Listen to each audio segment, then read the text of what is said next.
Bravo! Well, Froderick, did you enjoy my singing? I'm sure it was very nice, but seeing as how I'm a bat and all, I wouldn't trust my opinion on opera. But if you knew the Draxylvania polka, then I'm your bat. I just cannot tell if it was good or not. If only I were back at the Perry Academy. Oh, I just wish I were back in Perry altogether.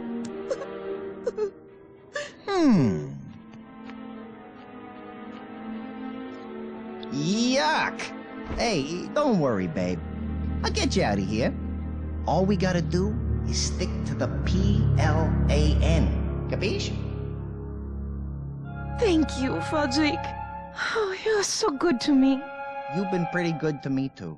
Besides, hanging out with you, I get a chance to torment Mr. Short, Pale, and Stupid. I heard that. Oh! Speak of the devil. Aren't you running a little late tonight, errand boy? I'm starving, Shrowdy. I need my wine. Yes, Mona, my love. I shall go off right away and begin hunting for looking for a wine shop in town. I know just the place. They have an excellent selection of the finest wines. O positive, O negative, my favorite. Yeah, I'm sure 10 minutes from now will be an excellent vintage. Are you still here?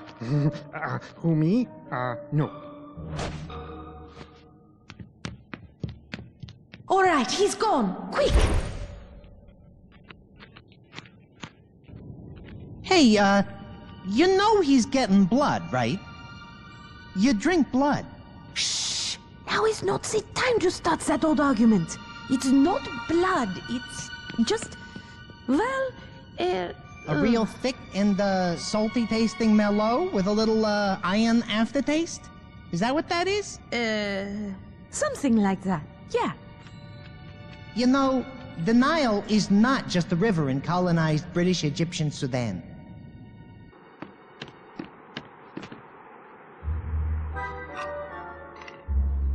Out with it, damn you.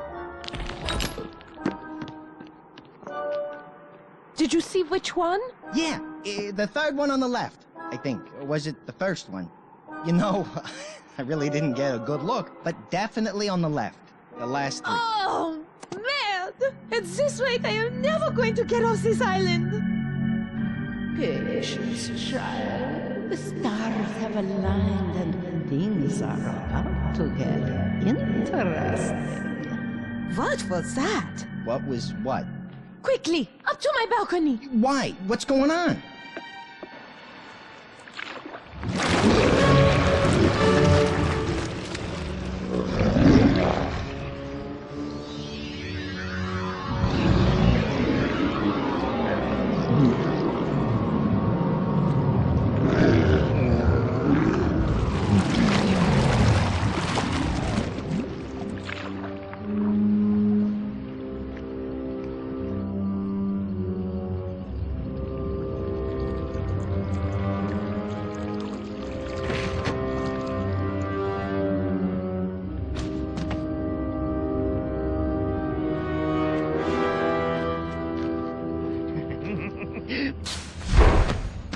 Surprise!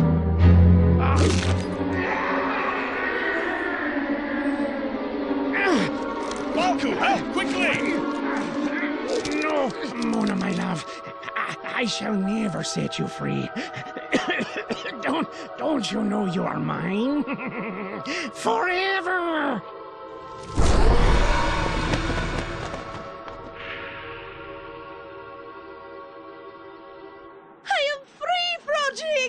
Free!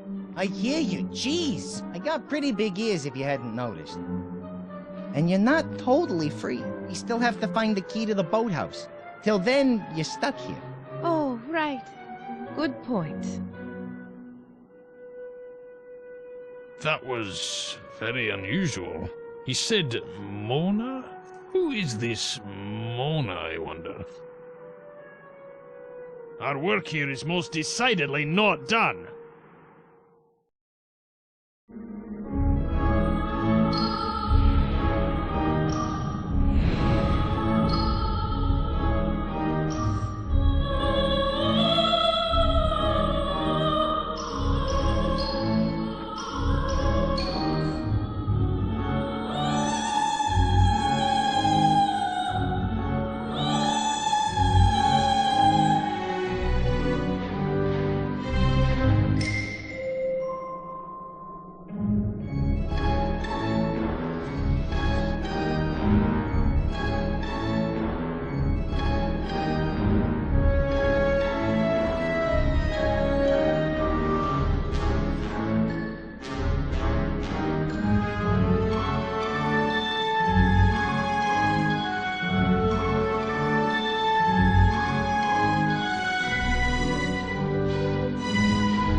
It's stuck.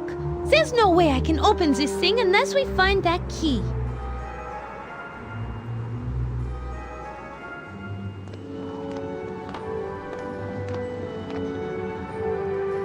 It's a stone gargoyle. This one looks uncomfortable.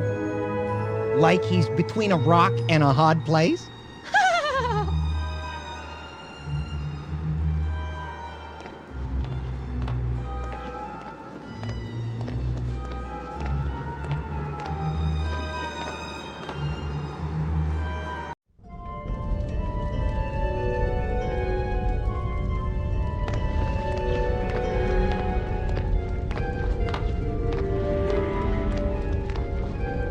It's a couple of nasty-looking statues. I'm sure they must have scared the crap out of Shrowdy when he was a little kid. Yes, I almost feel sorry for him. But then I remember that he kidnapped and imprisoned me. I understand how that might weaken your sympathies a bit.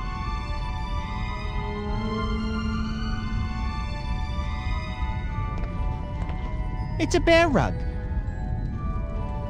Is it just me, or are its eyes following us?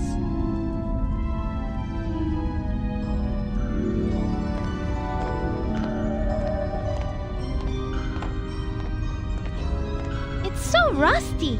It will definitely shatter if I hit anything with it, but it may have other uses. I'll remember it's here.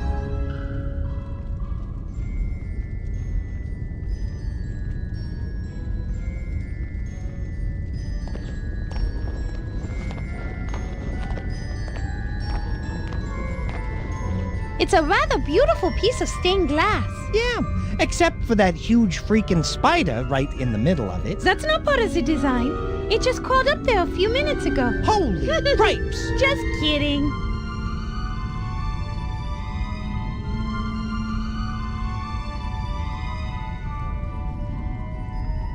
I can't fly into that.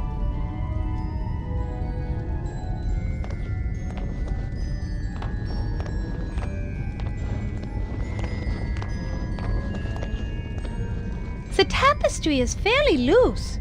I'm not going to pull it down right now, but if I need it at some point, I'll remember that it's here.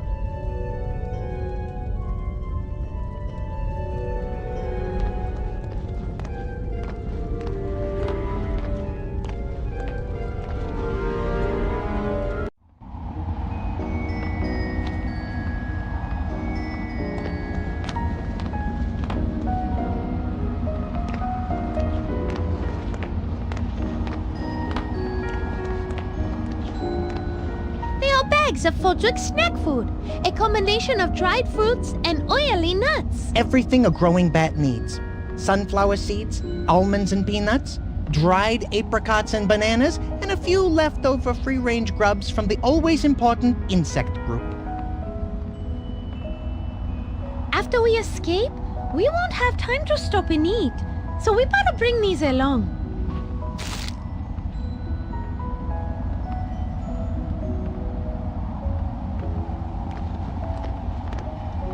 I don't know what it is about this mirror, but I simply don't look like myself. You're pulling my wing, right? What do you mean? Sweetheart, it looks like Shrowdy taped the picture over your mirror, probably because he didn't want you to see, or actually not see, your reflection. Apparently, he had some 6-year-old kid draw the picture. Wait a minute. What does it say down in the corner? With love from Shrowdy. Scratch the 6-year-old kid idea. I guess I'll have to add art to my list of things that Shrowdy sucks at. Maybe I'll put it just below escaping vampire hunters.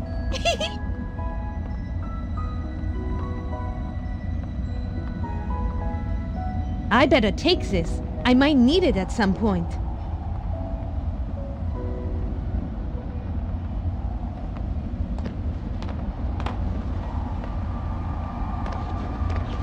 I'd better grab this.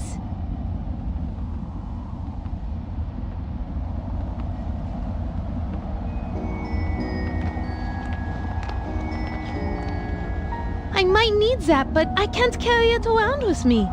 I'll keep it in mind.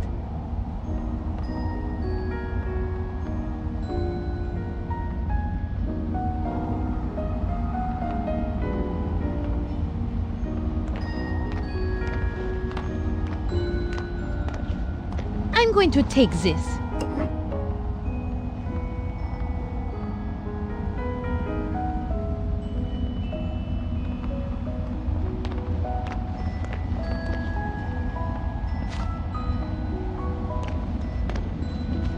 This animal noise toy just might come in handy.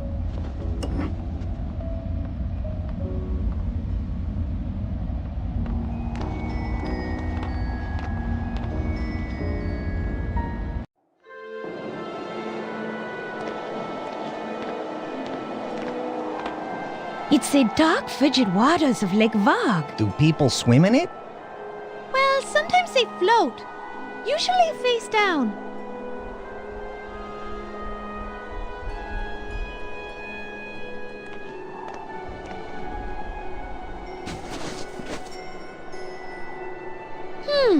Look at that! Beneath the snow are some flower bulbs. Even with the snow gone, I doubt they'll grow. That dirt looks like it hasn't been refreshed in years.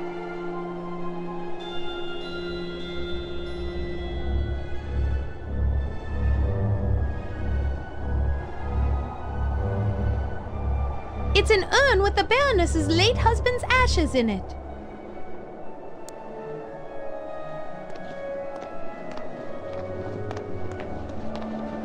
I feel like maybe we should say a few words or something.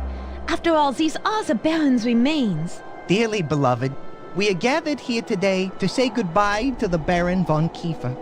And though he's already walked through the valley of the shadow of death, today we must ask not what this planter box can do for him, but what he can do for this planter box.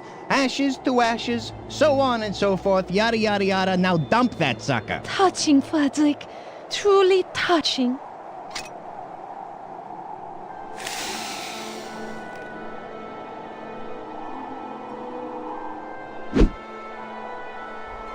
That didn't do anything. Flat. What'd you expect? It's ash. Noble ash, but still just ash nonetheless.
It's Shrowdy's coffin. I can't believe we sleep in the same room. Separate coffins, at least.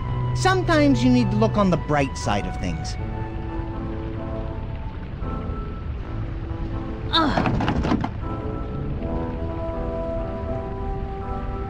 It won't budge. The coffin has some kind of combination lock on the side of it.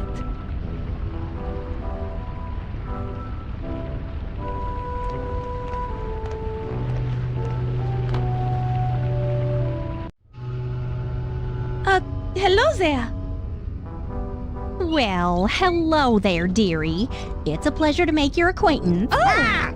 You can talk! Oh, don't be frightened, my dears. I won't harm you. Who are you? My name is Barbara, although my friends call me Barb. Get it, Barb? Yeah, I think we get it. Bob, as in a sharp metal device that slowly and painfully rends flesh as it gets pushed into some poor bastard's body? That's downright hilarious. Well, maybe that guy doesn't find it so funny. Oh, just ignore him. That. Aside from torturing people, what do you do down here? Well, I'm actually the torture chamber stenographer. It's my job to record what's being said down here when Shrowdy or the Baroness are, in a serious discussion with her, guests.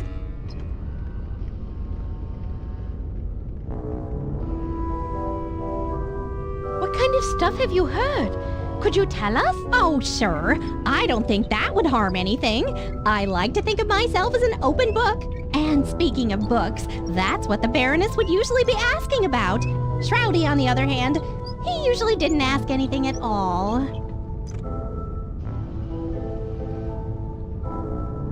Book? What book? Oh, yes. The Book of Shrouds was always the topic of discussion for the Baroness. It was mostly various priests, scholars, magicians, historians, and, holy men that the Baroness would bring down here. She was definitely trying to extract knowledge from them about that book.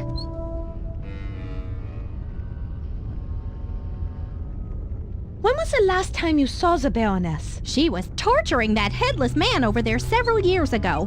After she got the information she wanted, she left the castle in a hurry and never returned. Do you have this session memorized right before the Baroness left? Yes, let me see. I believe I have it here. It's been a few years.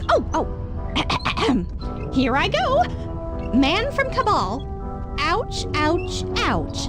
It hurts so much. Ah, I can't take it. Ah. Do you think you could skip ahead a little bit to where he was actually talking? Yes, of course. Man from Cabal.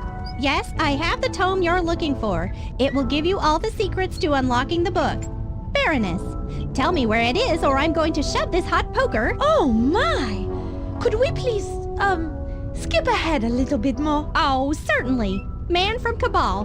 The tome is in my camp, buried at the base of a large oak tree near the Vargo Pass crossroads. Baroness, you'd better not be lying to me or when I return you will feel pain as you have never felt it before. Huh. After that, the Baroness disappeared. A few days later, Shrowdy came downstairs screaming about a trap. He took an axe and tried to chop the poor fellow's head off. But when the head rolled off, there was no blood. It wasn't a man at all. It was some kind of talking clay statue or some such. I think it's called a clay golem. How do you know about that? Used to play a lot of Dungeons and Dragons. The clay golems dropped a lot of loot and were pretty aggro. I should have known. Bob, please go on. Apparently, somebody was laying a trap for the Baroness. And it must have worked, for she never returned. What did Shrowdy do after that? I believe he searched frantically for months, but he didn't find a single trace of her at Vargo Pass or anywhere else in Draxylvania. Poor little monster. He lost his mommy so young. He was devoted to her, you know. He got lonely and left on holiday soon after that. He came back occasionally with a new female companion, but he seemed to grow tired of each one after a time. Then off he would go again. Hey, Mona, that may explain why you're here. Yes, from what I've seen, he likes you best of them so far. Maybe it's because you look so much like her. Like whom? Oh, his mother, the Baroness, of course.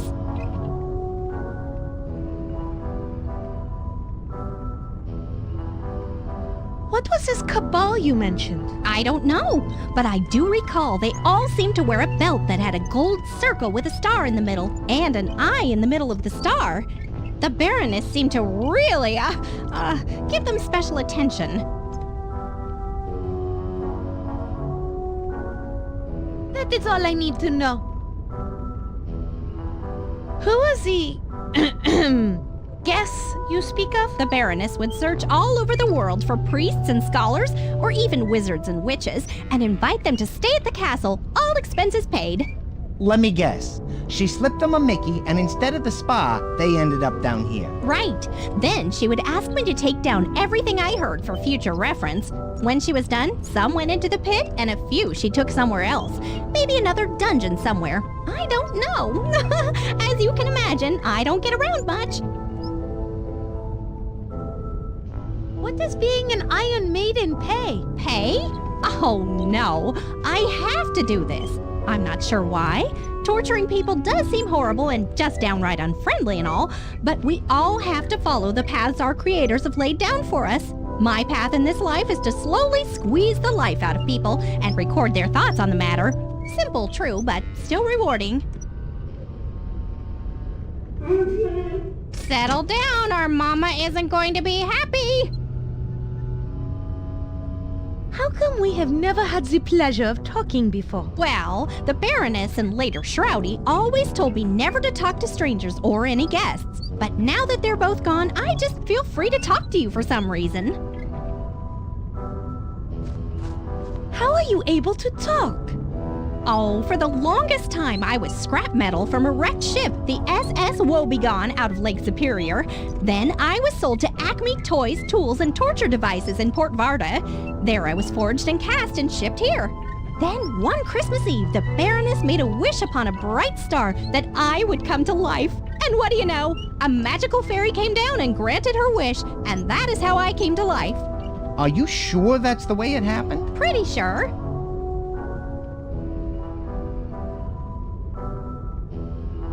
Do you happen to know the combination to Shrowdy's coffin? No, I'm sorry.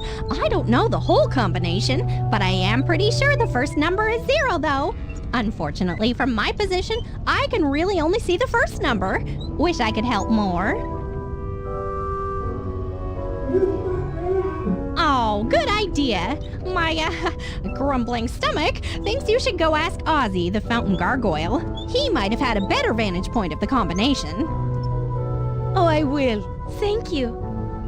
I should warn you, he is a bit rusty in the head and is sometimes impossible to understand.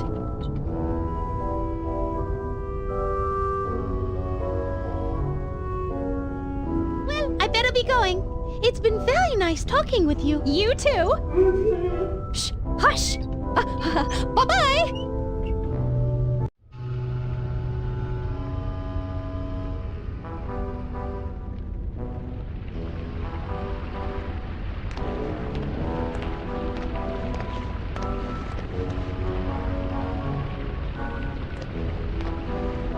Mr. Fountain, how are you doing today?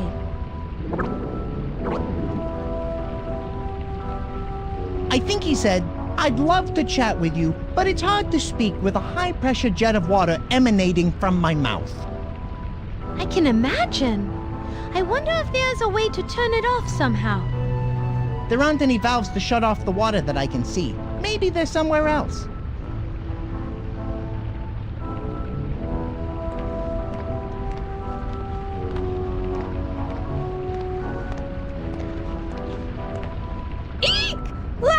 You mean Frankie and the gang? Nah, don't worry about them, Mona.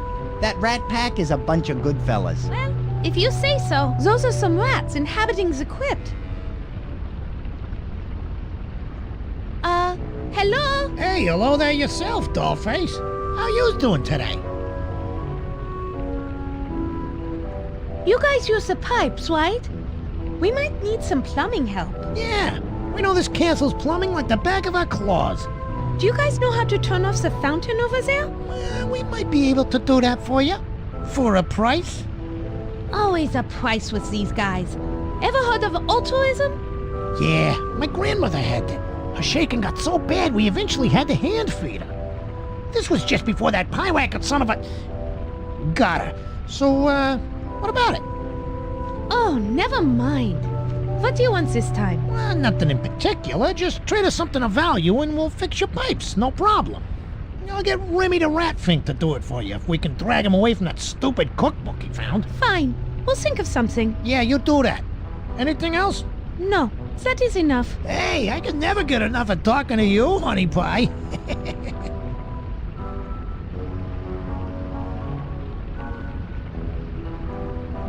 Bob over there mentioned something about a magic book the Baroness was interested in. Are you familiar with that? How could we not be?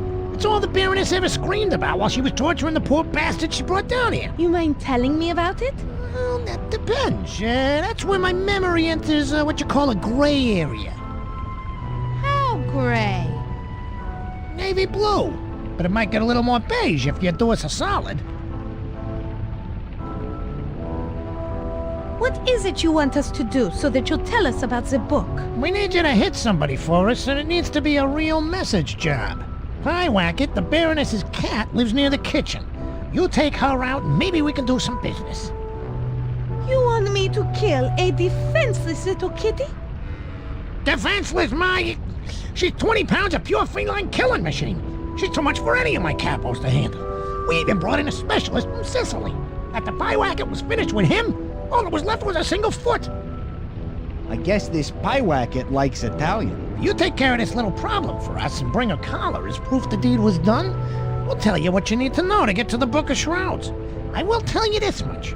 To find the Book of Shrouds, you're going to have to gain access to the Baroness's secret laboratory, which is only accessible through the library.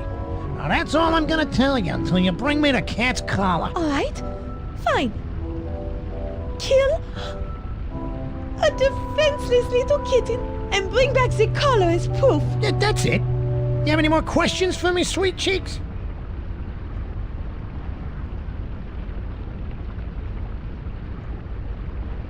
Au revoir.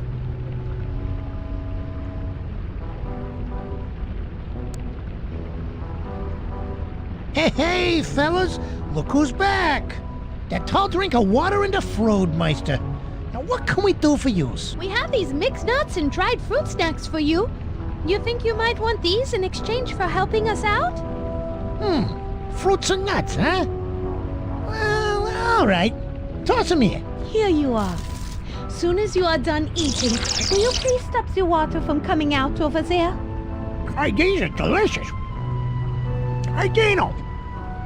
Go kill the water on the fountain. Dean, baby, you okay? Uh-oh. I think he's stuck. Look, Mona, the water in the fountain stopped. Oh, well. I guess you two won't ever get the chance to hear him sing Bats Amore. Pity. He was pretty good. Anyway, glad we could be of service, and thanks for the nuts and fruits. Ciao.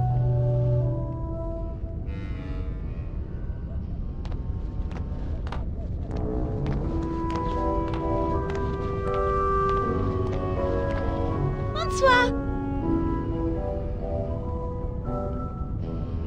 Who are you? My name is Ozzy. I'm a fountain. Yeah, fountain, and I think I'm a... Well, wait, what was the question? Seems like maybe this guy's been drinking something else besides water. What do you do down here? Well, I sit around and watch things, you know, you know, there are people that come in and out of here, and sometimes I see things, and I like to write songs, but what's my name again?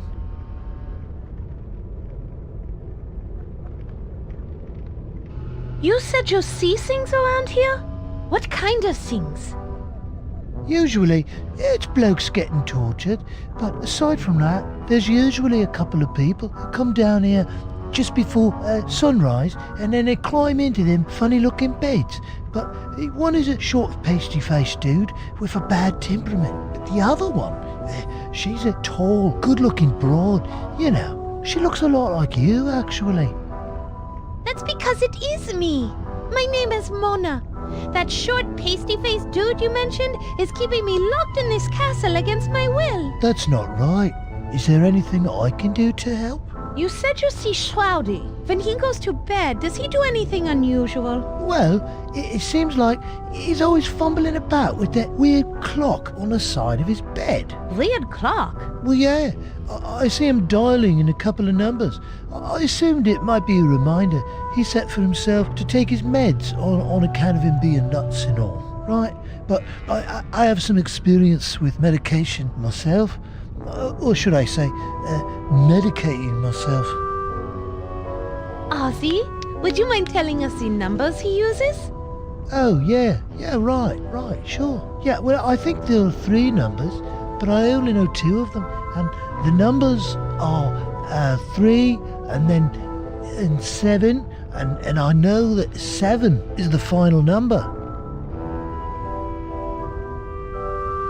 Thank you, Ozzy. You've been very helpful. That is all I need to know.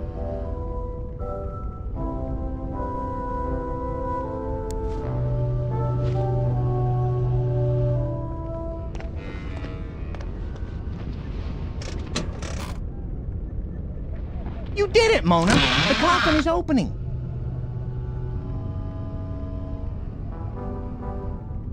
Knowing what a little pervert Shrowdy is, I'm not sure I want to know what's under his pillow. Darn, it's only the newspaper. You kinda got my hopes up there for a minute.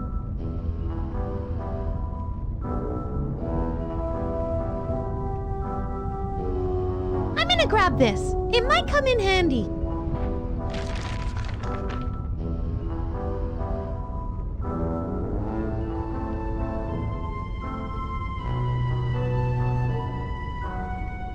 Looks like Loverboy had a few pictures made of you. How does that make you feel? Sorry, I couldn't speak for a moment. I had to swallow a mouthful of bile back down.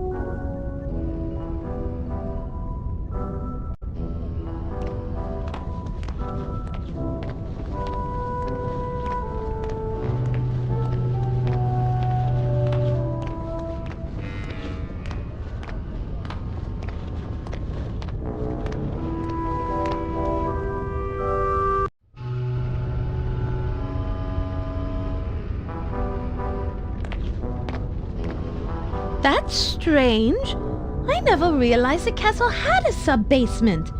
It looks a little hot in there. Who's that mean-looking dude with the pitchfork? And who is that standing next to him? You mean the guy with the stupid look on his face and the name tags that says, "My name is George"? I have no idea.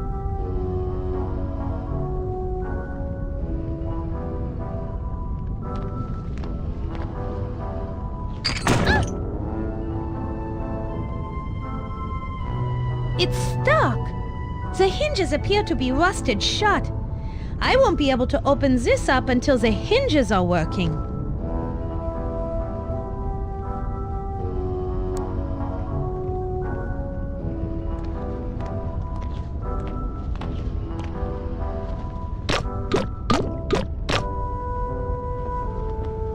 That loosened one of them up, but I had to use all the lotion in the bottle. Now it's empty.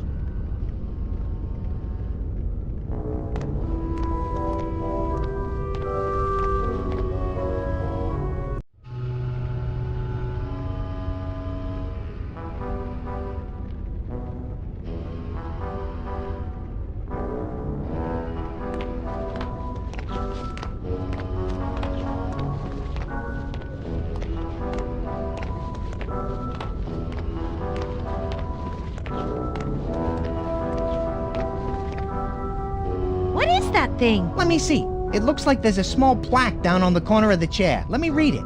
It says, Acme Groin Crusher. Aren't you going to follow that up with some kind of witty comment? Mona, there are some things you simply do not joke about.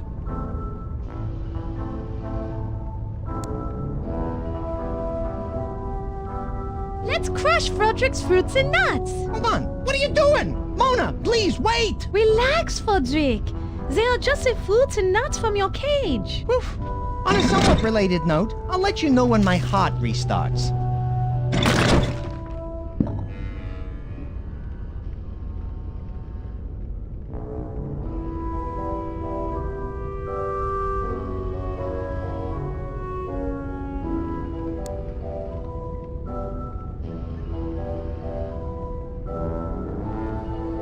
This bottle is empty. I can fill it up with this dripping oil.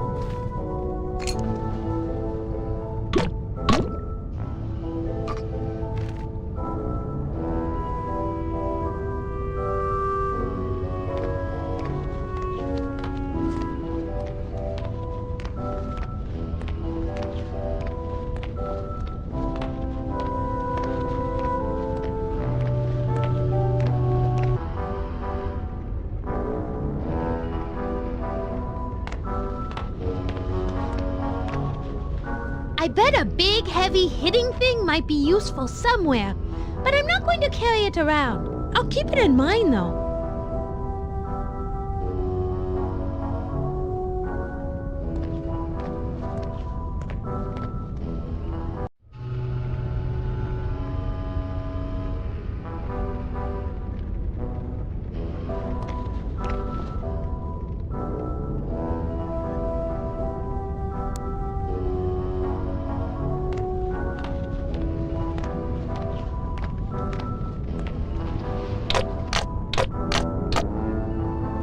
That did it. Both hinges are now loose.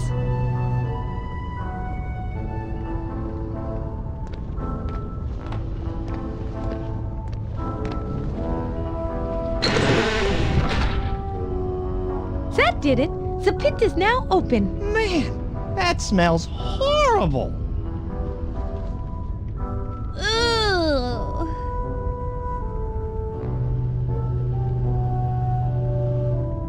It's some kind of pit.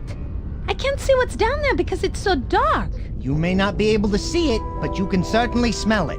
Whatever's down there smells worse than the skid marks in Shrowdy's underwear. How do you know that? Ugh, never mind. I don't need to know. It's a good thing I haven't eaten anything this morning. Otherwise, I might be making a contribution to whatever's down in that pit. You mean you're on the verge of blowing chunks, yodeling in the gully, talking to Ralph on the big white telephone, executing a Technicolor yawn, launching lunch, delivering street pizza, or involuntarily creating a personal protein spill? Frederick, you're more than a little twisted, but highly creative.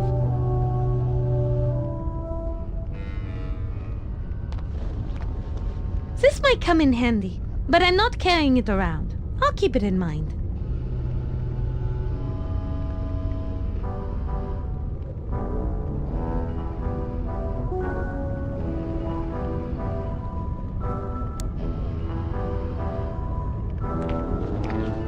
Yes, if I need to light the torch, that would do it. All we need now is a few hundred close friends with pitchforks and sticks, and we'll be ready to storm the castle of the local mad scientist. Ugh, that is such an unimaginative cliché.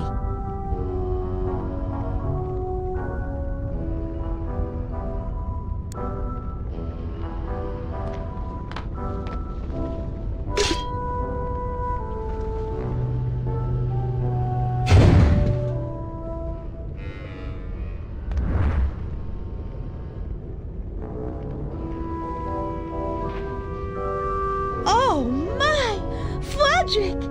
It looks like a pile of rotting bodies. How revolting! It looks like there are a couple of fresh ones down there. They still got some meat on them. Why on God's good green earth did the Baroness dump bodies down here? Now we know why it stinks so bad. I had heard rumors about the fate of the Baroness's numerous guests after they came here, but man, she was one messed up witch.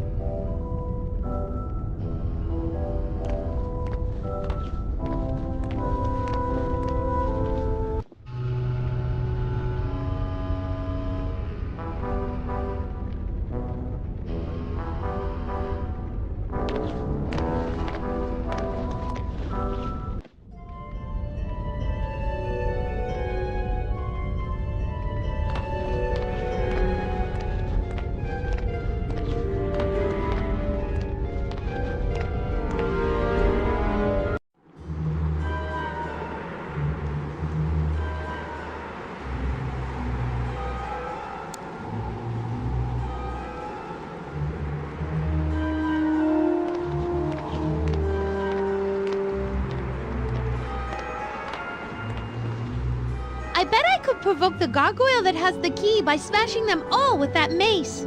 Hey, that's not half bad, and it will be extremely fun. Let's do it.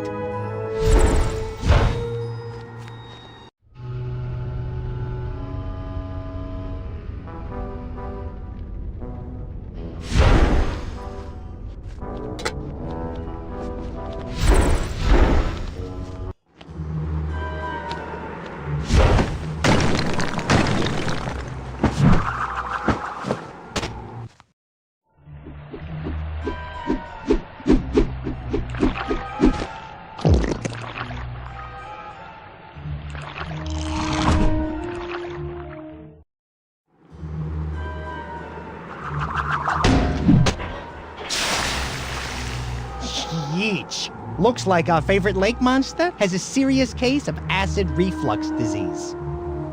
Whatever that is, it sounds painful. Inky needs to stop eating so much Italian. Oh, like lasagna or pizza? No, Italians. Like the boat full of Venetian tourists that he sank yesterday.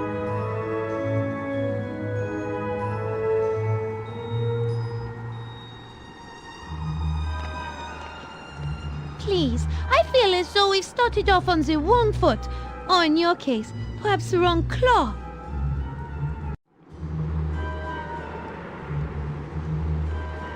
Allow me to introduce myself. My name is Mona De Lafitte. Charmed, I'm sure.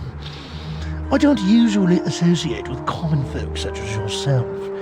As you appear to be a lady, I would consider kissing your hand, but based on the smell of you, I must conclude that you are clearly a member of the unwashed masses. You certainly are an unpleasant creature. You would be unpleasant too if you endured what I have. Like what? Tell me your story. Oh, very well. Many years ago, the Baroness von Kiefer created me in her workshop. Apparently, the Baron's death left the castle a bit on the lonely side. After my creation, I was allowed to reside in the library. The Baroness and I would spend hours talking, and in my free time I was given full access to the von Kiefer library. During the day, I would spend hours upon hours educating myself and feasting upon literary delicacies such as Shakespeare, Chaucer, and Milton. A most enjoyable experience, I assure you. Why are you so angry? Do you really want to hear my story? If you tell me yours, I'll tell you mine. Oh, very well. Many years ago, the Baroness von Kiefer created me in her workshop. Apparently, the Baron's death left the castle a bit on the lonely side. After my creation, I was allowed to reside in the library. The Baroness and I would spend hours talking, and in my free time I was given full access to the von Kiefer library. During the day, I would spend hours upon hours educating myself and feasting upon literary delicacies. May I please have the key to the rest of the castle? Not going to happen, I'm afraid. I take my job very seriously, unlike you. I don't have a job. What job are you talking about? Looking pretty, smelling nice, not speaking till spoken to. I wouldn't expect a raise if I were you. Hey, anyone ever teach you it isn't polite to speak ill of the dead, you rotten son of... Ixnay on the Ottenley. We still need to get the key, remember? Is there anything we could do to help persuade you to give us the door key?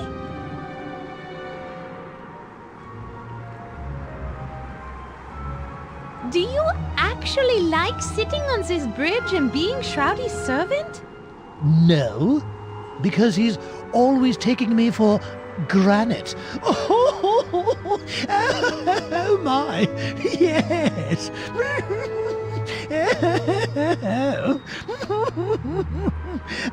Oh my, yes. That joke is old enough to collect a pension. What is your name? Kid Cookie, master of all comedy? I'll have you know that I have read 32 books on comedy, and have been told I can be fresh, funny, and cutting edge. I see. So you just choose not to be. Exactly.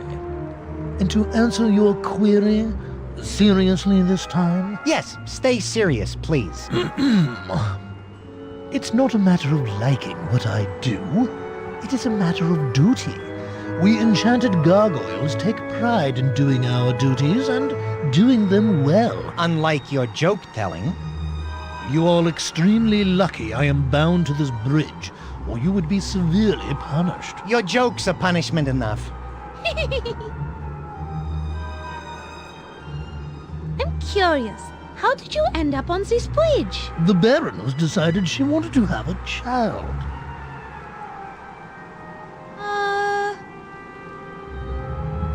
A child? Who was the father? You? No. I assure you, no child of mine would turn out like Shrowdy. And if it did, I would have thrown him into the lake. That would seriously impact your chances of getting one of those world's greatest dad coffee mugs. No, truth be told, I don't know who Shrowdy's father is. All I know is that the Baroness disappeared into her workshop. There were some strange sounds, then the crying of a child. I can't imagine what went on down there. Your guess is as good as mine on the origin of that hellion.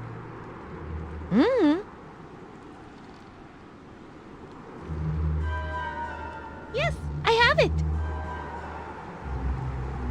You don't seem to like Shrowdy. Oh, God, no. Not at all. After he was born, my days of living quietly in the library were over. He thought I was his play toy and pestered me constantly.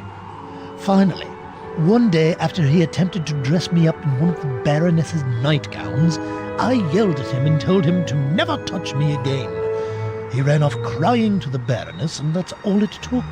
I've been on this bridge ever since. If you hated Shrowdy so much, why didn't you leave after the Baroness disappeared? You of all people should know. Like you, I'm magically bound to this castle. I can't just simply fly away. As punishment for yelling at her son, I'm doomed to be stuck out in the cold, forever holding this key in my mouth. If I sing you a song, will you give me the key? Let me take your suggestion under advisement. I think not. You are such a jerk. Well then, I guess that's why I'm not going to give you the key, because I'm just a jerk. Now run along, you two, back to your tower. Get comfortable, because without this key, there's no way you're getting through that door.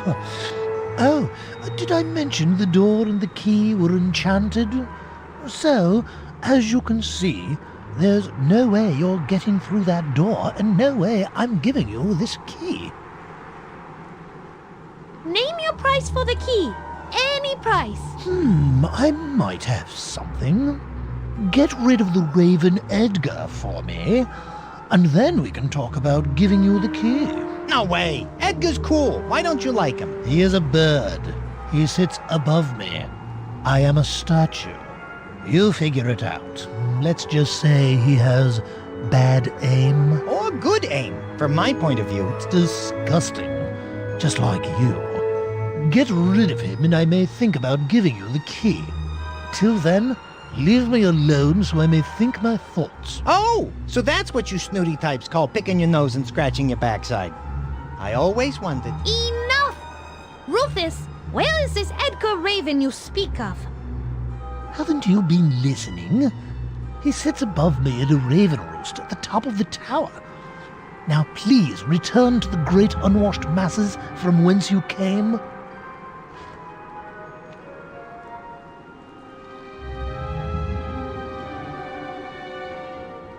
I think it is night time we go. Funny, I had that exact thought.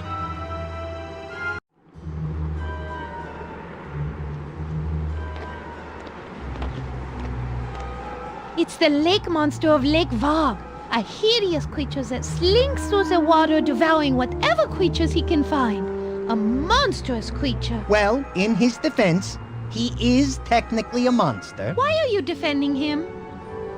Let's just say I know what it's like to be a misunderstood miscreant mired in melancholy. Nice alliteration. Thank you. Nice assonance.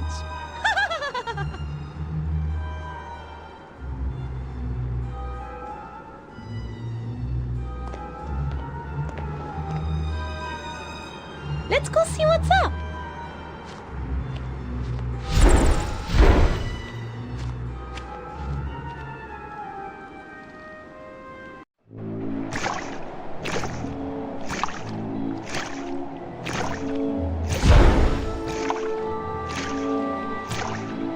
Edgar's up. And he's sober. Sober? Are you sure? Not from where I'm standing. Excuse me, Mr. Raven. Might I have a quick word with you? Yeah, sure.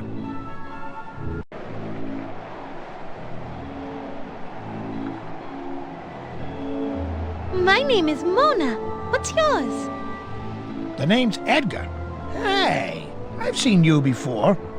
You're that gal the short guy keeps locked up in the tower, aren't you? Yes. My full name is Mona De Lafitte. Pleased to make your acquaintance. And yes, I am sad to say that for the past year, Shrowdy has kept me locked up in this castle. But now I finally have a chance at freedom. Earlier tonight, Shrowdy was killed. We heard his screams from across the lake.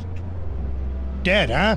Well, it couldn't have happened to a nicer guy. So now the castle is yours. Don't worry about me staying here. I'm building a permanent nest in Gosford Falls near where my girl lives. But until I make a good nest, collect my fortune, she won't marry me. So this is my bachelor pad till then.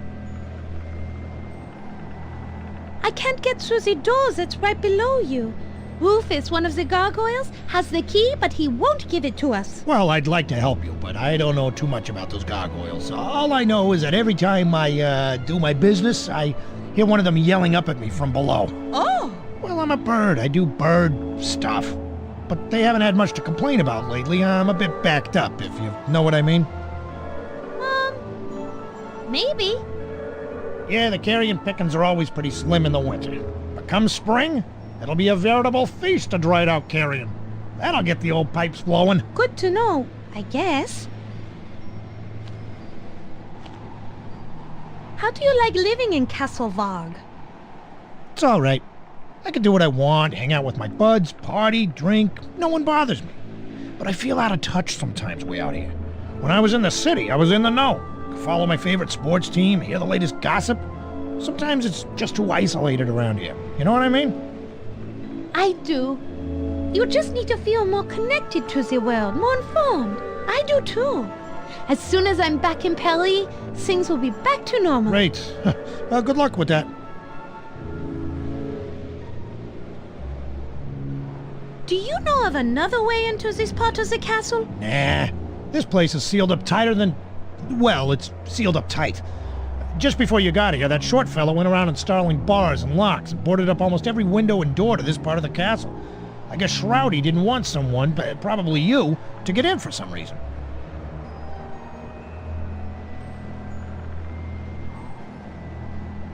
That is all I need to know.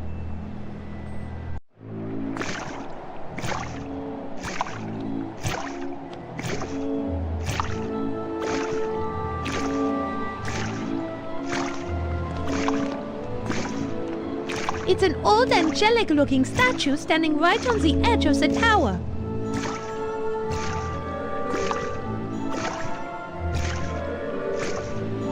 Statue, why are you here? It seems strange to have a statue like you on a castle like this. I think this castle had a lot of nicer-looking statues on it before the Baroness lost her last husband. I think this is the last one. Oh, how moving. Well then, we have to preserve it at all costs, right? Yeah, of course. Unless we want to smash it for fun. Sorry, statue, but I'm afraid you might have to be destroyed for the common good. Or we could just learn to live in this castle forever and preserve the statue. No. Nah, the statue's toast.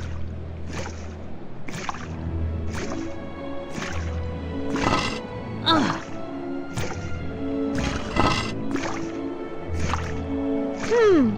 Well, that didn't work. I'm stronger than I was, but I still can't push this over.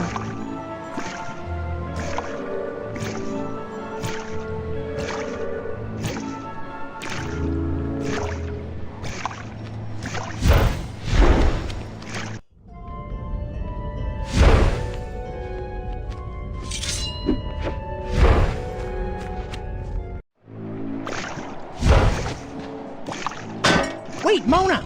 Rufus isn't under the statue. If you drop it on him, it'll miss and hit the stone wall next to him.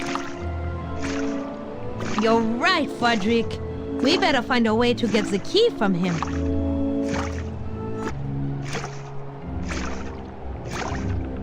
It's a copy of the Draxylvanian Tribune.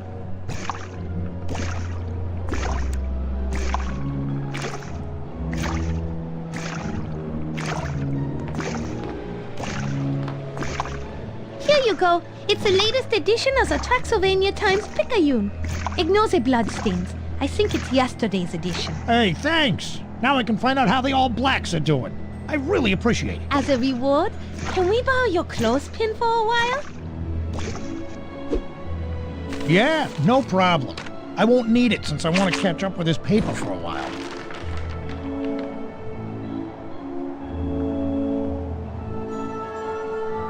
It's Edgar's wash tub.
Frederick, I have this clothespin you can use for your nose. Gee, thanks, Mona. I didn't get you anything.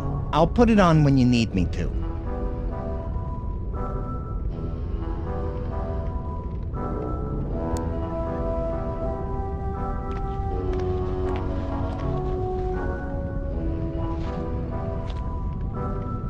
It's pretty nasty down here, Mona. This place has more paper boys than a newspaper delivery convention, and more wizard types than a Scottish school for witchcraft and wizardry.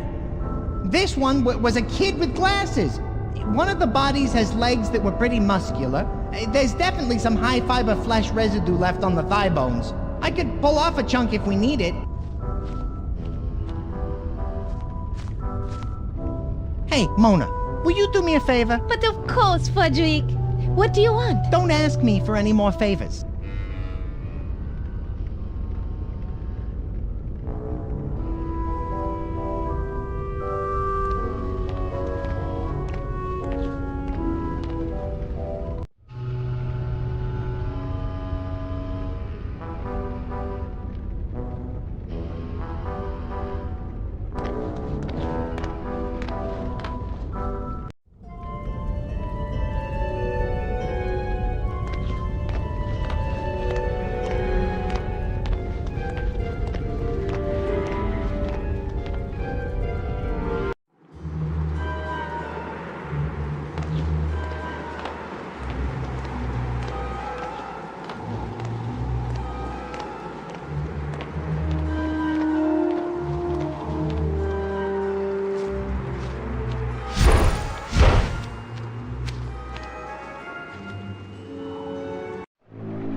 Frederick, use the clothespin on your nose again. Go down and get some dried carrion meat for Edgar. That might get his, Well, his... Yeah, I know, pipe's moving. Good idea. The results of that might motivate Rufus to move his stone butt. I'm on it.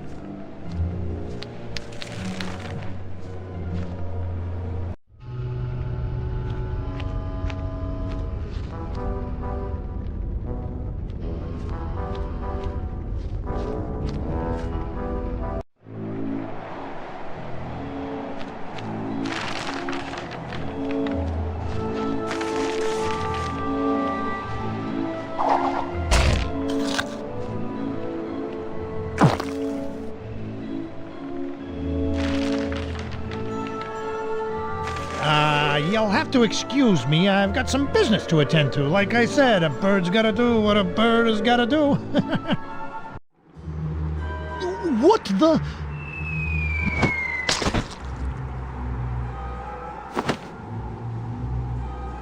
Hey, watch it, you smelly miscreant.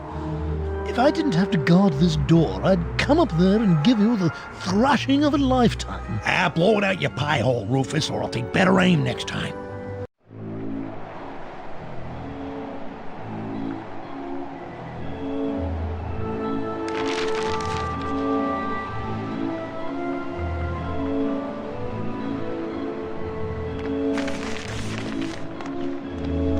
Let's see you take this under advisement, jerkweed.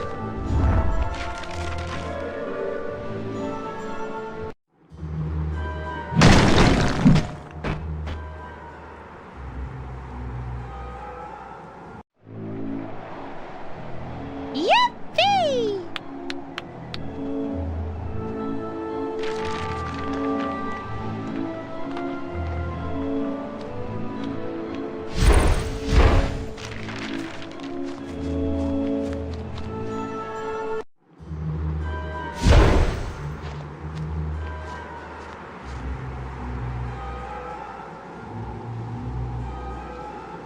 You don't have any shoulders. I find your humor as tasteless as that ridiculously gaudy black gown you're wearing. Speaking of taste, how's about we position you directly under that raven's roost over there? I understand that Edgar is fixing roadkill tacos this evening. Tomorrow morning should be quite disgusting. You wouldn't dare. How could you be so cruel? Well, I guess I'm just a jerk. Fodrick, help me move Mr. Soon-to-be water closet over to the ledge. Okay. Take your damn key.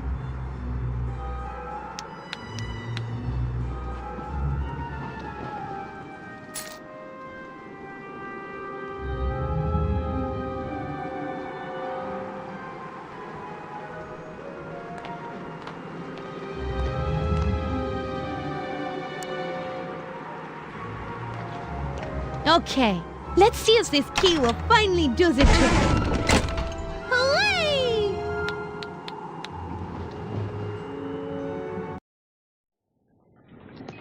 A boat is still here, Fodrick! Finally, we have a way to escape this damnable castle! Not so fast, Toots. Looks like we got ourselves a small problem. Unless you happen to have a couple of oars hidden in that dress of yours, we're not going anywhere. It's kind of hard to paddle a boat without the actual paddles. Feasting Shen! Can't anything be easy around here? Without those oars, it's going to be impossible to make it across the lake. The current is way too strong. And then there's Inky. Let me think.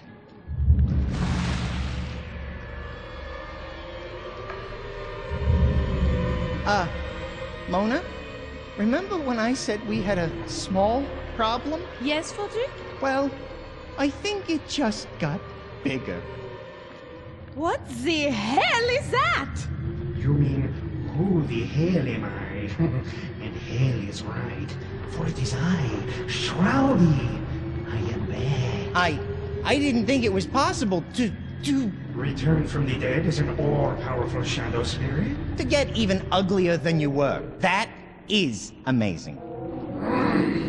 Mock me all you want, little rodent, because in my moment of triumph I care not what you think. You, on the other hand, my dear, I care deeply about.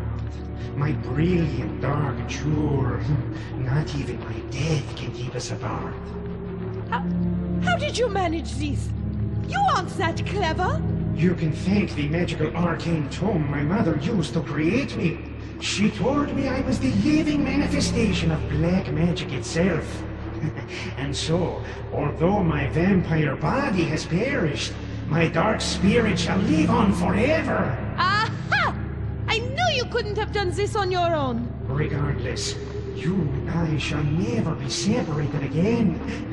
I will be with you for all of eternity, my sweet. It hurts! Yes, my dear. Although I am no longer susceptible to the vulnerabilities all vampires suffer, you, on the other hand, are. So, as long as I maintain the sign of the cross near this boat, you will never be able to escape this island. Hey, Mona. Unfortunately, stupid Dark and Cloudy over there might be right. I'm not strong enough to pull those oars out of his hands, and you can't get close enough. We're gonna have to find somebody, or something else to do it for us.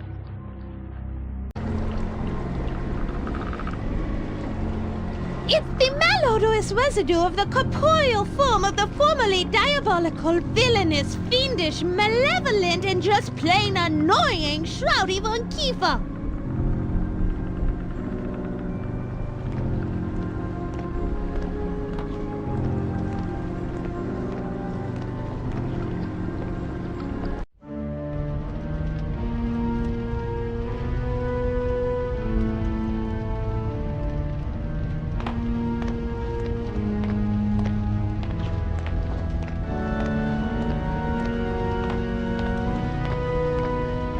This looks like something I might be able to use, eventually. I better take this knife. I think I might need it.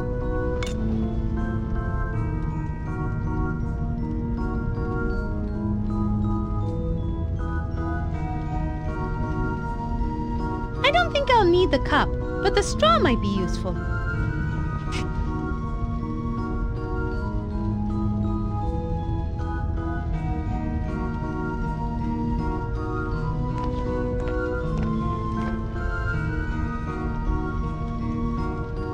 It looks like a picture of the Baron von Kiefer. The woman standing next to him must be the Baroness. She has a very strange look on her face. I think the artist was trying to capture a subtle, I'm going to murder this poor bastard as soon as I get a chance sort of feeling. I'd say he succeeded.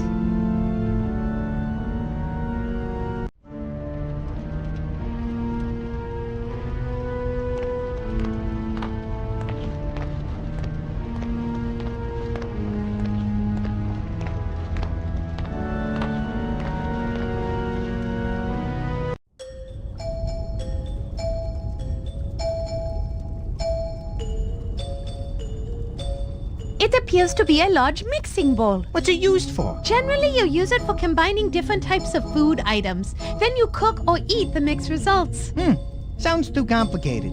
Humans should really learn how to eat raw bugs, grubs, and maggots like us bats. Way healthier and a lot less work. Frederick, the human idea behind eating food is to fill the stomach, not empty it repeatedly after each meal. Really? You guys are so weird. I'm afraid if I pick that up, I might contract some sort of terribly fatal disease. A disease that kills you, gives you anemia, and then causes your skin to be so sensitive you can't stand to be exposed to sunlight and makes you want to drink salty-tasting Merlot? A disease like that? Yes, exactly, Frederick. One cannot be too careful.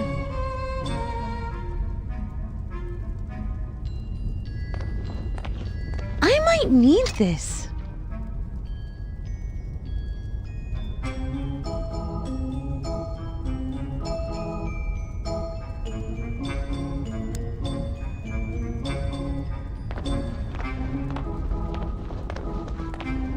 Let's see if this thing's working.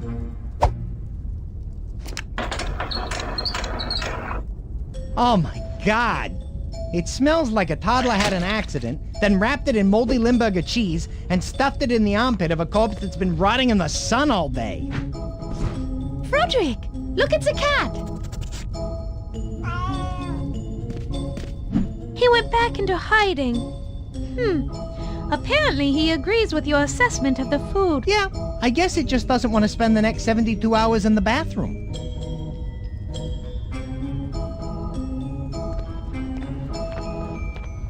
It says, hex this mess. Lame. I can come up with way better ones, like access my largesse, or obsess on my sundress, or suppress this press, or impress the T-Rex, or stifle this trifle.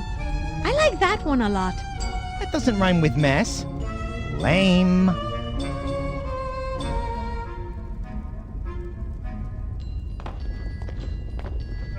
I might need this.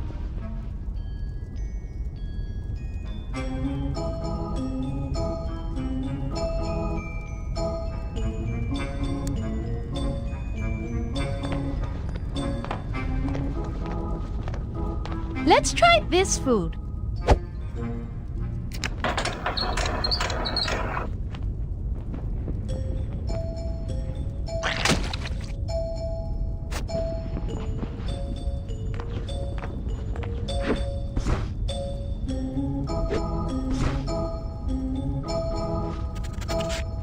Hey, Fudrick! He likes it!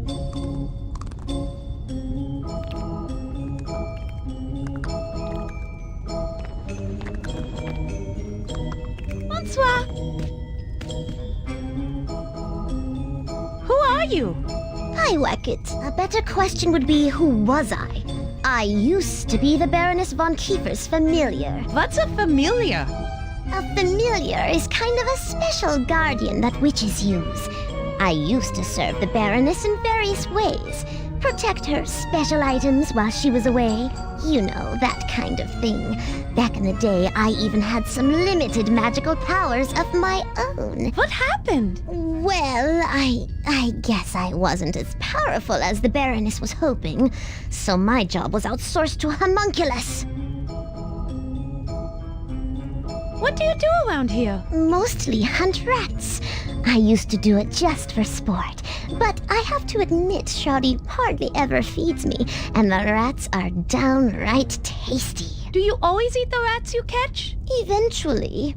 Although sometimes I just smack them around for a few hours and maybe scratch them a couple of times. Then I pretend to lose interest. At some point, they figure they're actually going to escape and make a run for it. At the last second, I pounce on them. If I time it just right, I can feel the wave of crushing despair wash over them. It's really a lot of fun. Damn, that's harsh. No, it's harsh when I do it to them a second time. You know, just before I bite their little heads off and nibble on their tiny feet. You mentioned you used to guard various items. What type of things specifically? Mostly I watched over 2 very special books in the library. To say more would be indiscreet. That is all I need to know.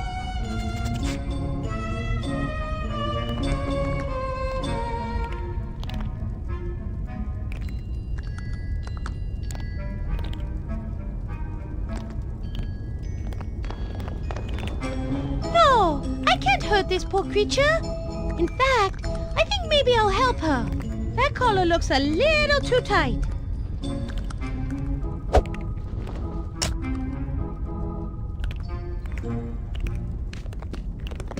Glad you reconsidered, for your own sake.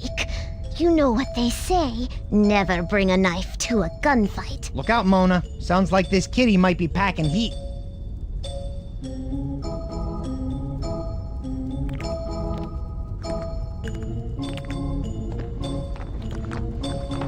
It's a garbage chute. The garbage chute was a really wonderful idea. What an incredible smell you've discovered. Let's get out of here. No, wait! Wait for what? This thing smells. I'm not sure. I had to say no wait for some reason. I'm better now. It's past. I would, but there seems to be some green tentacles moving around down in there. I'm worried they might drag me in. Just be glad they aren't purple. Why is that? Purple ones are toxic and seem to constantly try to take over the world. They make better presidents than creatures in castle garbage disposals. Kind of scary down there, but I still want to take a closer look.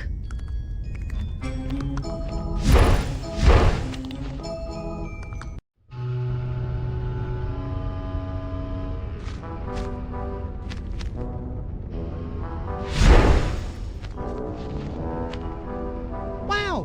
Who thought those pipes went up to the kitchen? That could have saved us a lot of time. Don't get me started.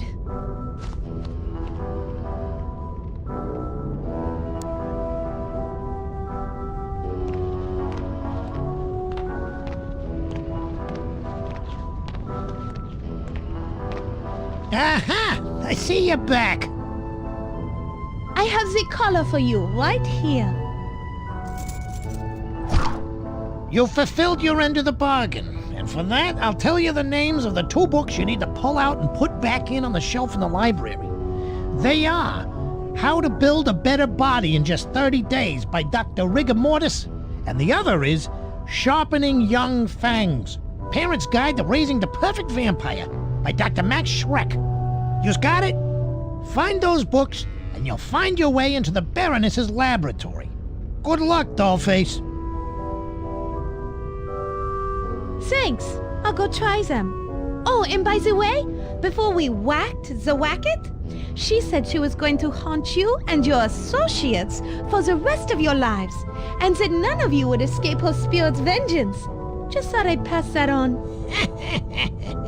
Haunt a bag of rats? Yeah, right. Give me a break, lady. And by the way, how did she know it was us who sent you? Sorry, fellas. I let it slip. You see, I had a friend who was haunted by a cat she ran over on her bike. She never slept soundly again. She kept hearing the low, mournful cries of that poor, flattened kitty cat calling to her. I'm going to get you, meow. I'm going to get you, meow. Well, you fellas have a good night, and thanks for the information.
The craftsmanship of these windows is exquisite. It looks like 2 snakes intertwined and 2 purple tentacles. I hate purple tentacles. I prefer the green ones. Much nicer.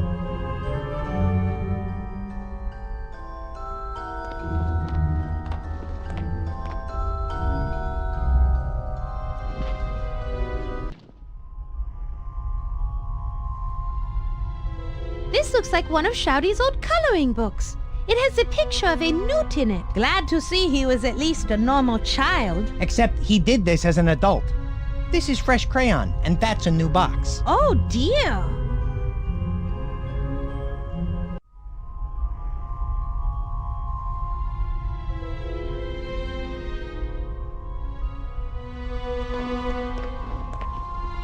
This will be useful. I'll take it.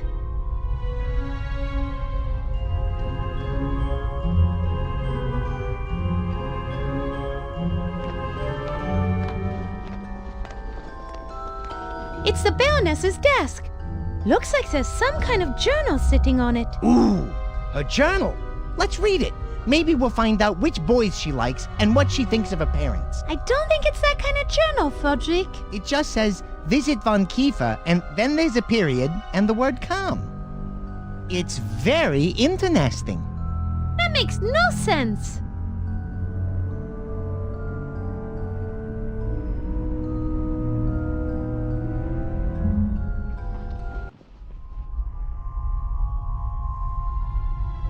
Frederick, a notepad. Excellent observation, my dear Watson. Let's investigate this notepad further. How come I'm Watson?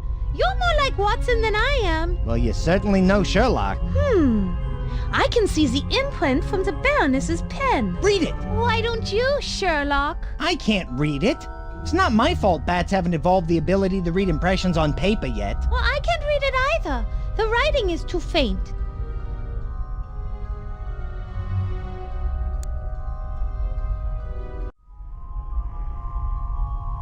I read about this neat trick of using a pencil to read word impressions in a book once. You read? All right.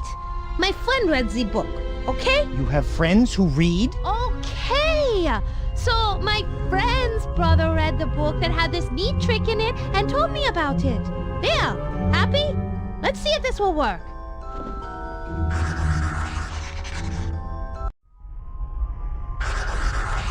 Your friend's brother's author is a genius.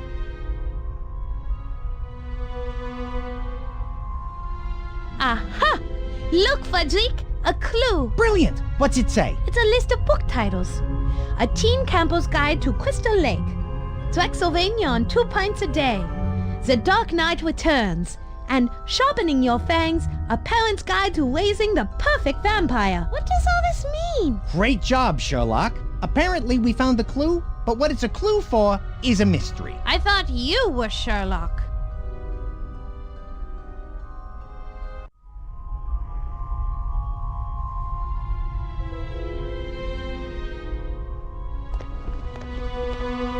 It's a shelf full of weird rectangles. They're called books. Boring.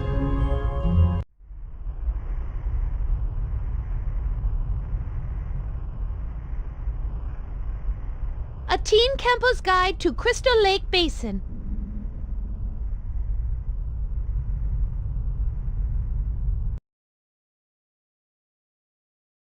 Draxylvania on just 2 pints a day, a traveler's guide.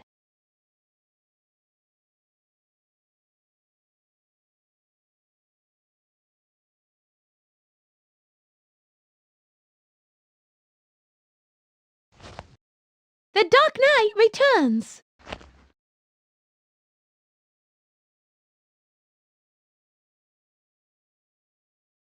Sharpening Your Fangs, a parent's guide to raising the perfect vampire by Dr. Max Schreck.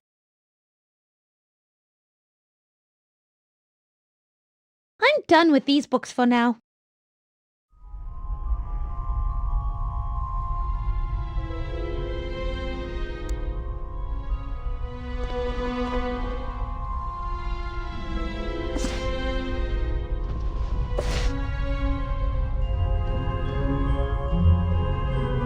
Books didn't work! Those dirty rats!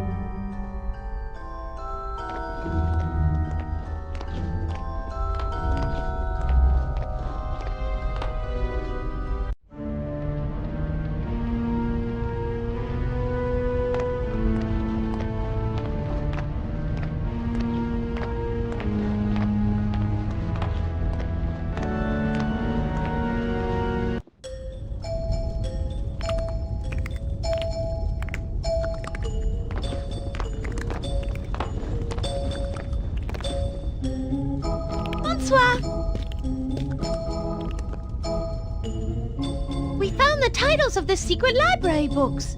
Can you tell us more about them? I'm just too tired. Those rats from the crypt keep sneaking in while I sleep. I never wake up in time to catch them. That is all I need to know.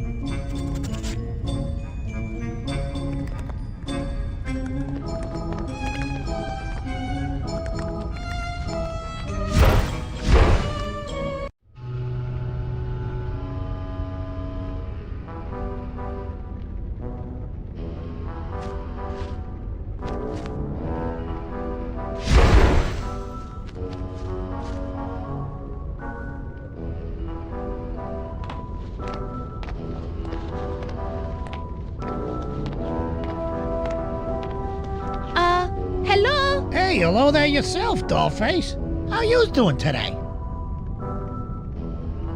We were thinking we might leave some food out for you.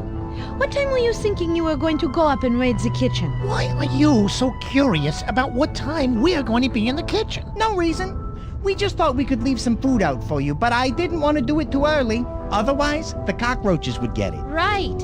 We saw some big old nasty ones up there. Well, I think my men will be raiding the kitchen around 3 a.m. So if you want to leave a little extra food out for us, feel free. Thanks. We'll see you lads later. You bet your sweet tush you will. Believe you me. Au revoir.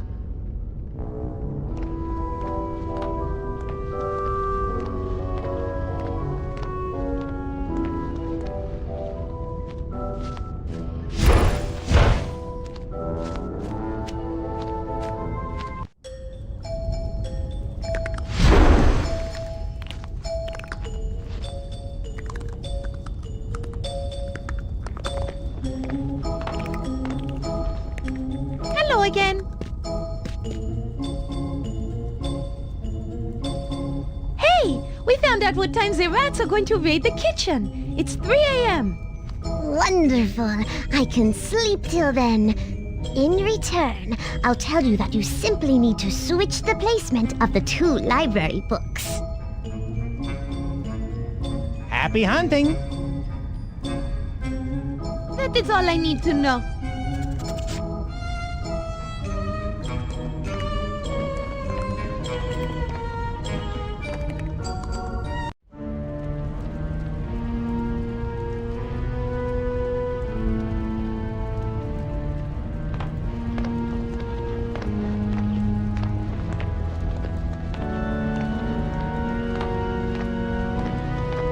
They are very large, very sharp axes. Oh! Maybe we should use it to cut Shrowdy into pieces. I don't think that'll work. Shrowdy's nothing more than a swirling pile of black mist. Well, maybe we should grab it and wave it really fast in front of him so that he blows away. Well, I don't hear you making any suggestions.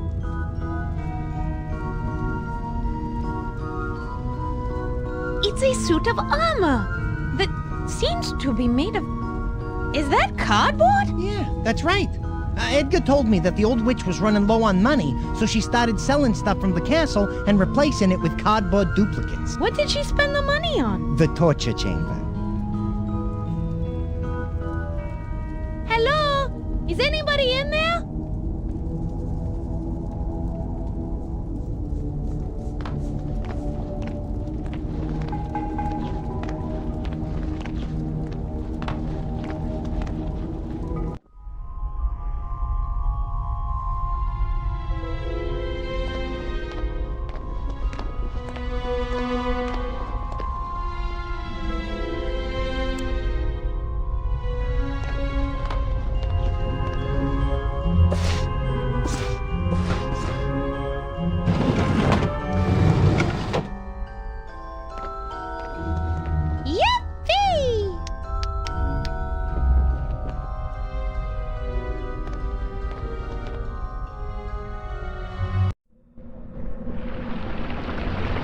Holy maggot poppers on weed. Get a load of this place. Yes, I would have to agree. It does look rather impressive. Maybe she's got the recipe for a ghost repellent around here somewhere. If not ghost, maybe just some jerk repellent. I surely hope so, Frederick.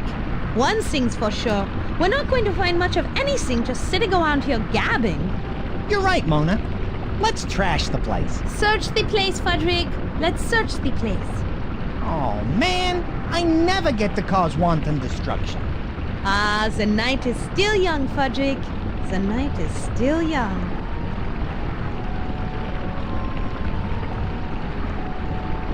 It's a pool of the same liquid that's pouring out of the demon carving's nose. Whatever that stuff is, it must be pretty hot. It's definitely radiating a lot of heat.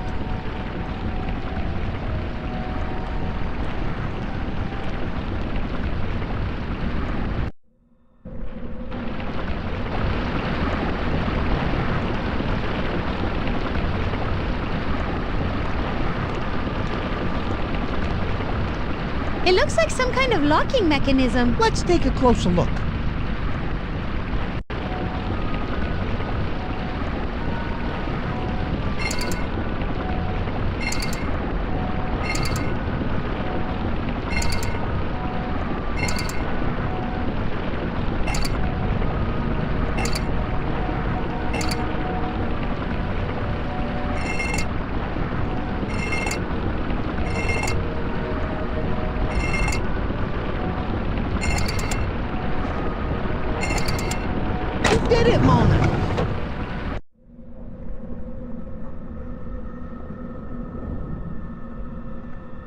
What did I do? For one thing, you stopped the worst case of post-nasal drip in recorded history.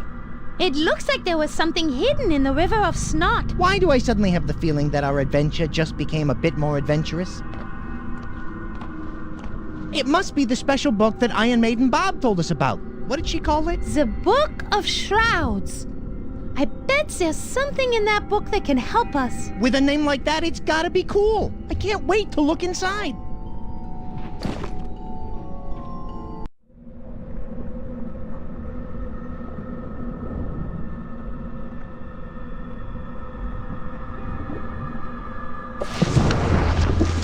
Wow, what a crazy looking book. It looks like there are a bunch of books within the book.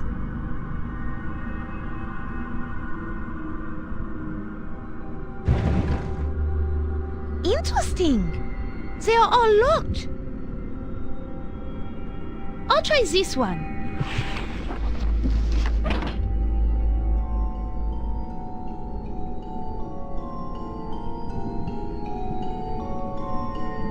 It looks like the recipe for a spell. It says, "Beware ye who trieth the spell of Gollum creation, a spell to give magical life to things that have never lived, made up of ye earths, carved by man, and in full man shape. For truly dark magic will thee loose upon the earth, and that is a good thing. I just wanted to warn ye, so ye wouldn't complain later. But if ye be foolish enough to continue, then know that you must find 4 ingredients and mix them into a pure crystal vial. Then spray ye man-like object, and enjoy. Ye Gollum will then follow all ye commands, even the ones she doesn't like. First, find ye the devil's own plant, deadly nightshade. Then, pluck the flower from that plant and put it in the crystal vial. Next, no spell be complete without ye eye of newt. Don't asketh me why, but ye magic seemeth to be concentrated in the eyes of newt. Next, the spell needeth the horrid stench of a gargoyle's breath. Since they be living rock, thine energy be required. And lasteth, ye needeth be powdered bones of a murdered virgin, fresh ground and pure virgin. No bones of woman who gotteth drunk and don't remembereth what happened after prom. That does not counteth. Ye know what I'm talking about, so no messing around, pure virgin. To recap, get a belladonna flower, gargoyle breath, bone powder from a virgin, and the eye of a newt. Mix them in a crystal vial and spray onto man-shaped statue of earth or stone. Okay, fine. Crystal vial, gargoyle breath, I think I know where we can get some of that. The rest is tricky. Newts are tough to find in the winter. I know, I've tried. And I know where to get some bones. Stinky ones, but bones nonetheless. I have no idea if they're virgins or not, but we obviously can't use one of your bones. Hey! Hey! I mean, you need all of yours, is what I meant. Anyway, I think we have our work cut out for us if we want to use this spell.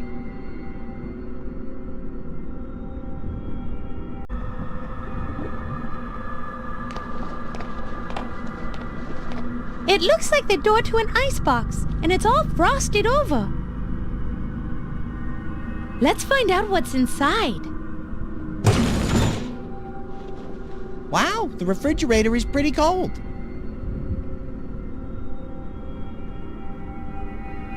I don't want to carry it around with me, but now that I know it's here, I can use it if I need to.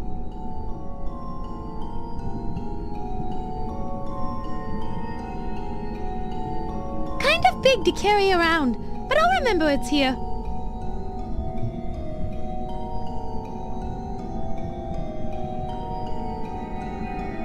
I'd better grab this.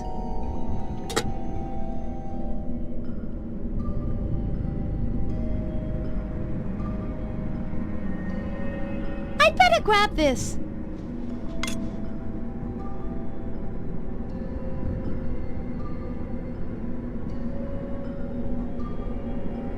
I better grab this.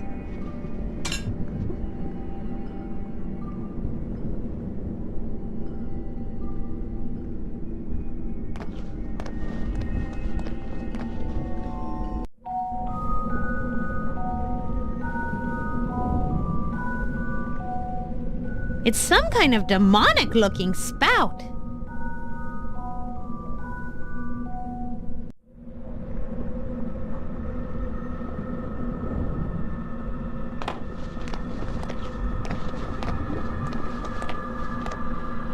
It's a chalkboard with some writing on it. I'm gonna go out on a wing and say that the Baroness was not moonlighting as a schoolteacher. She must have been using the chalkboard as part of the dark arts she was practicing. We should take a closer look at what's been written on there. It might be helpful.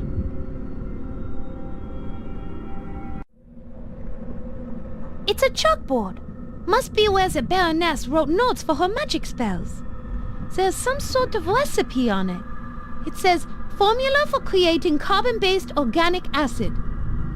This part is less clear. It says 3 beakers, purple hearts, green clovers, and orange diamonds. Then 1/3 demonic snot. Ugh, yuck. 1/3 color drink, 1/3 color drink. Why didn't she say 2/3 color drink? She was an evil sorceress. Who knows how their kind divide? Anyway, let me finish. Cool first, warm second, and cool last. Cool. Look for a pink hue. Ooh, I love pink. Heat to a boil in a ceramic cauldron till it is glowing red hot. Use demonic heat. Not good.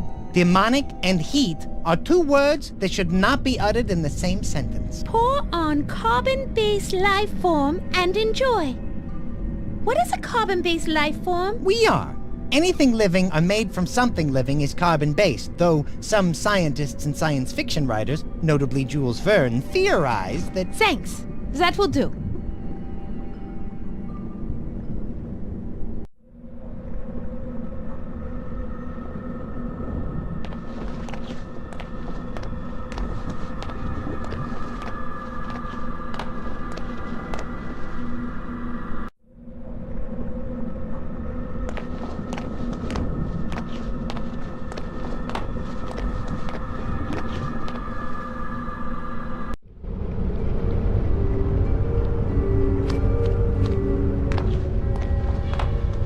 It's the frail remains of one of the late Baroness's prisoners.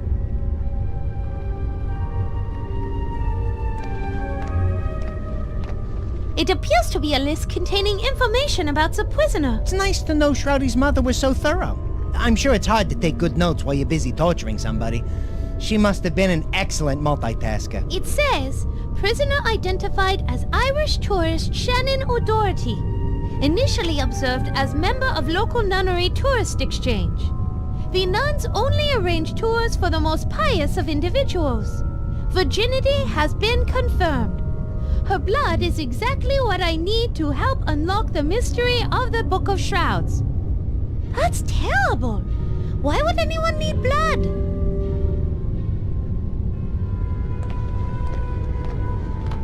It's a pair of rickety old columns holding up the walkway. It doesn't look like they've been used for years. I'm pretty sure those columns are made out of pyrogony, an extremely rare and special Draxylvanian wood. Pyrogony wood is very resistant to flame. It's pretty much impossible to burn.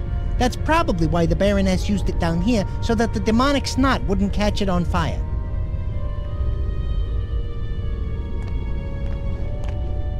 I'll see if I can lower it. The walkway isn't coming down. It looks like the controls are broken.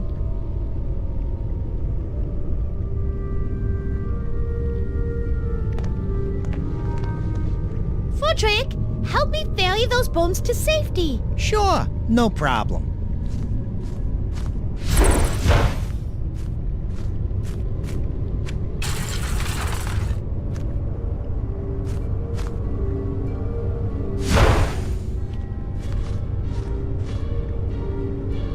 We better not try and grab them. You see how fragile they are? The moment we disturb them, they'll tumble into the demonic goo. You're right. I guess we'll just have to find some other way to retrieve those bones.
Hey, Fodrick, do you think this drawing of a newt will work for the eye of newt? Give it a shot, and let's hope that supernatural science is not as literal as real science.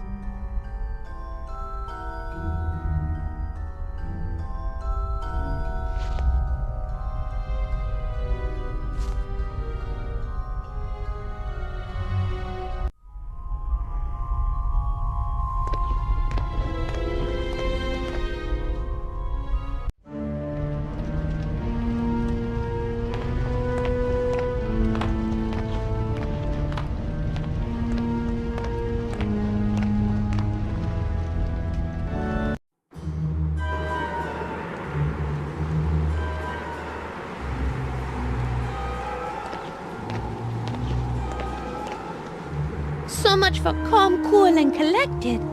I'd say he lost his head. Chin up, Rufus. Why so down? You have to keep looking up. His only direction, really. He's feeling down and out. Without a body, he looks like a lowlife. You're depressing me. Don't be such a downer. I lost the contact. Rufus, can you find it for me? How does it feel to be a member of the lower class? Rufus, do I need to clip my nose hair? Lonely now that you have no body? Enough. I get it.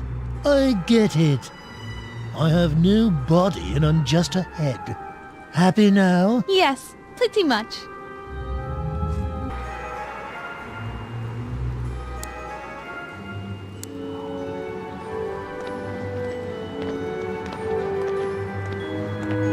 Inky smells really, really foul. Probably from all the tourists rotting in his gizzard. Disgusting. Maybe the whole perfume bottle will make him smell better.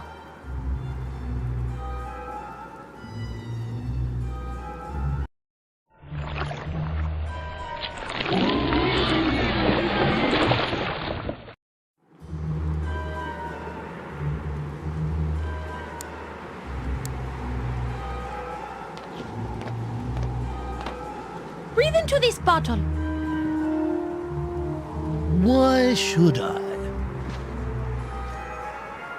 Because we need your breath for something. Clever. Well, then I will never breathe into that. Great. Good going. You ever heard of tricking people into doing things they otherwise wouldn't do? I'm sorry. I thought it was best to go with a direct approach. Which do you like better? The direct approach or getting the hell out of here, eh? I see your point. Merde.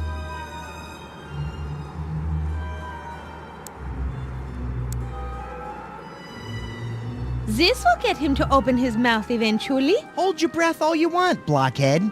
You have to breathe eventually. It will never work, plebeians. I can hold my breath for 10 minutes. Yeah, we'll just see about that.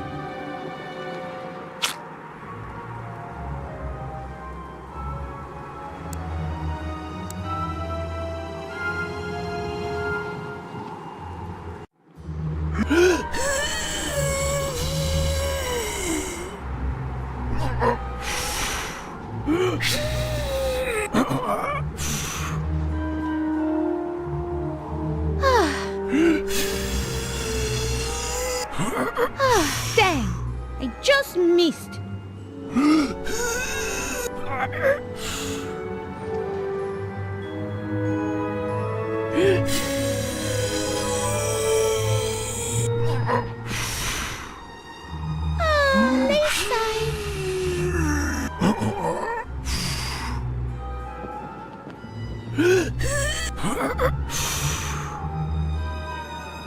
Yes!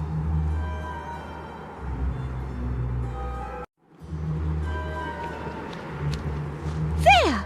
I got it! Thank you, Rufus. Your services will no longer be needed. You are most decidedly not welcome.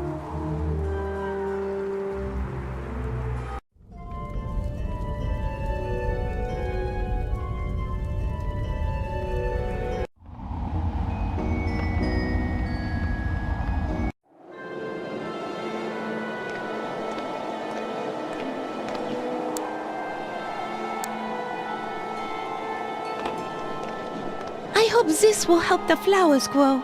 I just hope it doesn't eat a hole through the bottom of the planter box.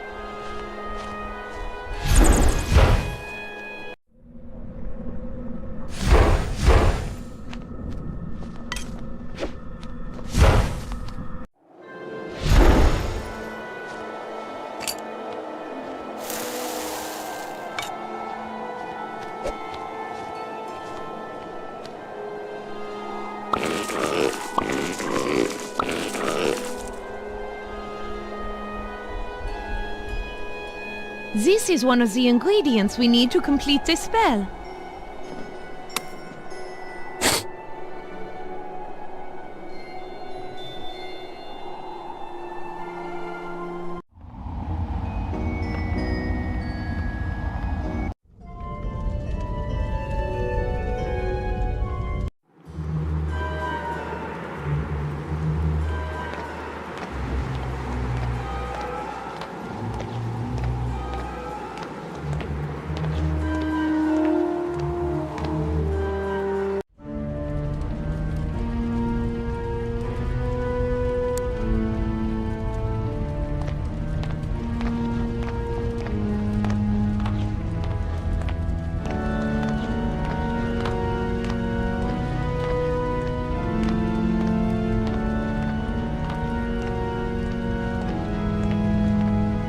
This should make the cherry soda undiet. Sweet! Yes, it should be sweeter. No, I meant sweet as in that's cool. Sorry for the confusion. Next time I'll just say awesome.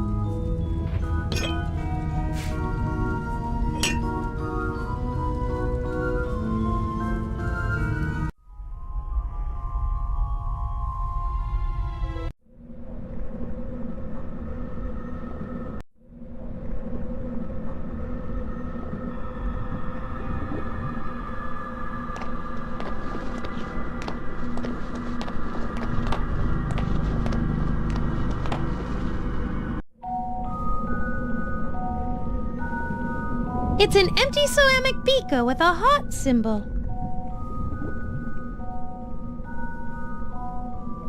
It's an empty ceramic beaker with a diamond symbol.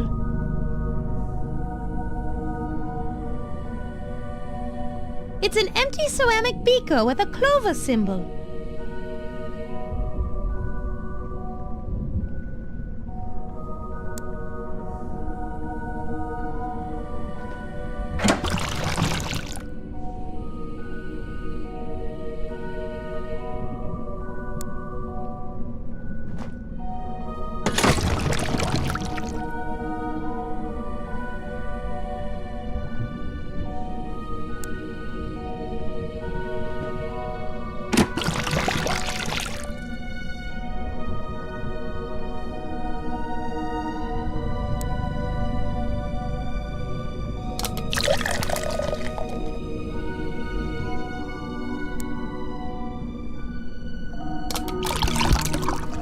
Look, the liquid in the heart beaker turned purple.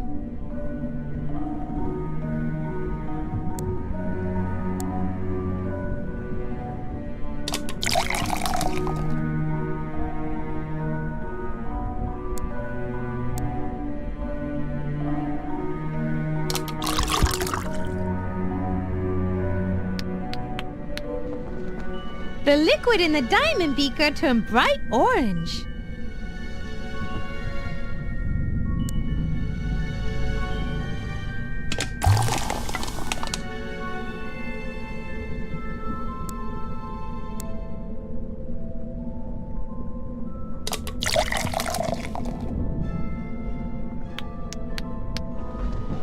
Interesting.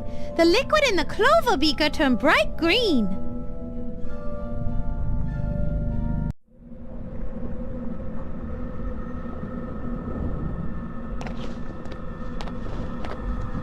It's a Bunsen burner, a small stove used to heat things.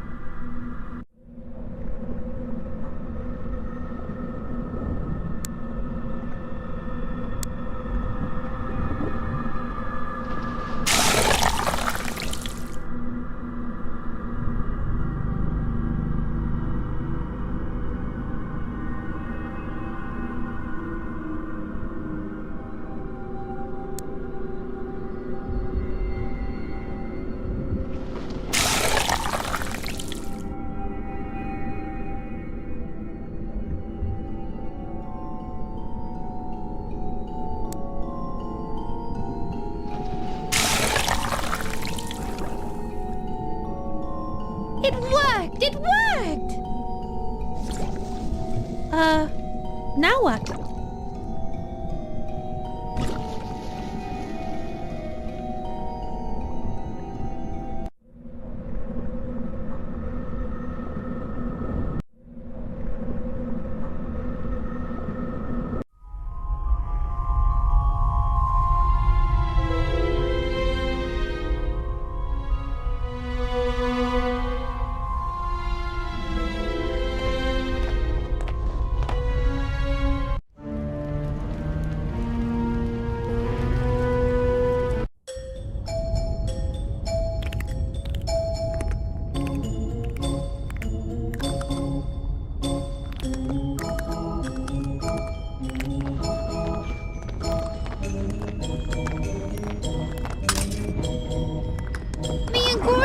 Aren't mixing. How can we make this cauldron hotter? Add fishnet stockings and high heels.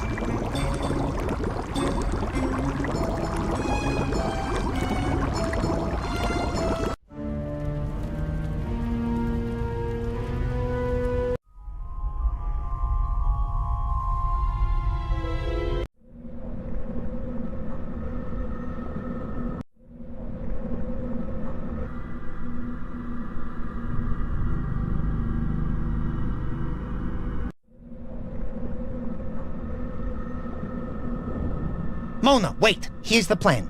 As you turn up the gas, we're gonna leap into the air. That way, in the unfortunate event of an explosion, its force will carry us safely away instead of incinerating us at ground zero.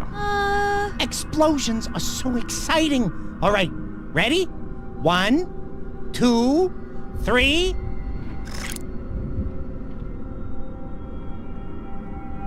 Dang, that's one lame flame.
Aren't mixing. How can we make this cauldron hotter?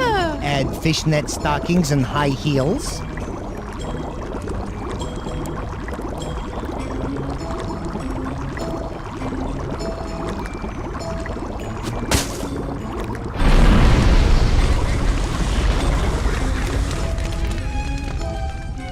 Wow! I don't know what's in that stuff, but it's got quite a kick. Kind of reminds me of the bat shine my Uncle Jess used to make. I remember this one time, I brought a jar of it to a party. All I really remember is taking the first couple of sips. Then the next thing you know, it's 5 hours later, I'm in a complete stranger's belfry, I suddenly have this new tattoo, and to top it all off, my pants are missing. This sounds like an incredibly touching story, but I'm afraid we don't have time to hear it right now. Look, Fodrick! It's boiling! It has turned bright red! It worked!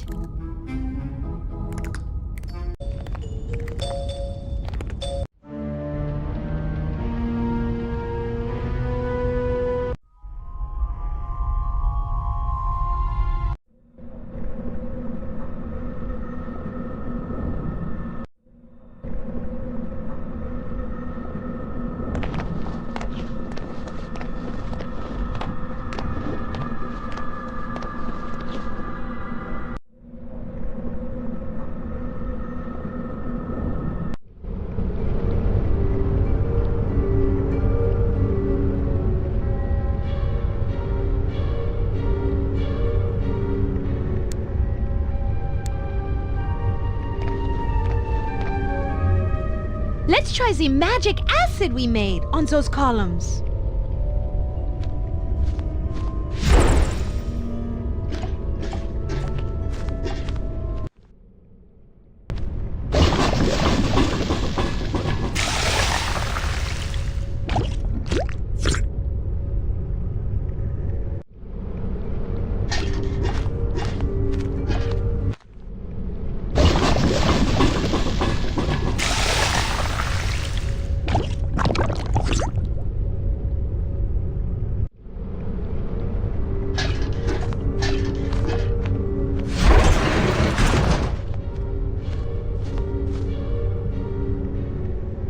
That did it! The walkway is down now!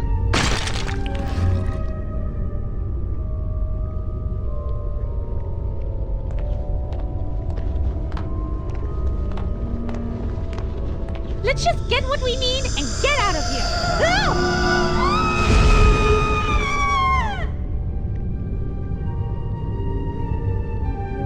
Back? Stay back, I say. I don't wish to harm you, but I'll do so if you leave me no choice. What now? Can't anything ever be easy? Hello, may I talk to you? My name is Shannon O'Doherty. I've come from Ireland to search far and wide for my one true love.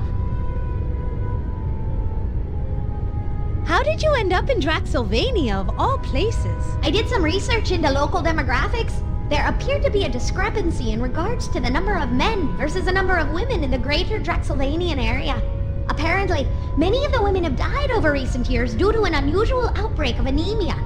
Interestingly enough, this same affliction seems to have taken its toll on the local paperboy population. I figured with so many men available, I was bound to find my one true love.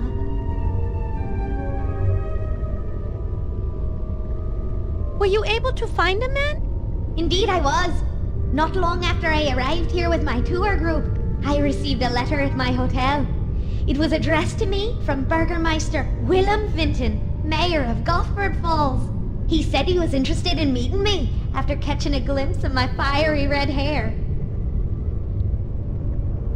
Did you ever get to meet this Burgermeister, William Vinton? Yes, but only briefly. He came to my hotel saying he wanted to meet me. As the mayor of Gosford Falls, he always enjoyed spending time with young ladies new to the area. I believe he took a liking to me, for he invited me to come up to his room so we could discuss Draxylvanian history. Sounds like this Burgermeister was looking to get to know a wee bit of the Irish. How did you end up in this castle? A woman came to speak with our tour group, saying that she was the Baroness von Kiefer. She asked me how old I was and how it came to be that I was in Draxylvania. After I told her about myself, she offered me a job working at her castle. Since I knew that I had found my true love in Willem, I decided to stay in Draxylvania and took her up on her offer. The first night in the castle, the Baroness brought me a warm cup of tea. After taking a drink, I grew very tired, and the next thing I remember is waking up here. Why don't you leave here? I surely want to, but until my bones can be buried in a consecrated grave, I must guard them till the end of time. Bummer. All of your bones, you say, or most of them? Good question. I'll have to ask. Ask whom? Another good question. My, you're just full of them. Why do you ask, anyway? Never mind. Don't worry about it. Would it be alright if we borrowed one of those bones there? I can't let you do that. I'm saving them for my burial in consecrated ground. I feel the need to stay here until that happens.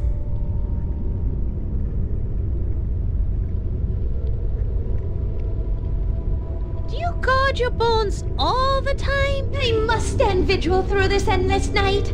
My true love, Willem, rescues me at dawn. He'll bury my bones and hold me in his arms forever. Oh, how I long for the morning.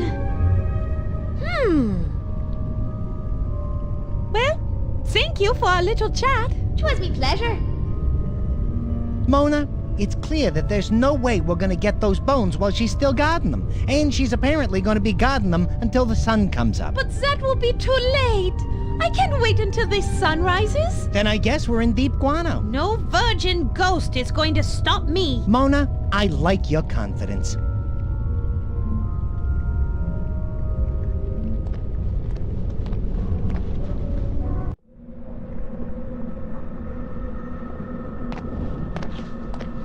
I don't want to fly into that.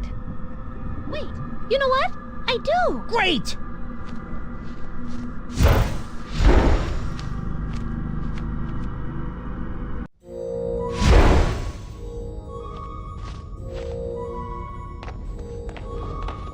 Now, why didn't we open that trapdoor before? Certainly! If we just... the key! The rats! Rufus! Ugh. Yeah, what are you gonna do?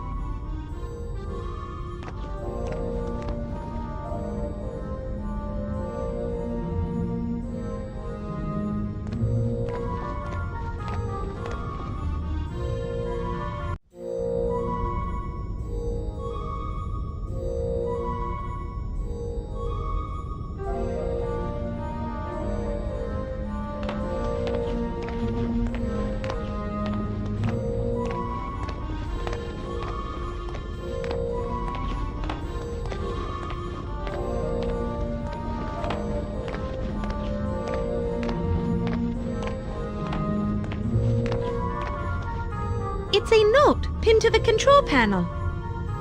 Let me save you crow's feet and read that for you.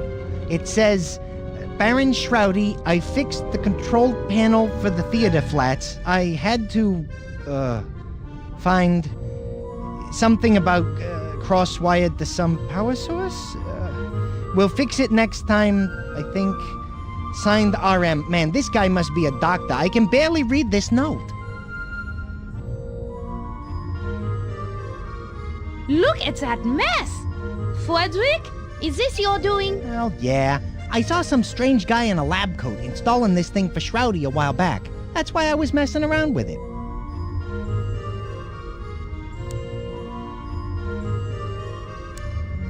Frederick, here's a chance to put that mouth of yours to good use.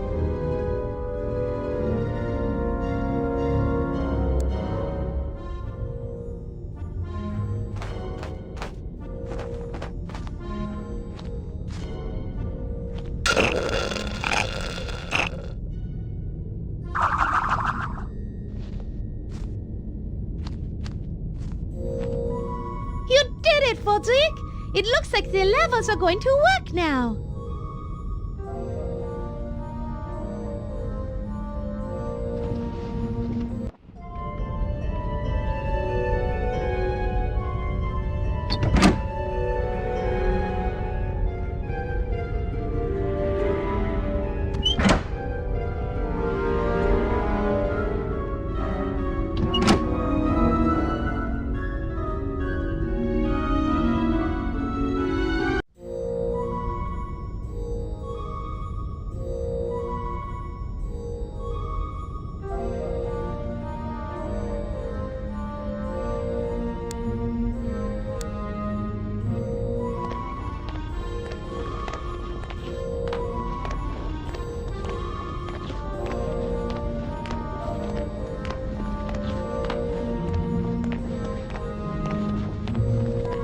We'll have to take a closer look.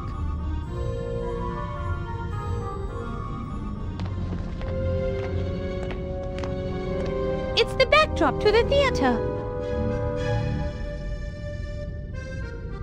I can't reach them from here.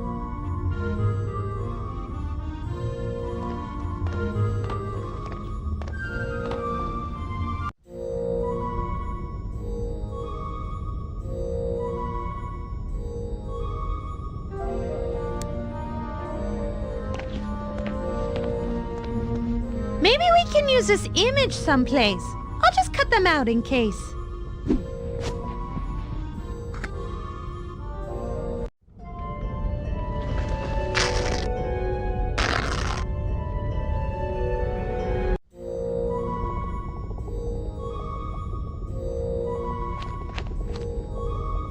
I might need them, although I can't carry them around, but I'll keep them in mind.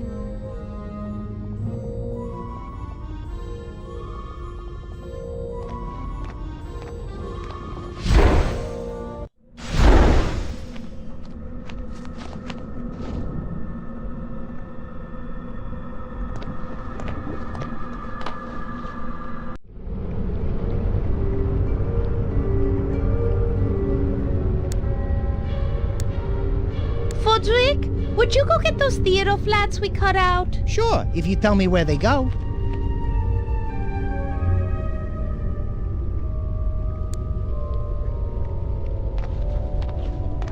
Fodrick, fly over and hangs a sun backdrop outside of the window. Maybe we can trick Shannon into thinking the sun has risen. Okay, I'll get right on it.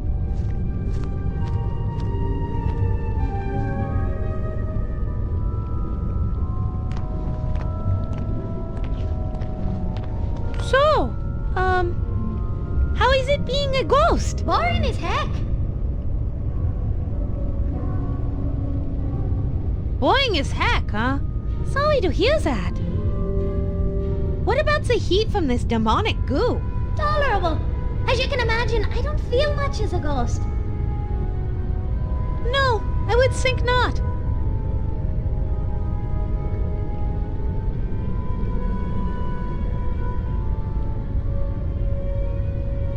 And being a vampire?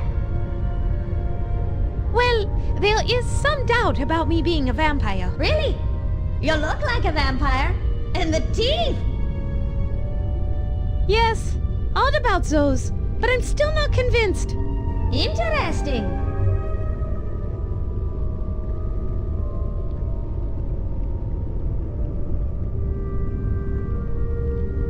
Hurry up, Fodrick! What is taking you so long? What? Oh, nothing. Just wondering where my bat went. Oh, thank God.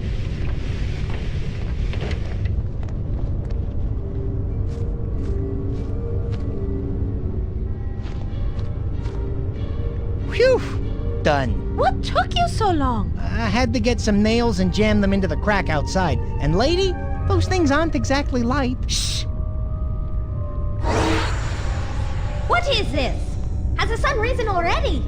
I can see it, but something isn't quite right. It seems like it's morning, but somehow I'm not convinced.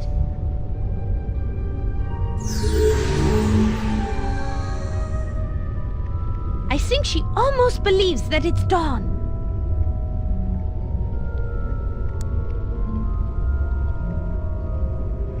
It's an animal noise toy from Shrowdy's toy chest.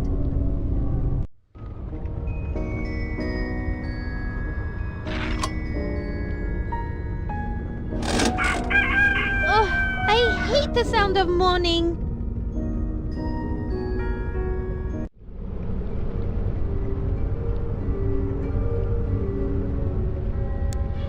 Fodrick, will you play this toy for me later? Sure, just tell me when.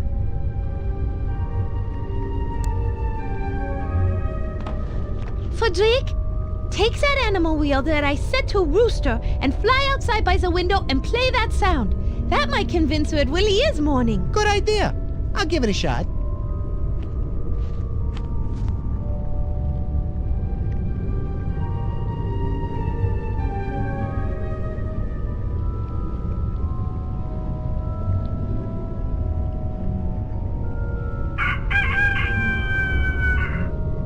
The sun has risen and the rooster crows. Morning has come and with it my salvation. Willem comes for me. I can rest now as I wait for you, my love. My vigil has come to an end. Willem!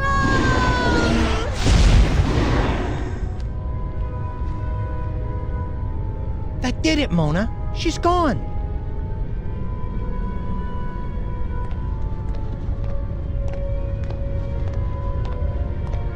I can grab one of these now.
tongue is hideous.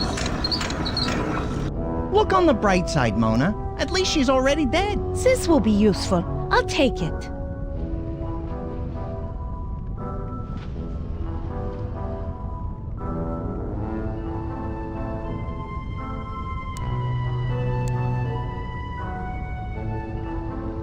Excellent. Good.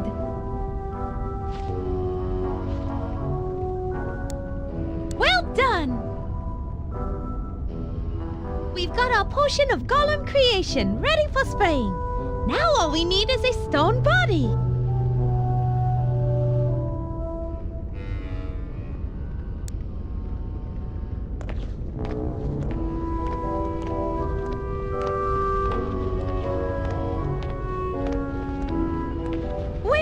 Let's add a head so we can boss him around.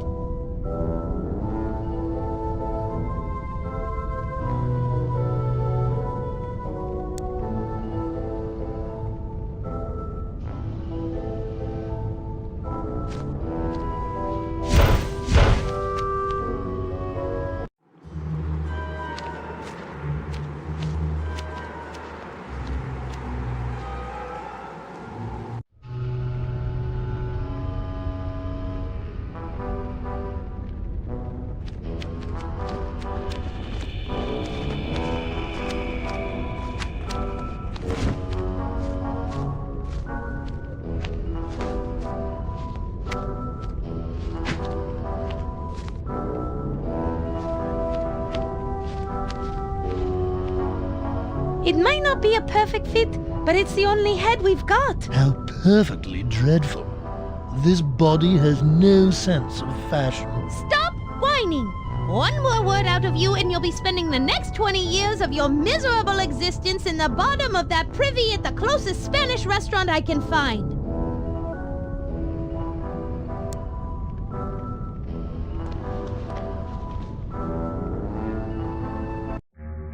Let's see if this will work.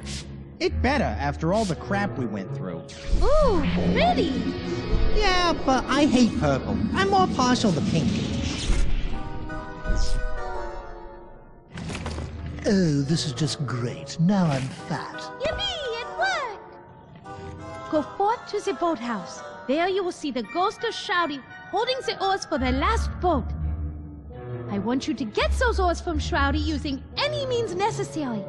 Well, apparently I have to do whatever you say. So, all right. I work for a witch. Now I'm taking orders from a bee. I heard that. You were supposed to. Hey, what the? Rufus, what? Look, just give me the oars. What? Violence. Fortunately, I like violence. Firecracker, sis, boom, bam. Rufus Golem, rah, rah, rah. Go, Rufus!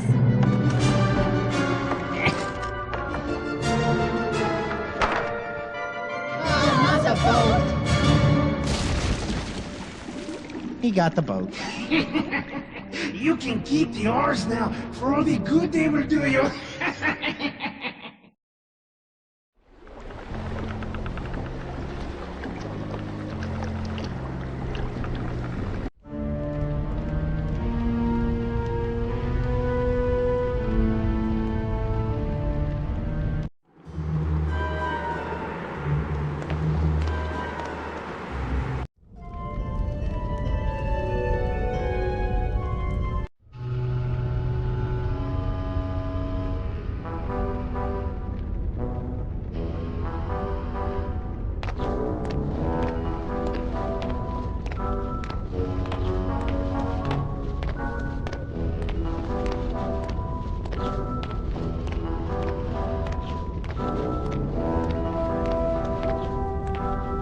I don't need to be dragging my bed. Coffin. I'm going to ignore that. Anyway, I don't need my bed right now, but it's good to know that it's here in case I need it later.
should do the trick. Maybe not as nice as a boat, but at least it floats. Grab those oars, Mona. It's time for the maiden voyage of the SS Dirtnap.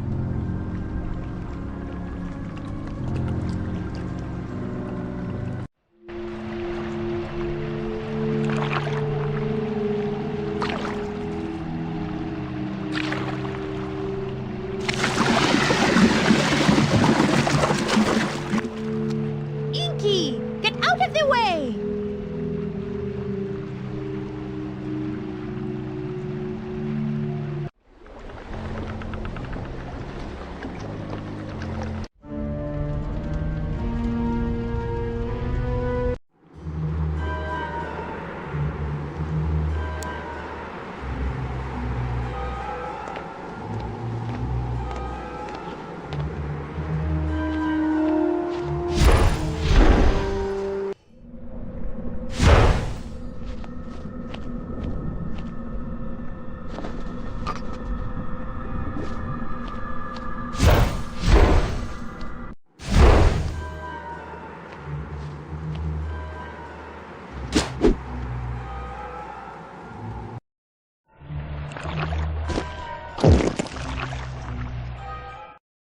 Good!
After he swallowed that ice, he thickened up. It was easy to spy him this time.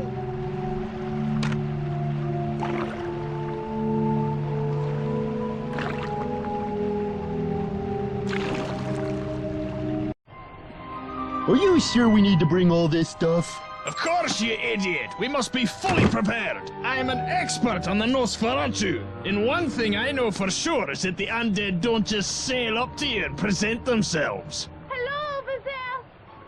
Do you know a good place to land our our pleasure cruiser?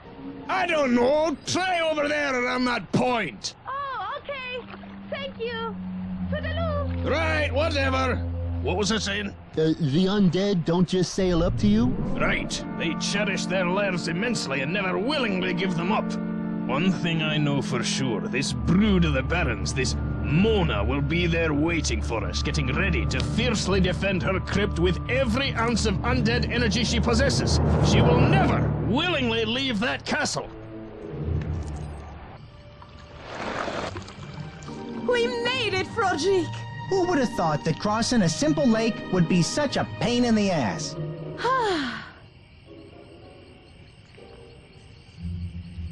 Well, off to Paris. Wait!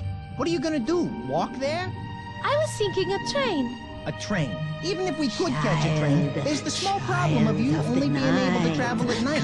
That would have to be an extremely fast train to make it to the next major city. Child of the night. Come to think of it, Why are you not walking towards me? Aren't you listening? Do not make me count to 3. 1, 2, 3. Expanded drag coefficient, adjust for gravity. Come to you. Then, of course, at higher Yeah, altitude. finally. Mona! Wake up! Mona! Come, child, come inside where it is warm and safe. I have been waiting for you. Oui, mistress. Oh, I see. You want your fortune told. Good idea. and see if you can find out what's gonna happen on next week's episode of Bats of Our Lives.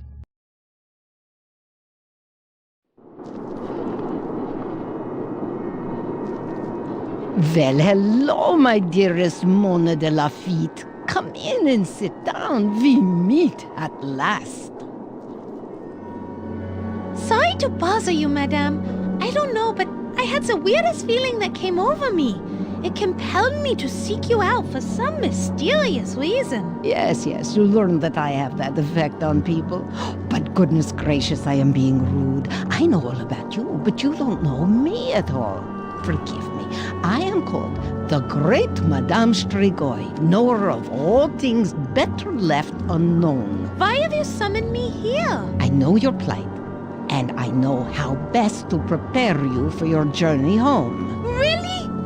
You know how to get me back to Paris? Okay, listen very carefully, for I'm only going to say this as many times as you ask me to. First, you need your coffin to sleep in.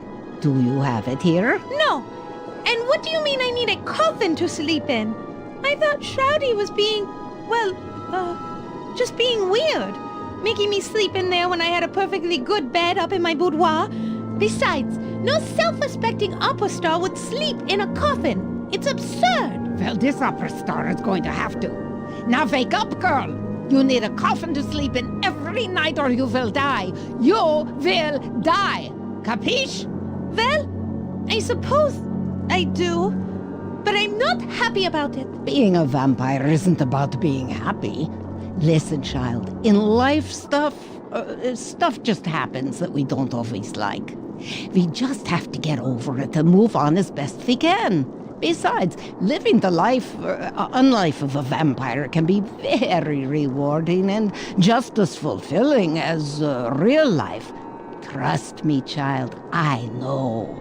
You are strong, I have seen it. You'll be just fine, and I'll guide you all the way. Now, where is your coffin? At the lakeshore where we left it. Uh-oh, better go get it now. Constable Otto just passed here a few minutes ago on his nightly patrol. I think he said something about investigating a scream and looking out for two strangers reported skulking hereabouts. Hurry and go get it, and bring it back. ASAP!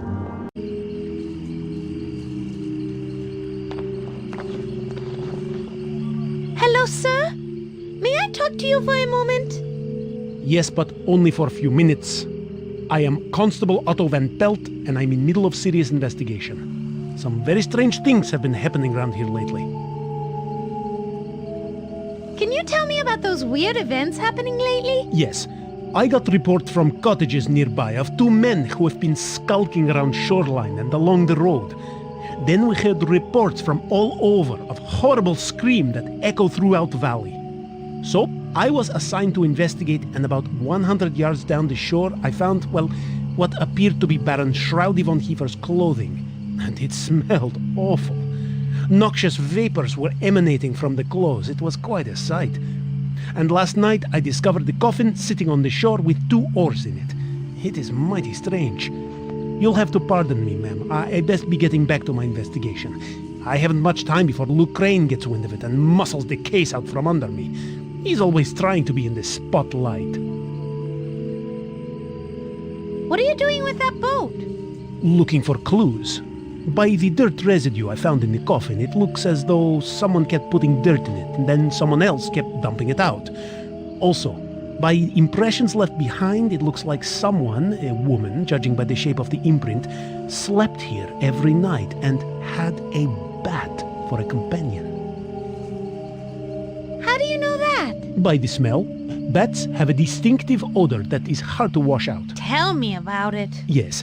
Bats are popular pets in Draxylvania for some reason, though I personally think they're bad luck. Why's that? Because anyone who adopts one seems to come down with spontaneous anemia right away.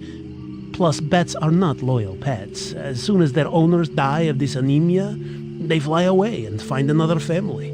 But in Draxylvania, you get used to these things. What else can you deduce from looking at the coffin? Well, the woman who slept here wore black and purple, judging from the fibers I found, and had black hair. And the coffin owner's name was written on a tag on the inside of the lid, a Mona De Lafitte. Sounds like a French name. I think popular in the south of France, near Calais. Where are you from, may I ask? Calais? That's not in the south. Shh, idiot. Oh, right. Where? Belgium. Where? Belgium. Quebec. Well, which is it, Quebec or Belgium? Belgium, Quebec. A small colony of Belgians, just east of Montreal. And I didn't get your name. Bona De Lafitte. Donna Le Lafitte. No, I mean come again. Fona May. Whitney. Whitney. Dark Lake. My name is Whitney Dark Lake of the, Belgium, Quebec Dark Lakes. Pleased to meet you. Pleased to meet you too.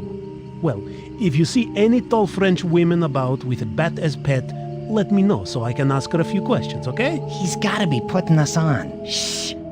Yes, Constable. I certainly will. Can you tell me about the nearest towns? Well, there is Vlad's Landing down the road behind you, and beyond that near the border is the quaint village of Gothard Falls. Up the river are the towns of Ravenhaven, Howling Oaks, Battsburg, and the new retirement community of Scarlet Meadows. Tell me about Vlad's Landing. Yes, it's a hilly town located just down the road there, and serves as a hub of commerce for Lake Varg. The Draxylvania Tourist Board, a powerful entity in these parts, almost got Burgermeister to change the town name. To what? Super Happy Funville. The board thought it might increase tourism. I like the runner-up name myself. Let me guess. Autotopia? No, but I like that. No, the runner-up name was Don't Swim in the Water, the Lake Monster Will Get Youville. In the end, all parties agreed to leave as is. It was for the best. Tell me about Gothard Falls. It's just the cutest little town, built on a bridge overlooking the falls. Quite spectacular. But the local baron appointed the most corrupt skirt chaser as Burgermeister, Wilhelm Vinten. Ugh. They say he has charisma and can make deals better than anyone. Villagers seem to like him, but no woman is free from his tentacles for long. I sure hope the recall campaign succeeds. If he is a good leader, why do you hate him so much? Oh my! I think I asked the wrong thing. Are you okay? No, he's fine. It was a long time ago. High school. And I had... Stop it. That's okay. This crush on any time at all. She had beautiful braids and long blonde hair. She smelled so good. Oh, Lord. So we have to go now and, And then he came along with his sweet-talking ways and mesmerizing stares. Do something! Oh my! I feel faint. Yeah, that's it. I'm passing out. I'm going to be sick. Not far from the truth. Really? Do you need a doctor? No. Suddenly I feel a lot better. Tell me about the retirement community of Scarlet Meadows. Oh, that is a strange place. It used to be the castle of Maud the Impaler, but then the Ghoulish Society took it over, renovated it, and opened it up as retirement community for Draxylvania nobility, huh? They have golf course, geyser-heated pools, and everything. Thing is, they only like to golf at night, and the retirees really don't look that old. But I hear the place is very, very nice, and the healthcare is great. No one gets sick. Can you tell me about the graveyard down the road? The Draxylvania graveyard and picnic grounds? Another bright idea by the tourist board. They thought by throwing in some tables, swings, and grills, tourists would flock there by the droves to eat corn on the cob while sitting on top of great-grandmother. And they didn't? Actually, they did, but only at night for some reason. Moonlight picnics are all the rage this year.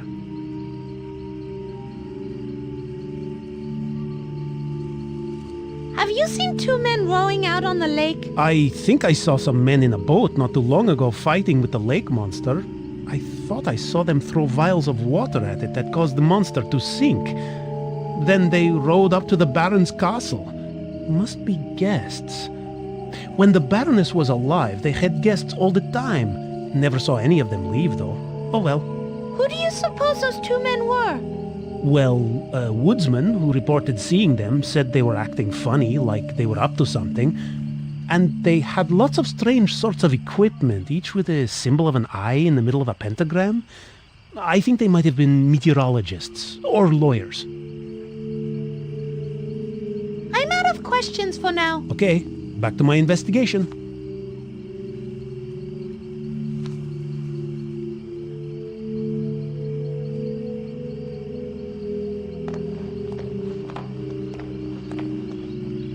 I went back to get it, but we were too late. Constable Otto was there. I guess it's time that you had this. Vampires for Dummkopf. It has everything a budding vampire like you needs. Read it and learn it all. It tells everything you need to know about your new vampire powers, as well as your many vampire restrictions. It has rules, flowcharts, pie recipes, and good advice for vampires of all types. Thank you, Madame Sturgoy. Back to being a vampire.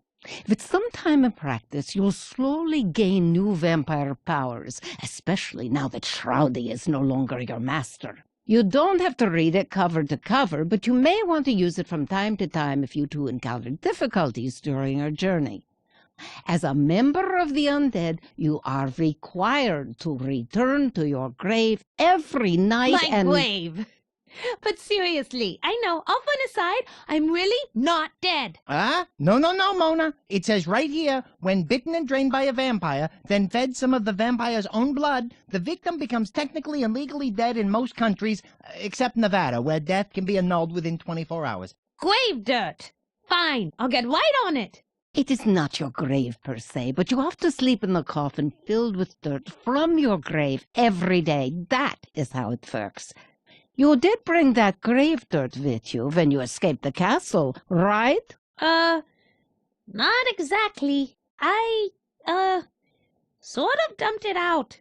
I'm afraid you're going to have to go back to the castle and retrieve it. Back to the castle? Shush now! Something's coming in! Oh, great spirit of the ball, show me Sector 12! Madame Sturgoy, who are they? Vampire hunters, Monsieur Calvin and Belcou, his apprentice. Oh, why on earth did signs send them instead of Abraham? Ugh, God only knows. Oh, well, they are vampire hunters from a religious brotherhood. You can thank them for staking Baron Shrowdy von Kiefer to death back by the lake. They want to stake you, too. They will not likely rest until your undead heart stops beating in your undead chest, after which time you will be 100% dead. Look, if you do not find more grave dirt before sunrise, you will not be able to return to your coffin, and I already explained how important that is. Try the Drexylvania Cemetery and Picnic Grounds for a start. It's just down the road past the lakeshore. You can't miss it. What you're saying is that if we're ever going to make it to Paris, before we can leave, we must get Mona's coffin, then replenish our supply of Mona's grave dirt, and we're done? Once you have the grave dirt and your coffin, you will need a wagon to carry it all and a horse to pull it. I think you can borrow the wagon from the cemetery caretaker, and I just so happen to have a line on a horse for sale in the local town of Ladd's Landing, just up the road from here. I grabbed this flyer while I was there. I don't have any extra money, so you'll have to work something out with the owners. Steal, borrow wagon from the caretaker, work something out with the owner of the horse, get coffin and grave dirt, check. Luckily for you, I know some Turkish smugglers in Puerto Varda. They owe me a few favors from back in the old days. I got them to agree to take you on their ship, the Demeanor, a large tramp freighter bound for France. They are scheduled to leave the docks just before dawn. They will not wait for you, so you must find everything you need as quickly as possible. Grave dirt, coffin, horse, and wagon. Got it. Nothing else, right? Well, come to think of it, you should really get an insane daytime guardian before you travel long distances, just to be safe. What? Not another thing to get. This is too much. And why exactly does he have to be insane? Yeah, at best it sounds a little unwise to travel with nutcases, especially over long distances. Come on, think about it, you two. All vampires must find a mortal living human to guard over them during the day in case the righteous brothers or their brethren discover your coffin and decide to stake you in your pajamas. An insane guardian simply works the best. For one thing, they are more easily controlled. 2, they get less grossed out by the sight of blood and corpses. And 3, I forget 3. Just trust me. They are essential to have for any sun-fearing vampire. But forget it. Never mind, we are short on time. You can worry about the insane daytime guardian when you get to Paris. Let's go already. We have a long night and a lot to do. Thank you so much for your help. My pleasure, child. I will do whatever I can to help you along your perilous journey.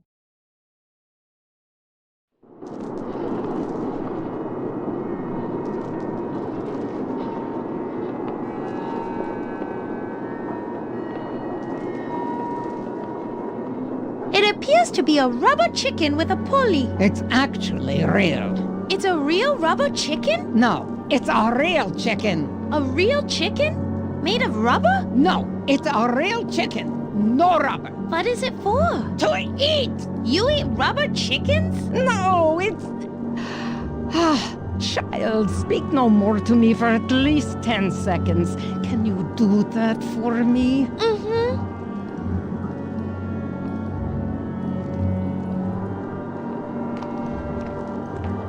I have a feeling this might come in handy.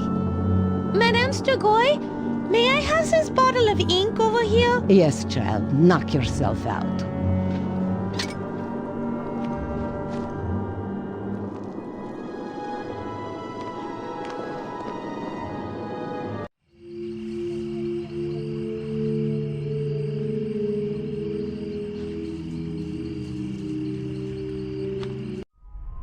It's the horse flyer. It says horse for sale. Good condition, no mileage, 200 crowns or best offer. See Gina Martinelli, 24700 McBean Parkway, Vlad's Landing.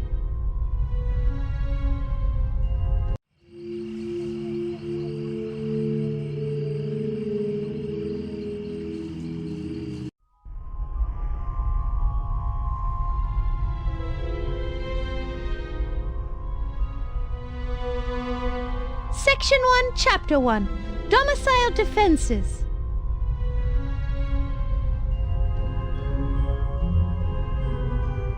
Section 1, Chapter 2, Back in Black and Never Go Back. Section 1, Chapter 3, Biting and Sucking 101. Apparently I'm only a novice vampire. I better just read Section 1. I'll read the other sections when I become more experienced.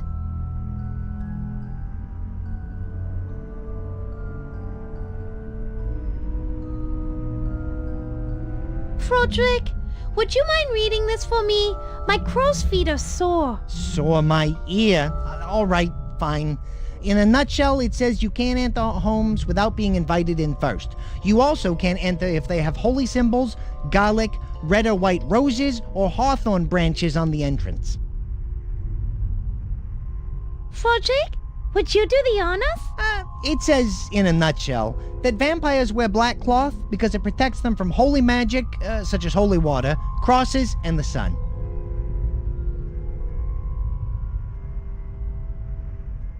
Froderick, do you mind reading this for me? It says, in a nutshell, that you can bite people on the neck and drain their blood till they pass out, but you should do it when no one will see you.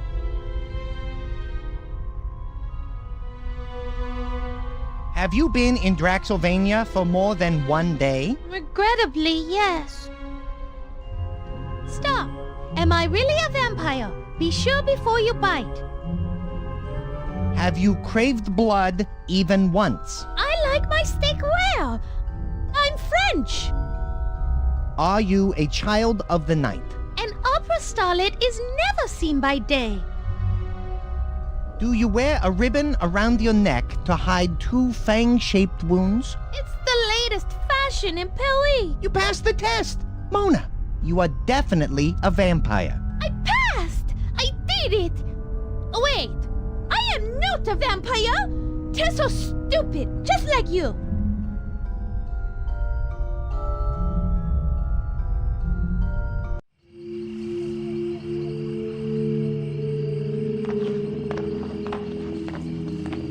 It's a sign. No shinola, Sherlock. What does it say for our listening audience? I don't like to read. Read. Yeah, I remember. Okay. It says, to the Draxylvania picnic grounds and graveyard south 2 miles, 1 mile north to Vlad's Landing, 5 miles north to the Lake Vogue Dam and Waterworks, and 7 miles north to Dread Rock Gorge and Garthford Falls. Speed kills, no dumping and no parking from here to the Dead Tree from noon till 6 p.m., violators will be booted at owner's expense, the VPD.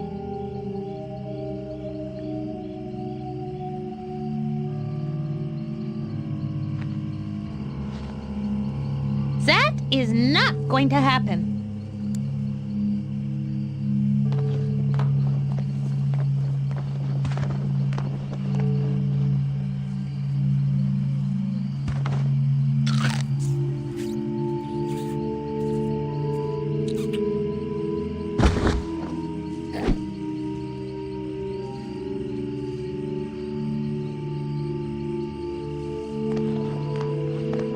Yes, well, now that the constable is, resting quietly, I'll take my coffin back to Madame Stregoy's camp.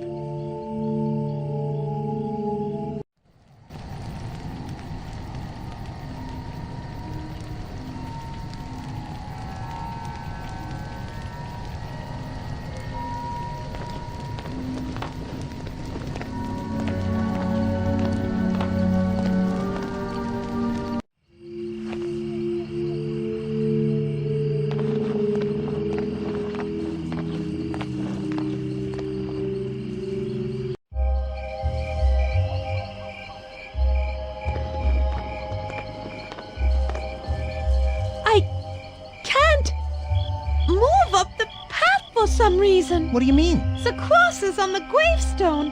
They hurt. I can't seem to approach them. Oh, boy. I was afraid of this. You're not going to be able to walk through the graveyard with all those crosses everywhere.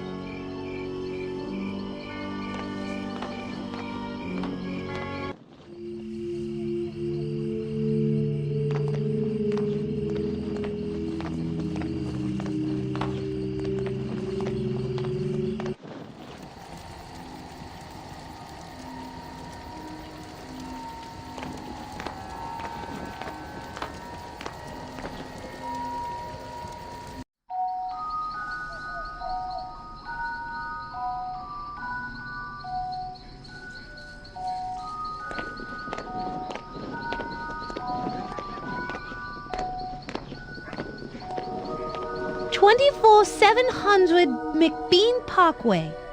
This is where the woman who was selling the draft horses lives.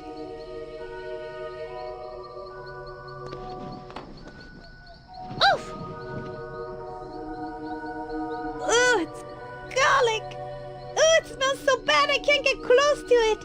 There's no way I'll be able to approach the door while it's still hanging there.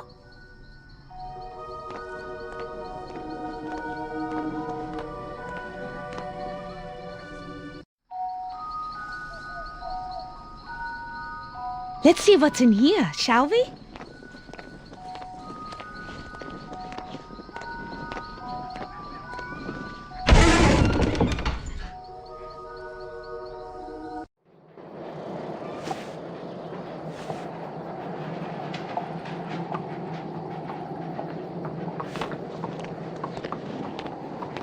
It's a horse. Of course.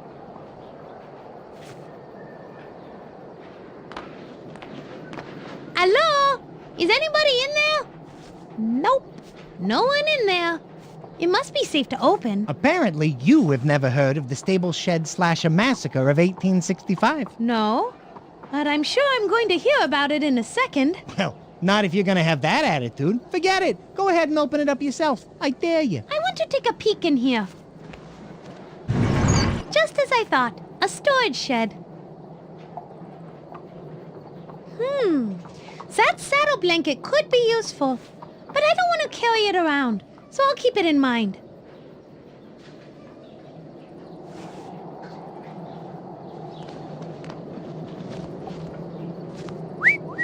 Well, would you look at that?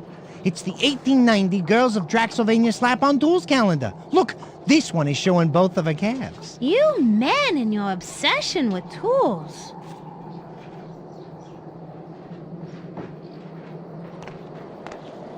NCC 1701?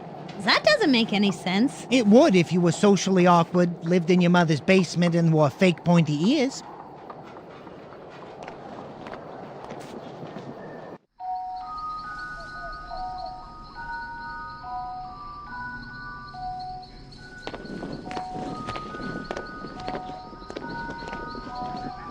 Jake, there might be bats up there. Do you have any relatives living up there? Not that I know of. But there could be some poor suckers up there hiding from the Belfry boys. As you know, they can be pretty good at collecting their debts.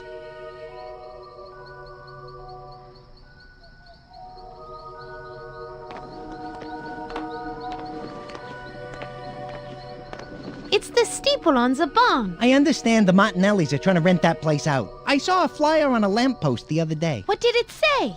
Room for rent, great views, quick access to equestrian facilities available now. Must supply own ladder.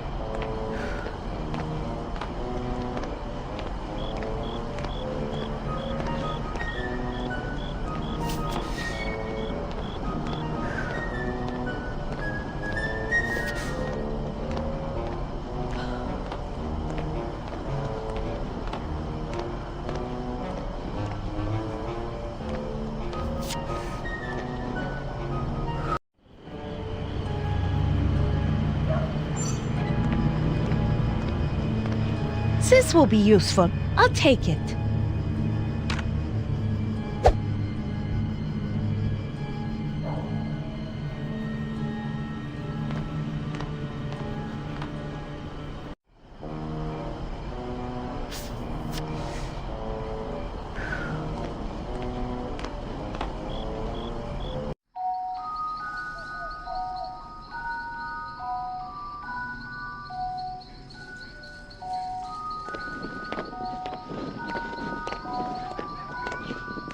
It says it's 4 o'clock. Huh? It's 2 o'clock? And 32 seconds precisely.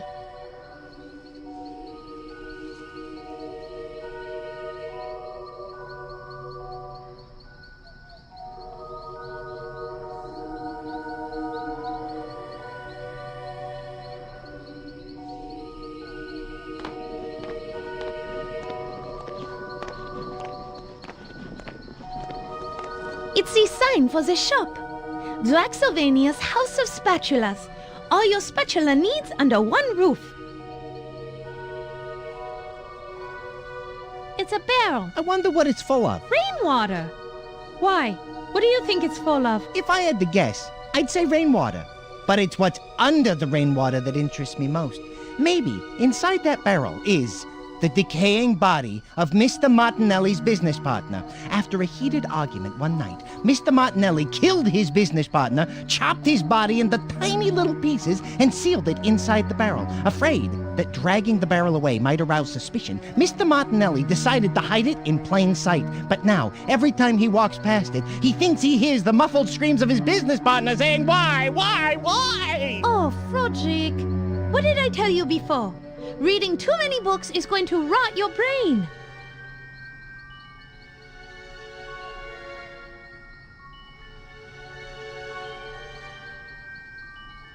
It's a window that's been broken from the inside. Based on the spiderweb effect created as the window was breached, the object in question was metallic, approximately 4 inches long, with a total weight not exceeding 27.5 grams.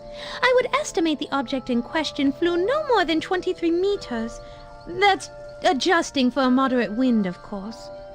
Wow, Mona. You're either a great detective or had a distinguished career as a cat burglar before you moved on to opera. It's a wheel. I wonder what it's for.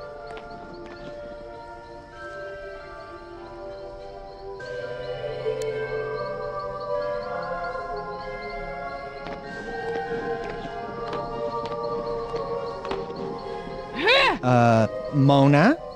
What are you doing? I read somewhere that grunting like an animal improves your accuracy when throwing or playing tennis. I'll take your word for it. Let her rip.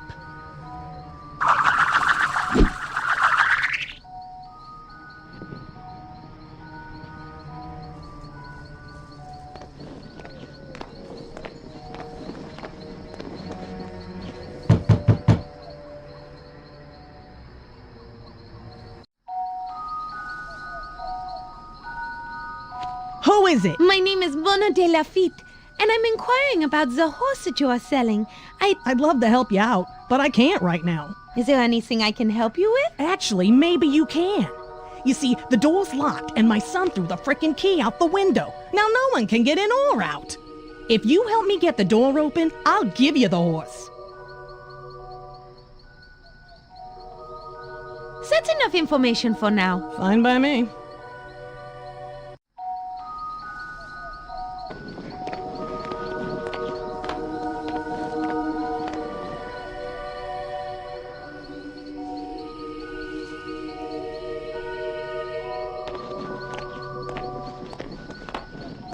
Feeling adventurous. I'm going to fly down into the well and look around. You go do that, and I'll stand lookout for well inspectors. Scared? No, just concerned that exploring a strange place might make me anxious, overly alert, and panicky. But scared? Never.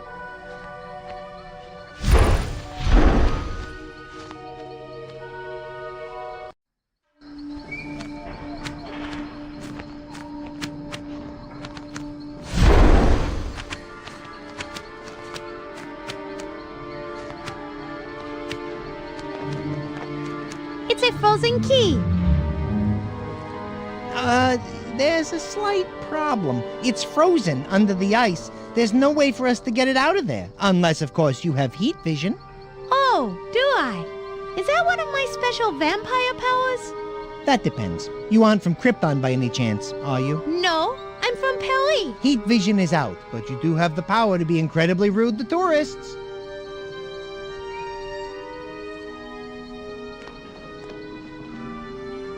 Aw, poor fellow. He fell into the well and couldn't get out.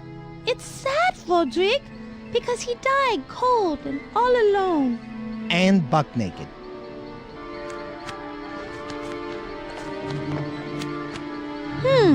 A bucket might be useful. I'll keep it in mind.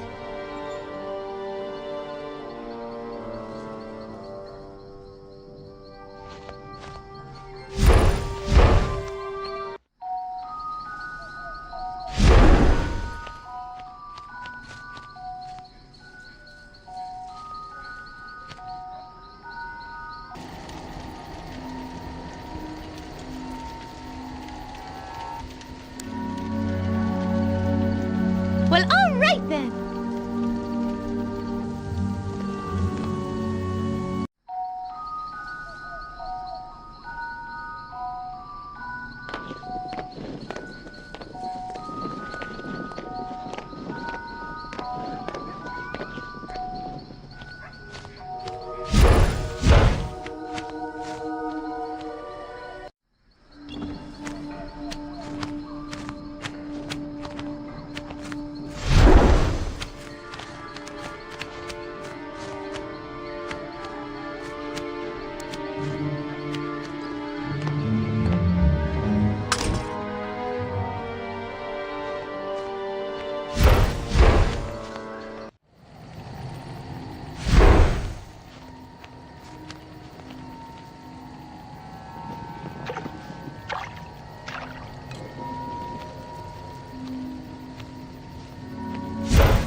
Now this ought to melt you free.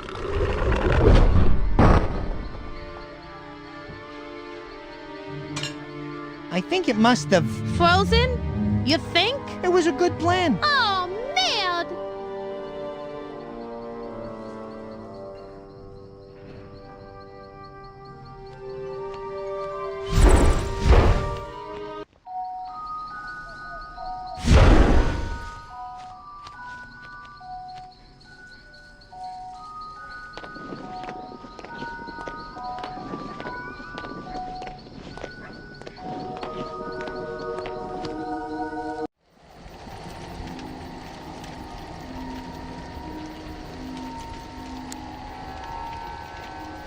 Well, all right then.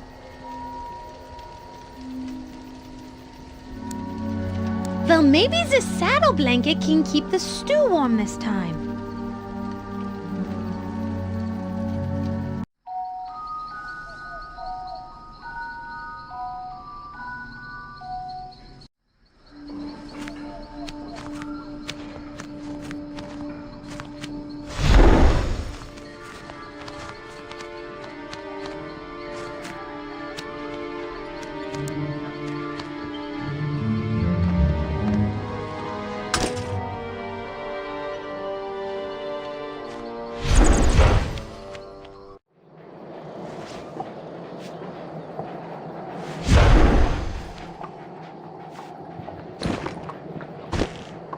Good.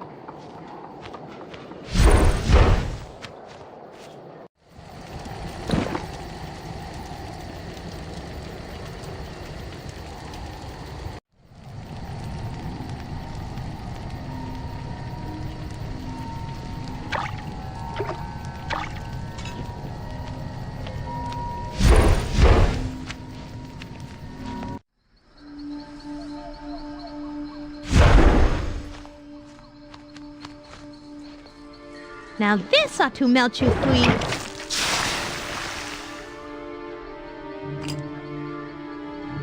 Yippee! That worked!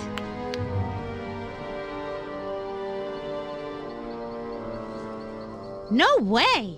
I simply refuse to get my fingers messy. Help me out, Frederick!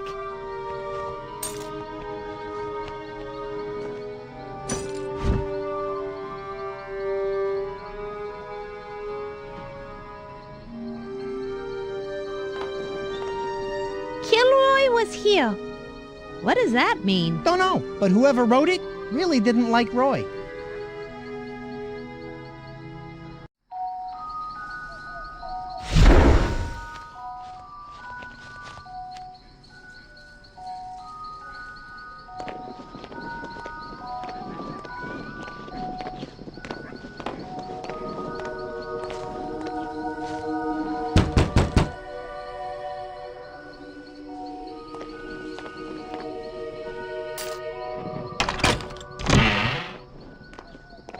What do you know about that? You found it. To be honest, I didn't think you had the smarts to ever find it. Thanks. I guess? Ooh. Well, let's get to the stable. I'm freezing my keister off. It's freaking cold out.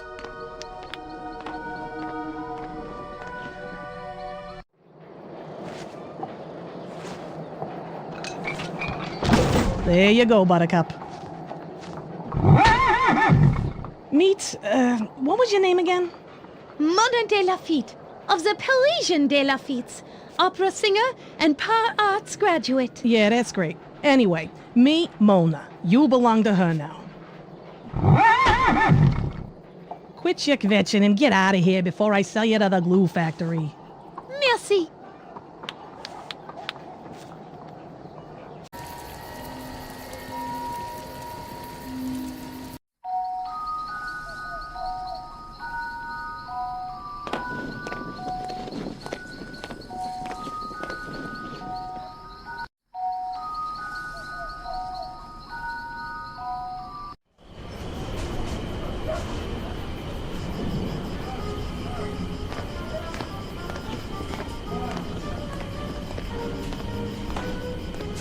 It's a cross. I can barely stand to look at it. It hurts me. You're not going to be able to get near that door until we find some way to deal with that cross. Maybe you should look in that Vampyre for Dummkopf book that Madame Strigoi gave you.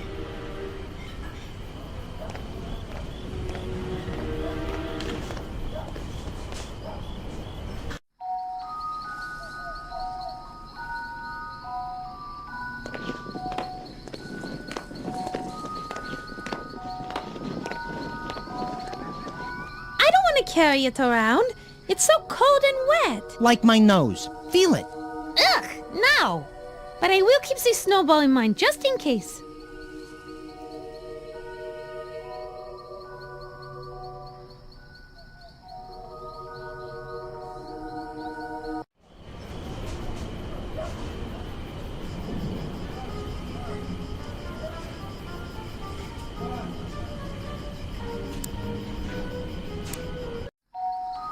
Maybe this will add a little color to you.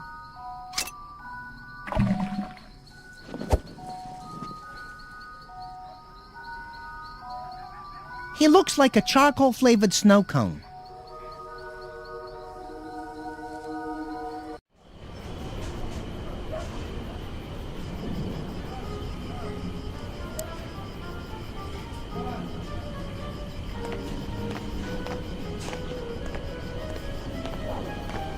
I'm going to throw a snowball at it. Maybe I can cover it up.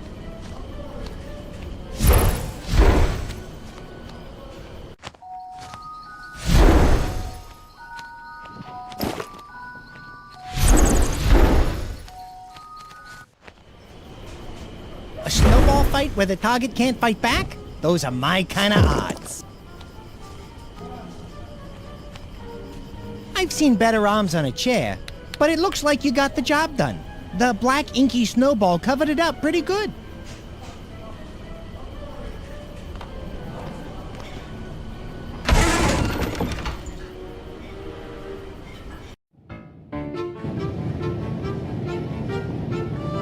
What's wrong, Mona? The door's open. What are you waiting for? Head on in. I can't! For some reason, I can't cross the threshold of the doorway. I wonder if this has anything to do with the fact that you are currently life challenged. Life challenged? Just trying to be polite. I know it's a bit of a touchy subject. Oh, you with your silly vampire theories. It's only a curse. That is, until I find a way to cure myself. Okay, so maybe the fact that you can't enter the store has something to do with the fact that you're a walking corpse. I mean, you're a vampire.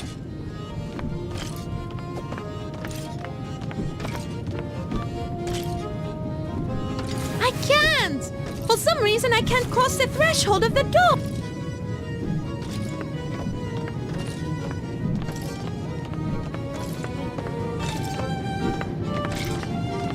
Excuse me, miss. Can we speak with you for a moment? I'm sorry, but duty calls. Excuse me, miss. Can we speak with you for a moment? I'm sorry, Pork but chops, duty woman! calls. I demand the pork chops now!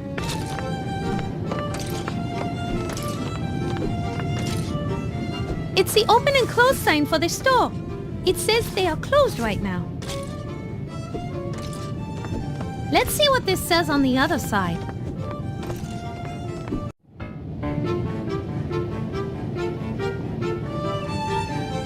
It's the open and close sign for the store.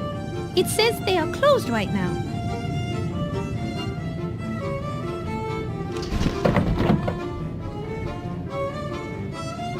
Surprise, surprise! Instead of closed, it says open. Wow, that one really caught me off guard.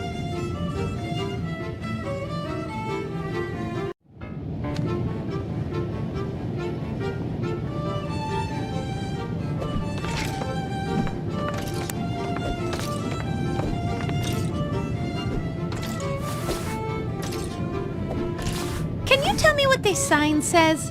I'm afraid I don't have my reading glasses. Yes, it says, yes, we are open. Please come in. I wonder how that got turned around. Oh, well. That did it, Fodrick. I suddenly feel different. I feel I can walk into this shop now. Pretty sneaky, sis. I mean, Mona.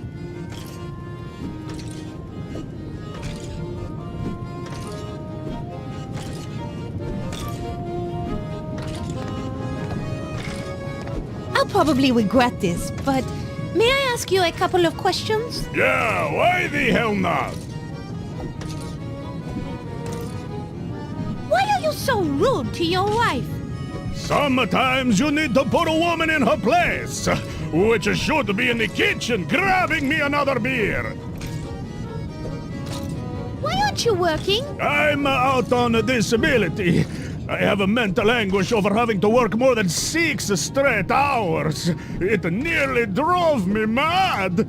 And I think I may have a permanent mental damage. No argument there. How come you drink so much? Have you seen my kids? And need I say more? Don't you think you should be nicer to your wife? Don't you think you should be nicer to me, eh? Perhaps we could continue this discussion over a bottle of wine at a local tavern, I know. Low lights, music, private booth, but lose the bet. You're disgusting.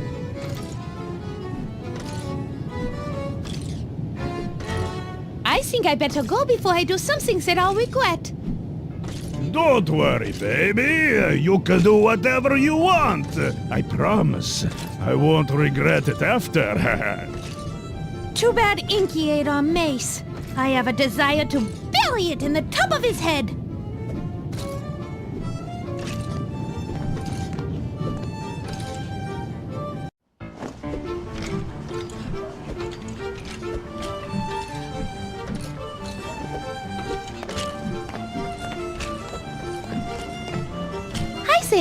My name is Mona. Can you sing a song for us? Please? We like to hear songs while we're falling asleep. Yes, of course.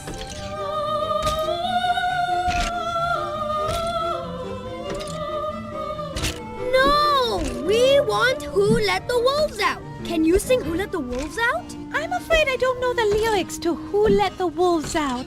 But I do happen to know several beautiful French lullabies, many of which have been passed down for hundreds of years. Who let the wolves out?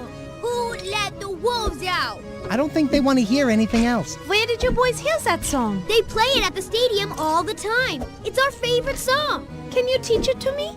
If you do, I'll be happy to sing it to you. We don't know all the words. Sing it to us or we won't talk to you anymore. Who let the wolves out? Such lovely children. I wonder if they'd fit through that window. Shush, Frederick. I'm going to have to find a way to learn that song. Otherwise, I don't think these children will ever go to sleep.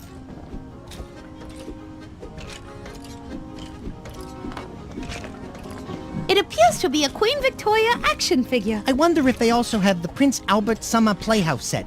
It features a built-in tea set, fox hunting stallions, and of course, a jacuzzi.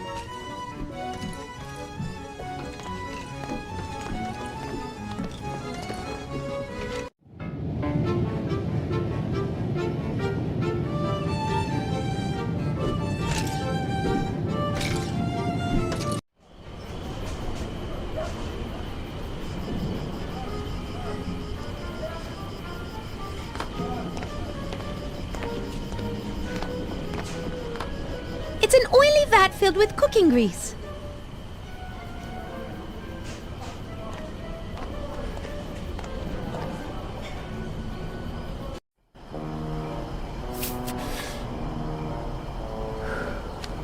Hi there, miss. What can I do you for? Sorry to disturb you, but may I speak with you for a moment? That depends. Are you in any way associated, affiliated, related to, or working with any member of a local, regional, or national law enforcement organization, particularly those identified as being tasked with reducing or eliminating the act of human fulfillment? Human fulfillment? She means no, she is not. Well then, hello there, honey. It's a pleasure to make your acquaintance. How can I help you?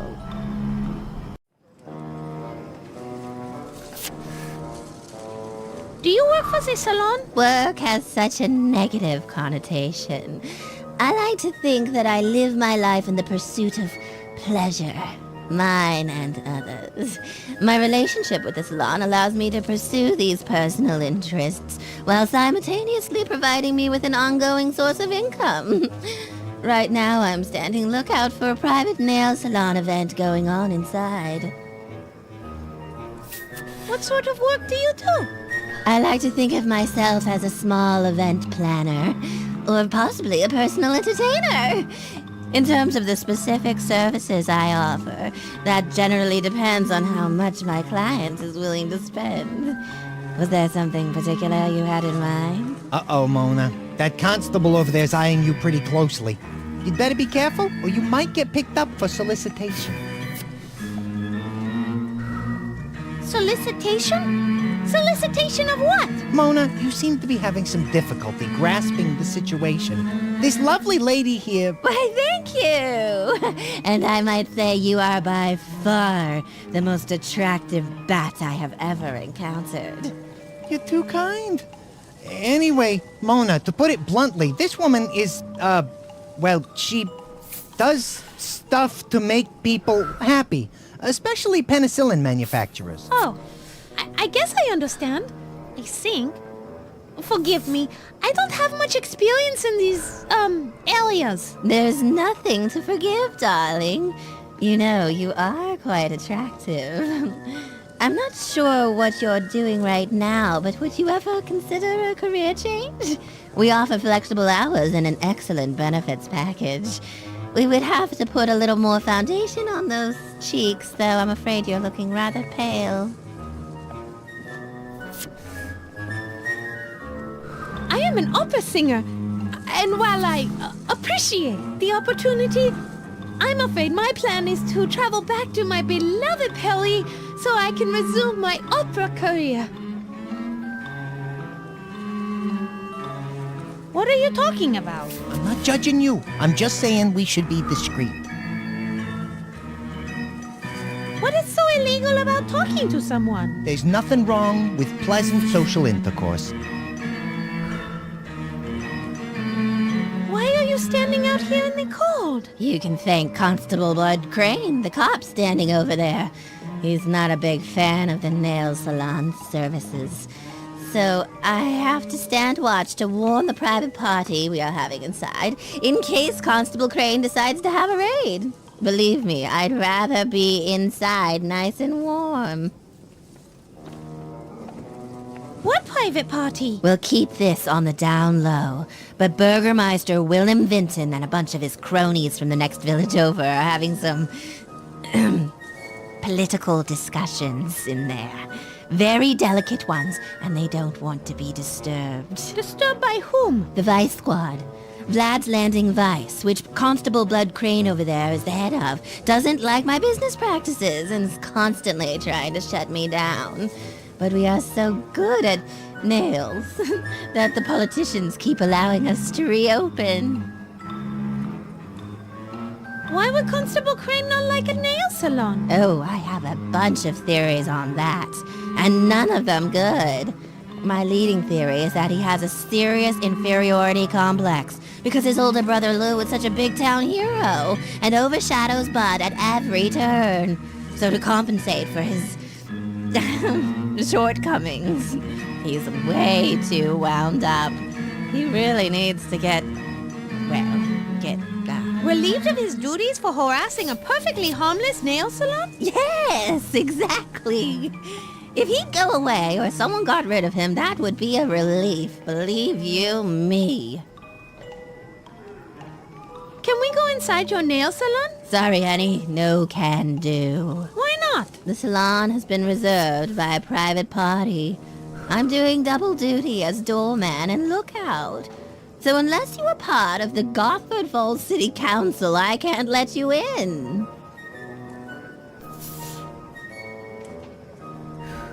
May I ask your name? Certainly. Today, my name is Iris Vivienne. What do you mean by today? Your name changes? Of course. My name changes with my mood. I'm in an Iris mood today, but tomorrow I may be somebody else. My customers enjoy a certain level of variety. Might I ask your name? Mona. My name is Mona. Well, what a coinky-dink. I use the name Mona all the time. It is a perfect name for a woman in my profession. Ha! And what is so gosh darn funny? Nothing.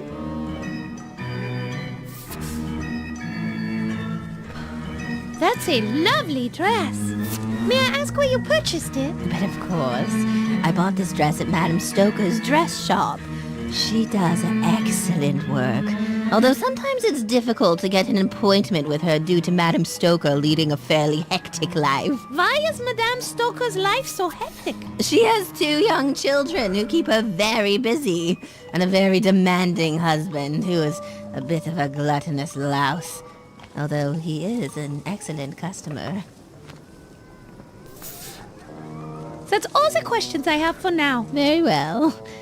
If you happen to see a lonely, wealthy man wandering about, please do send him my way.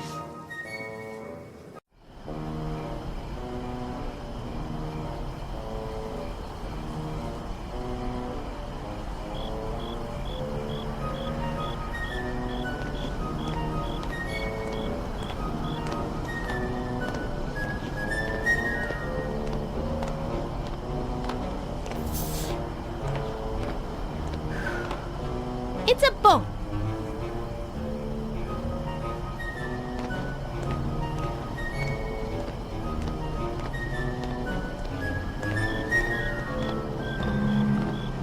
Excuse me, sir. Might we have a few words with you? Of course, Fräulein. Do you require assistance? Is that bat threatening you? No, he's actually a friend of mine. But thanks for asking. I have to say, you seem eager to help. That I am. It was my dream to be a member of the Deals, the Draxylvanian Elite Air, Land and Sea Rescue Squad. But I was unable to qualify for the service, so I had to settle for being a constable. What happened? Why did you fail to qualify? I have a condition known as FC, which stands for Fragile Coccyx. Apparently, due to the occasional bout of anemia and limited access to vitamins as a child, my coccyx does not have the strength to withstand the arduous training curriculum. Why did you want to be a member of the Deals? They stand for truth, justice, and the Draxylvanian way. Most importantly, they help people in need. There is also my secondary motivation of trying to escape my brother's shadow. What does your brother have to do with this? My brother was one of the first Deals. On his inaugural mission, he saved an entire village from being destroyed when floods caused the spillway of the Lake Varg Dam to malfunction. Ever since then, he's been known throughout the land for his heroic deeds. Haven't you had a chance to do anything heroic? Sure. I've stopped a few pickpockets, prevented the occasional murder, and harassed that cat house across the way out of business. Nail salon, where was I? Oh yes, but I've never done anything that's been recognized. What sort of recognition are you looking for? I want the town to know me as a hero. A key to the city would be nice. But most importantly, I want them to look at me and say, there is Constable Crane. He saved somebody. If I could only help somebody truly in need. This guy is a real piece of work. What sort of person would you want to help? Perhaps an elderly person? No, I know, a child. If I could save a child from some hideous fate, the old town would sing my praises. That was one dream. Surely you have other dreams and aspirations. I wanted to be a member of Lake Watch, a team of Draxylvania's best-looking lifeguards.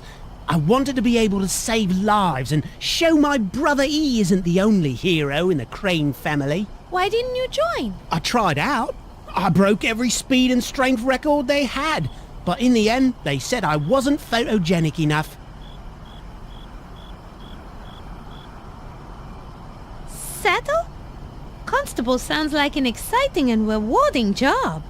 It can be, but this job can also suck the life right out of you. The endless social problems and crime-ridden slums wear you down eventually? No, I mean literally. We lose half our constables each year due to blood loss from animal bites. I'm beginning to suspect it may be the work of, oh, forget it. What? Tell me. Jackalopes. Vampiric jackalopes. This guy is out of his gourd. Listen, these creatures survive on the blood of others and burrow deep into graves to sleep during the day. I think they are behind the attack of anemia that has been plaguing Draxylvania over these many years. But no one will listen, except you. You believe me, don't you? My, what lovely weather we are having. Why are you out here all alone? The Burgermeister gave the cushy stadium gate job to my brother Lou and stuck me with watching the nail salon. Just because Lou saved the Burgermeister's family from a pack of werewolves that attacked them during their Christmas feast. Wow. How on earth did he do that? It's no big deal. Lou just gathered some hair samples from a previous werewolf attack, then analysed them in his basement lab where he discovered some iridium-rich deposits in the fur. Lou then deduced the iridium could only come from a meteor crater, so he went up to Chillblood Crater wearing a had-stitched werewolf costume that he'd sprayed with synthetic female werewolf urine and infiltrated the pack for 3 weeks. During the attack, he sprayed the entire pack with liquid silver nitrate, incapacitating all of them except the leader. He then fought the pack leader on the top tower of the Burgermeister's house, while the leader used the Burgermeister's daughter as a shield. Lou used psychological baiting to catch the pack leader off guard so he could slay the beast with his own silver dagger. Lou is such a glory hog, I swear. He did all that just to make me look bad so I get stuck out here while he got the cushy stadium job. He is always doing that. Lou is such a manipulator. I'm Mona De Lafitte, mighty opera singer. Who are you? Constable Bud Crane at your service. If there is trouble afoot, I'm your man. Is there anything I can help you with, Fraulein? You look new in town. I was a guest of the, Gina Martinelli. Until today, that is. I'm trying to get back to Paris, so I'm looking for transport down to the port tonight. Know any? No coaches come through here in the winter, and I'm afraid the old town, except me, is at the big game going on in the stadium. I'll suggest you wait till tomorrow afternoon, after the town sleeps off their drunken stupor.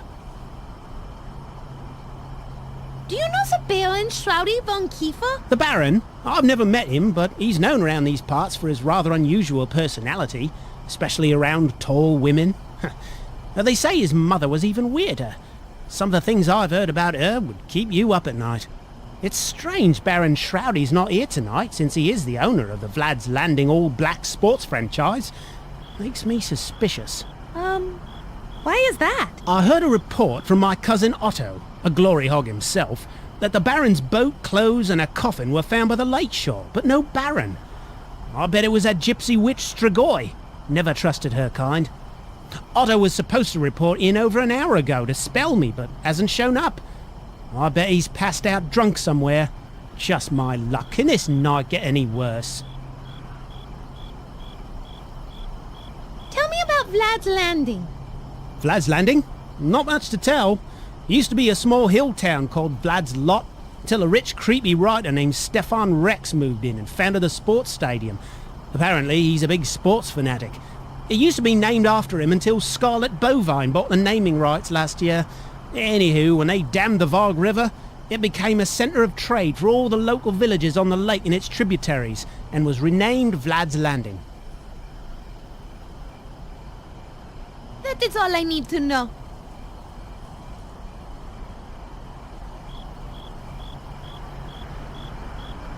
What's in that dark alley back there?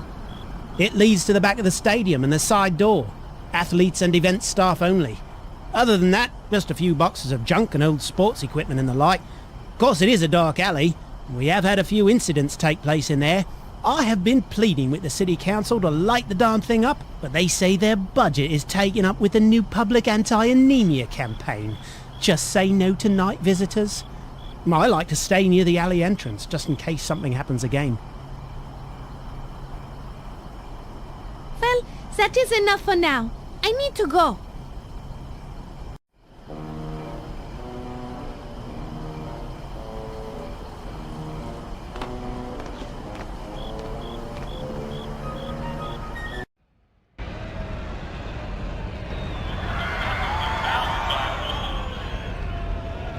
Oh, please ate my ticket. My name is Mona De Lafitte. What's yours? Detective Lou Crane at your service.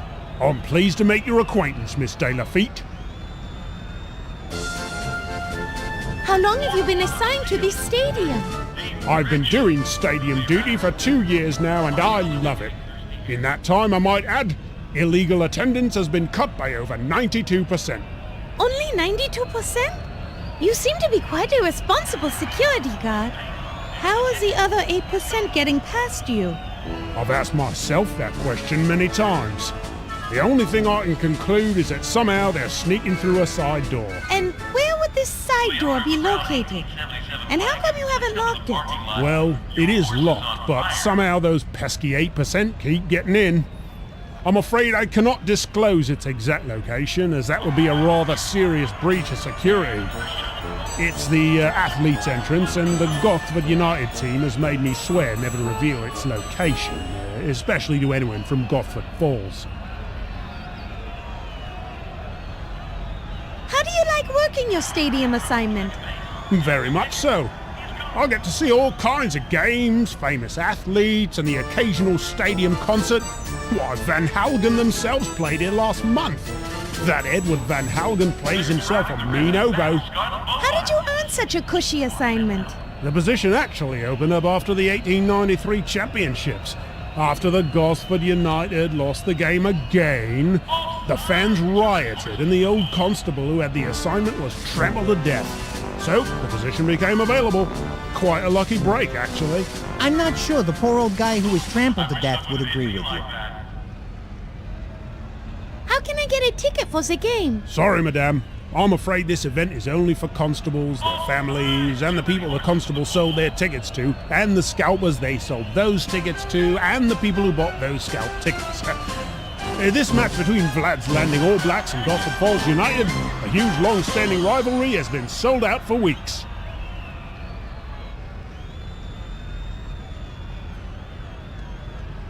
Worked on any interesting cases? Oh goodness, where do I start? I have a million ones to tell you about, all full of brilliant twists, turns, and wonderful detective work by me. Which case you want to hear? I have all night. You won't be disappointed. Good one, Mona. How about your first case? That ought to be short. The year was 1865, and I had just completed my 4 extra years in Draxylvania Detective School. Nope, you were wrong. As usual. Most young rookies do not have the privilege of being asked into detective school. But you see, I was a captain of the Junior Occult Hunters of Draxylvania Society, an organization that I started thanks in part to the money I got from a bounty that practically fell into my lap. Please, stop! You're killing my bat! Killing your bat? Yes, you see, he can't stand loud noises. Such as the noise of a stadium? Yes, no. Just people talking on and on. He has no problem with incessant cheering, yelling, and booing for some reason. Well then, don't want to kill the bat. Any more questions for me then? I like that. I'm gonna use that anytime someone's long story starts to bore me. Like, come on, buddy, finish the dang story already. You're killing the bat. Oh, are you sure you want to tell me it? It's a long story. Sure, buddy, go ahead. As long as it doesn't kill the bat. I like it. Thank you. I need to go now. Good evening to you then.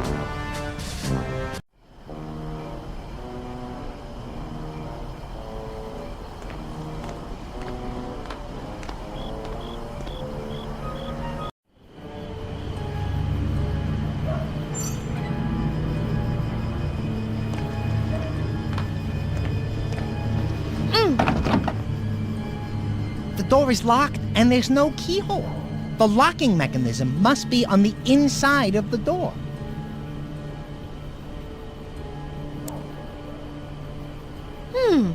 I think I might be able to fit through there. I don't want you to get dirty or break a nail. Let me try first. Plus, I'm stronger as a bat than you are.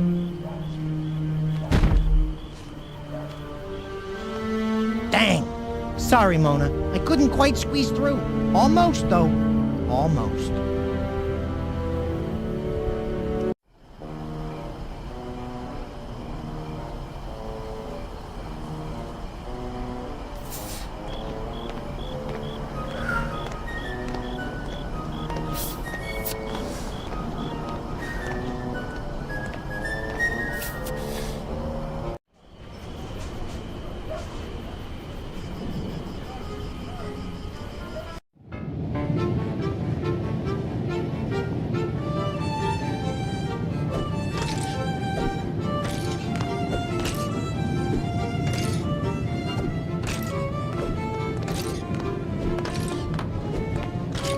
dress might come in handy for something.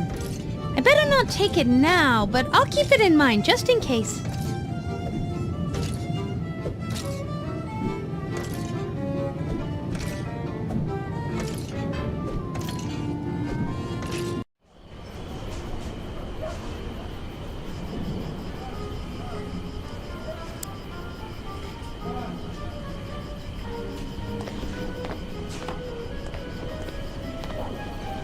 Volzig, would you mind diving into that grease for me? I kind of like the greased look. Might make me look cool, but what for? I don't know yet, but I think a greased up Volzig might come in handy. You don't know how happy I am to hear that last statement. Oh, hush now.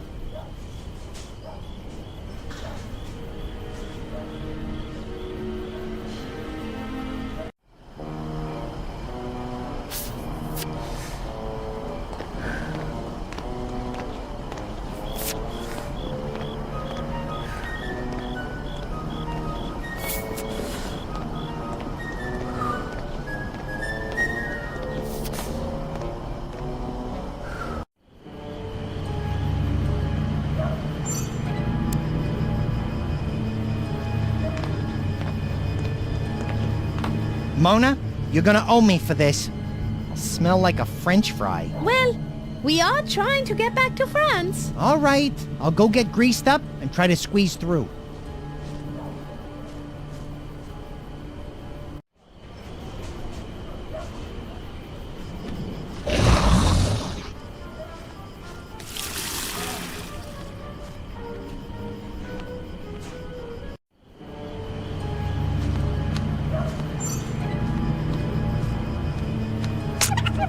That did it. I made it through. I got a bit of bad news, though. The door is barred and locked from the inside. I won't be able to unlock it. You're gonna have to squeeze through yourself. But then I'll end up covered with oil. If you're looking for sympathy, keep right on looking. Now transform yourself into a bat and get that purple booty of yours in here.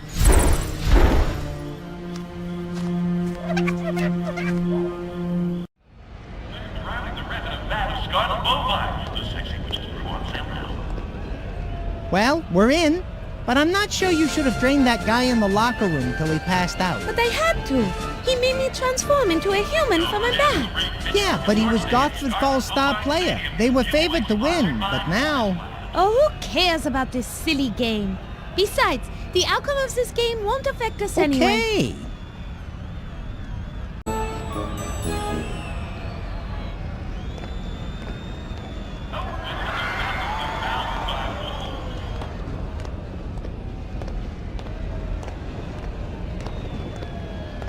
It's a band leader's playlist.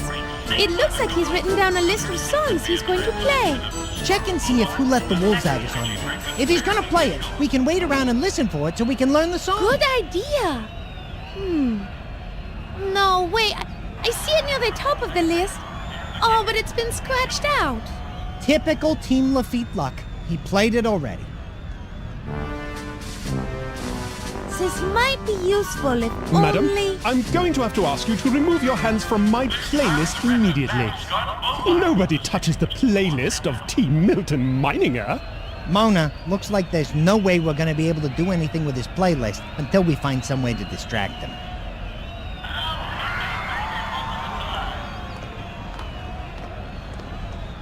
Excuse me, sir. Might I speak with you? Why, certainly, miss. Team Milton Meininger always has time for a beautiful woman. Ah! Hey, Mona, get a load of this guy, will ya? This clown thinks he's a ladies' man. Do you happen to know the song Who Let the Wolves Out? Team Milton Meininger knows all songs and can conduct every one of them with a grace and style that has made him recognizable all through Draxylvania. Would you be willing to change your program for me? You are rather beautiful. Perhaps I could play you a song or two back at my apartment after the event is over?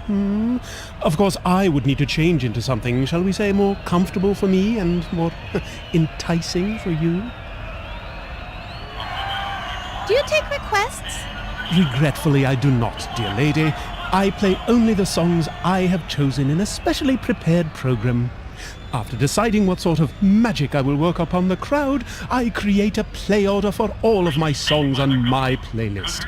And from there, I never alter the program nor improvise. I wonder if this guy is related to Constable Crane.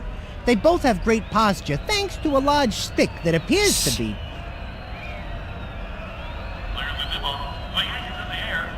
Okay, that's about all I need to hear from you.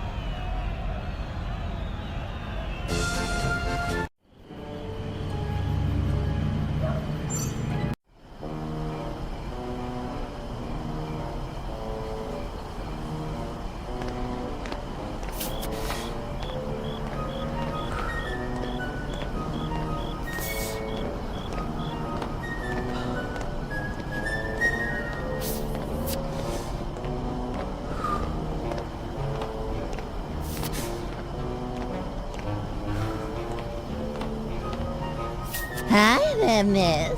What can I do you for? I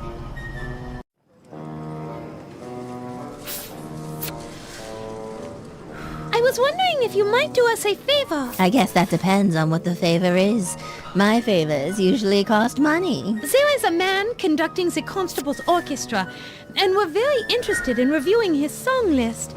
Unfortunately, he won't let us see it.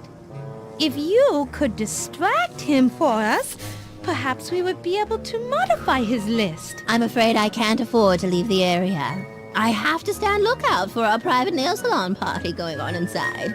The Burgermeister paid me specifically to stand guard and watch Constable Bud Crane over there, so no can do, honey. Can we pay you for your time? Perhaps we can exchange favors.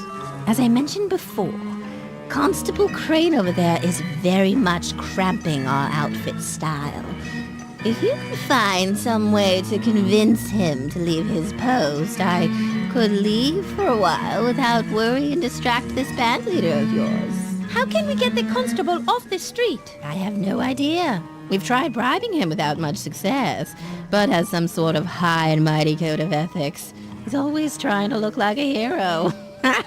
His brother, Lou's the real hero. Saves people from drowning in fires all the time. Been decorated 5 times. Bud is always in his shadow. But both of them are a real pain in the... That is enough. Thank you for the information.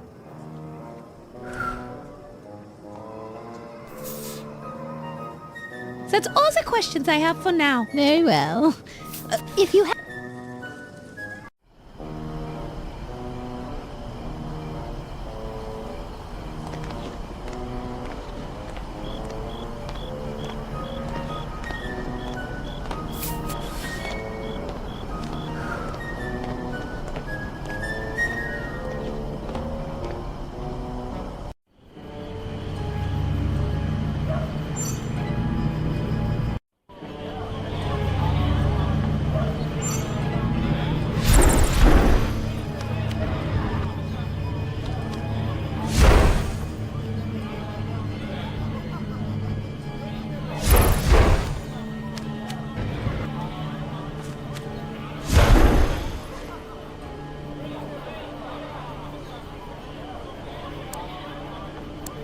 Roderick, you may not want to do this. In fact, you will probably hate me for asking this, but, well, if you don't terribly mind, I mean, if you don't mind terribly, What is it already? will you dress up in drag for me with the baby dress we just saw in the dress shop window?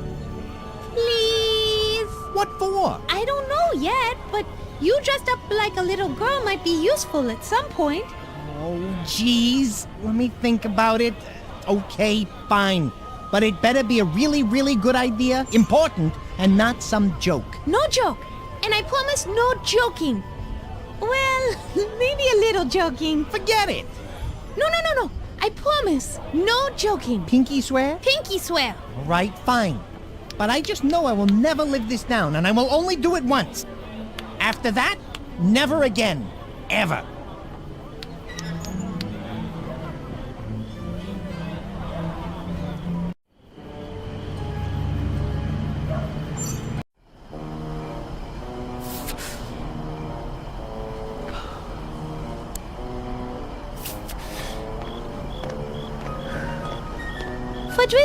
I just had a thought. Uh-oh.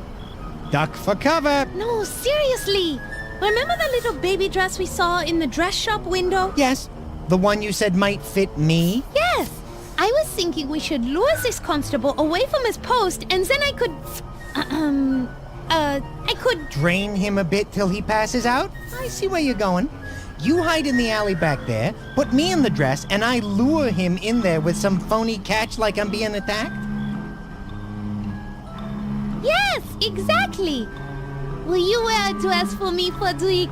Oh, boy, you owe me big time. But okay, just this once. I will never put on a dress for you again. Ever. Got that? Ever again. Yes, I promise never to ask you to do it again. I swear on my own grave. Not sure how good an oath that is, but fine.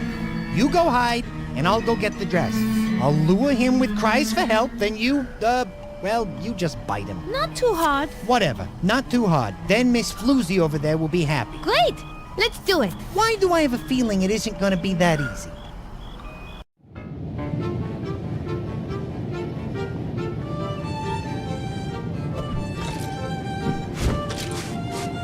Yahoo! Hey! Give that back! I'm saving it in case I have a baby girl. Good evening, little girl.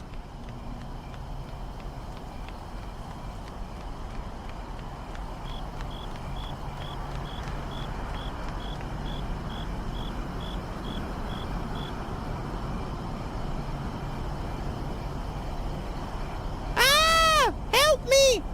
I've fallen down a well and I can't get up! Someone save me! I'll save you. Hang on, little girl, I'm coming.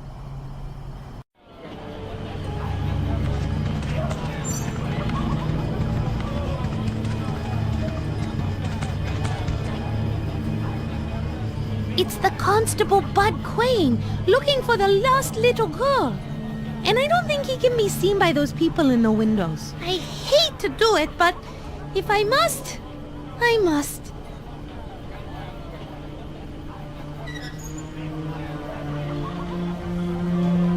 Hey! Ah!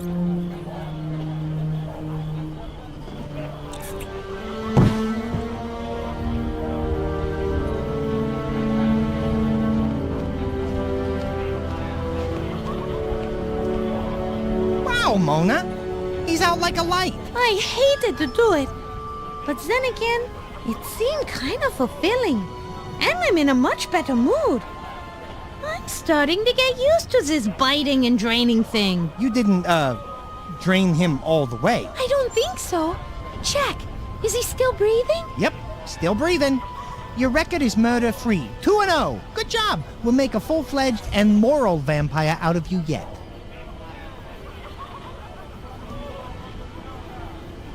Frederick, should we hide the body? And I know where we should hide him.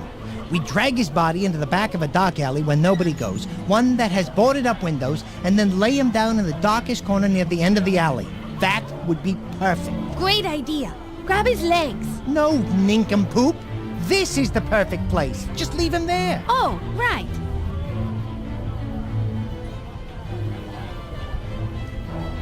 This all-access badge will be quite useful.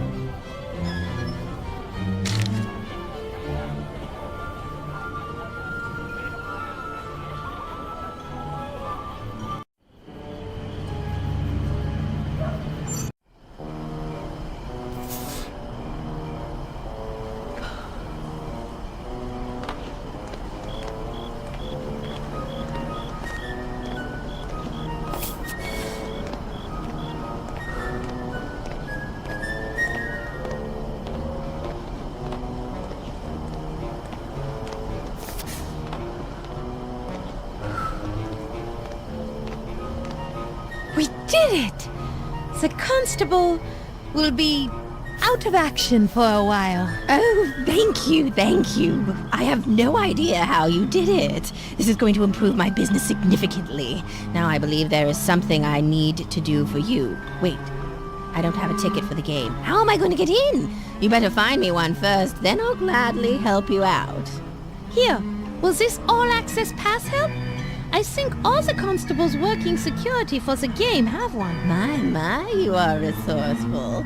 I could use a girl like you. Sure you won't change your mind about the job offer? Oh, well, it's, awfully nice offer, but you see, don't hurt yourself, honey. I get the picture. This path will work. Let's go.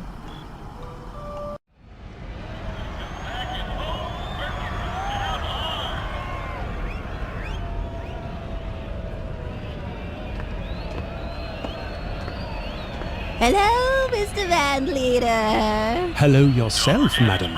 It's a pleasure to make your acquaintance. I must say, I simply love a man in uniform. That's interesting to hear. I myself have a thing for women without a uniform on, or anything else for that matter. You really are a silver-tongued devil, aren't you?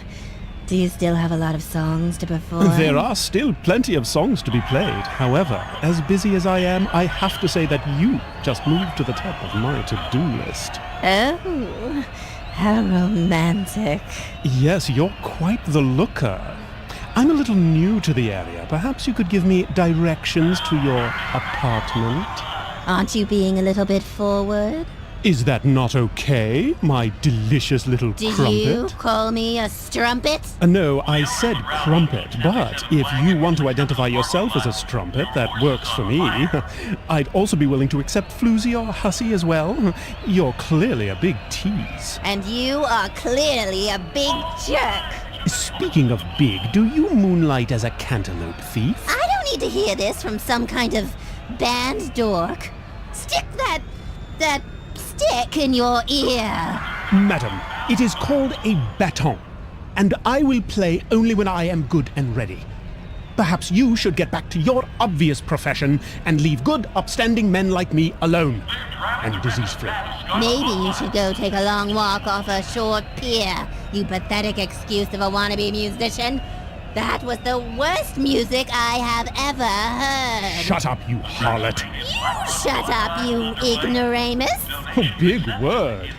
Did you learn that when you took lessons from a local college professor? Where did you get your hat? Did you tell somebody you wanted to wear something that resembled a fuzzy toilet on your head? You should talk. Where did you get that dress? Not a virgin, Megastore? Harlots are us? Shouldn't you be getting home? Your mother is calling you. Scumbag. Streetwalker. Buttwipe. Harlot. Nincompoop. Tart. Disease spreader. Voodoo breath. Saucy strumpet. Walking carpet. Trollop. Gundark face. Camp follower. Noise maker. Bimbo. Chicken neck. Dumb broad. Newbie. Dim doxy. There, that should do it. Now we just need to get him back to work. But what? Wanton wench. Not a finger. Painted plebeian. Nose picker. Failed fatale. Scumbag. Streetwalker. Frederick, can you do something to stop her? Buttwipe. Harlot. Your wish is my command.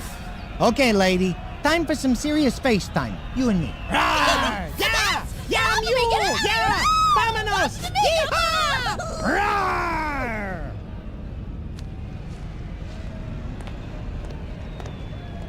Oh my! Oh, the bat problem has gotten bad around here lately, hasn't it? Though I am not sad to see her go. Too bad. Seemed for a while there my evening was shaping up nicely. Oh well, back to the music. Now, what are we playing next? I seem to have forgotten. Oh! Who Let the Wolves Out? A classic. Ready, boys? That worked! Thank you, Frederick. No problem, Mona. Now listen up. Here comes the song.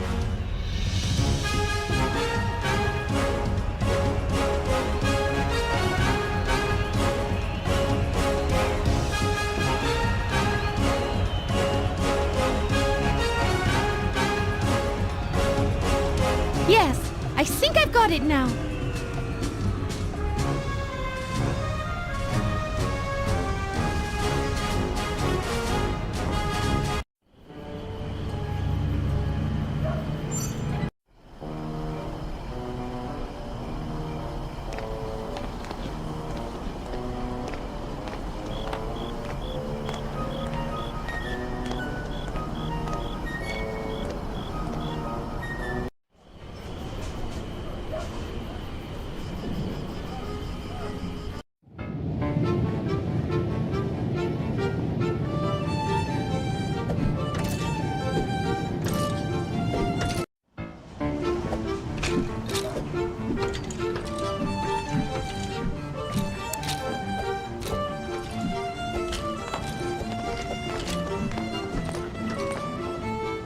again, boys. Did you learn how to sing the song? Indeed I did. Would you care to hear it? Yes! Very well. Here goes. Who let the wolves out? Woof, woof, woof. Who let the wolves out? Woof, woof, woof. That did it, Mona. It put him to sleep. Who knew that cheesy Oompa anthems made good children's lullabies?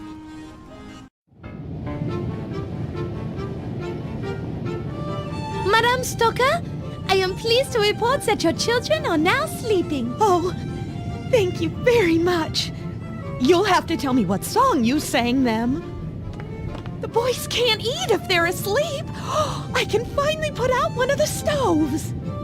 Could you perhaps help us now? I'm sorry, but I'm still serving my husband his dinner. Mona, if we don't find a way to stop Mr. Gluttony over there from eating, she's never gonna have time to get us the cloth.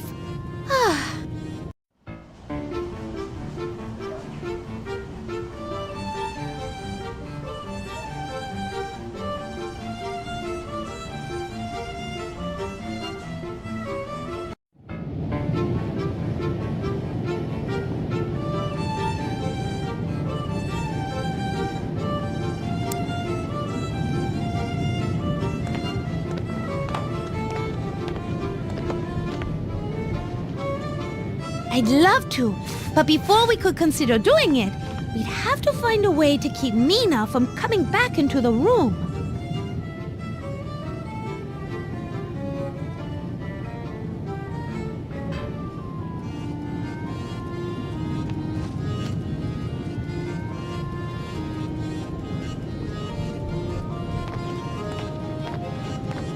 I'll just shut this door for it. No!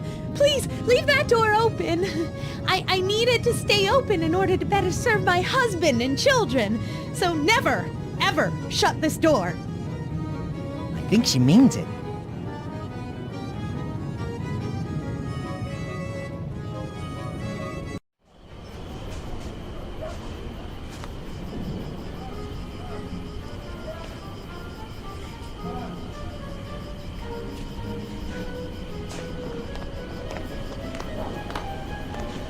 Let's take a look up there, Frederick. Maybe there's a way in. I'm game.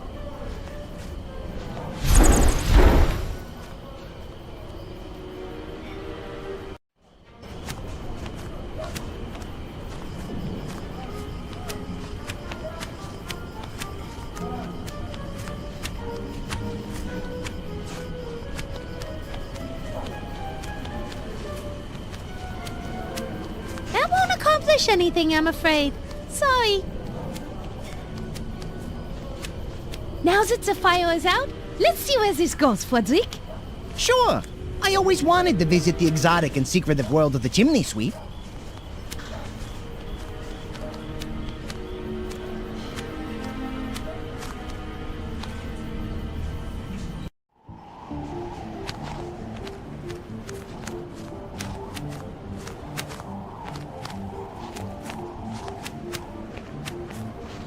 It looks like graffiti. What does that say? Santa was here. I wonder what that means. Oh, didn't you hear? The Vlad's Landing Chimney Sweep Guild wanted to start charging Santa a toll for all the scuff marks he left in the chimneys. It was this big thing where they went back and forth at City Hall and in editorials in Weasel News. Never happened, but after that, Santa was here, tags started showing up in all the chimneys, sort of in your face to the chimney sweeps. Wow. Vindictive little elf, isn't he? It looks like the skeleton of a bat. Uncle Rudy. You know him? Yeah. The last time I saw him, we were out flying together, and he was complaining about being cold. He said he had a great idea on how to get warm, but he didn't elaborate. So, your uncle flew into a chimney and waited until somebody started the fire? Hey, nobody ever accused Uncle Rudy of being the sharpest tool in the shed. It's a flue for the kitchen fireplace. It's closed tight.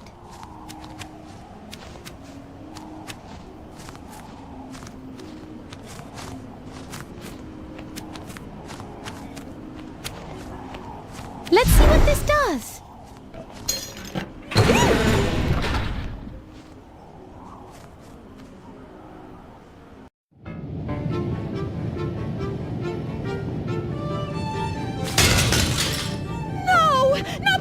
limited edition plates! Oh! Oh! Bats drive me crazy!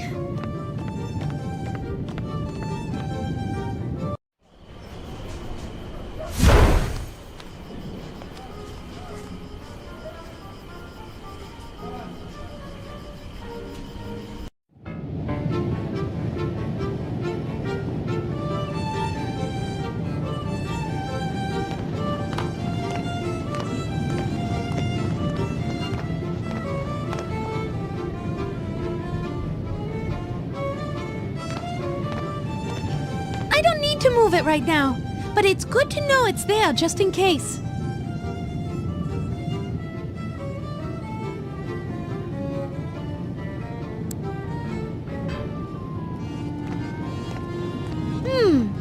With Mina busy cleaning up there, now would be a good time to make sure she stays in there.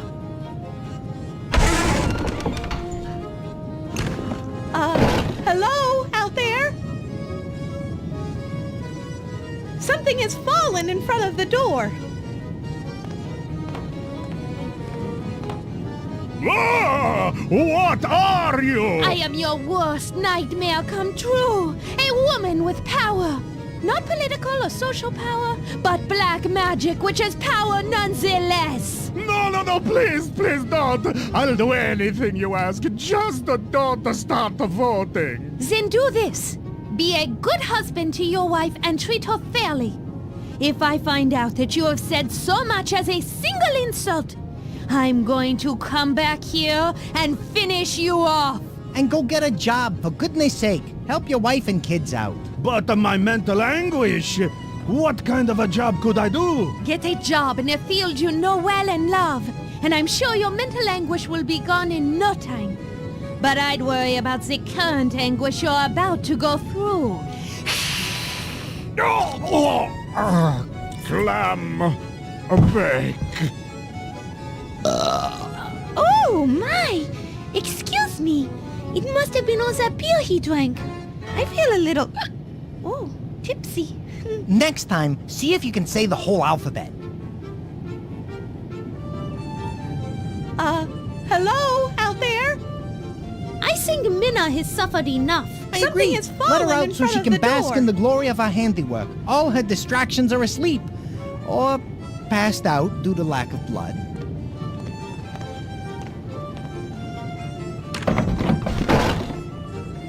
One, 2, 3! Whoa! Thank you. Something fell in front of... Oh my God! What? Bruno! Uh-oh. What? He's asleep! Thank God! Thank you, oh merciful Lord above. You have blessed me far more than you will ever know. Thank you. Thank you. Mina? I hate to interrupt your prayer of thanks, but I was wondering if you have time to go down to your cellar and find those blots of black cloth. Of course, my good friend. Anything for you. Anything. Yippee! Anything for you. Let him run down and get it. Happy days are here again. The skies are blue. What's with that face? I don't know. I have this feeling of warmth and accomplishment inside, and it seems to be making me smile, and I feel good. What is that? Because you inadvertently did a good deed. It happens once in a while, but don't you worry. It'll pass. All you have to do is do something selfish and pop, it goes away. Trust me on this. Really? Okay, because this is too weird.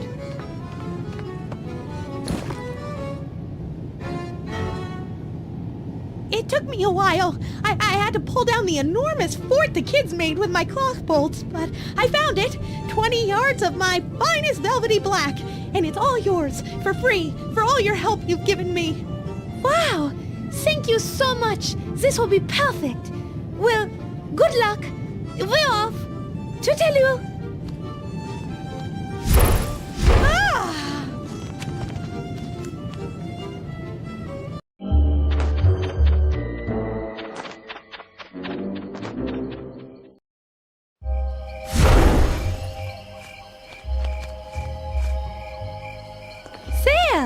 work.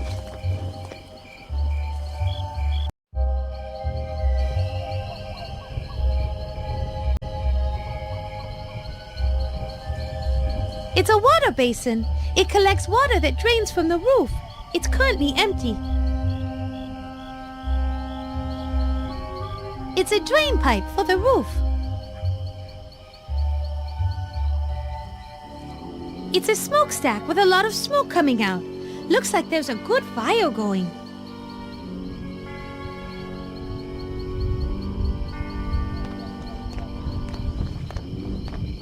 Their gravestone crosses now covered in black cloth.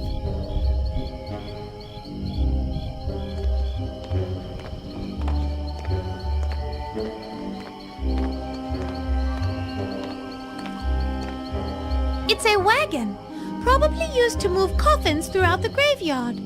Once we find your grave and get some dirt, we should take the wagon with us.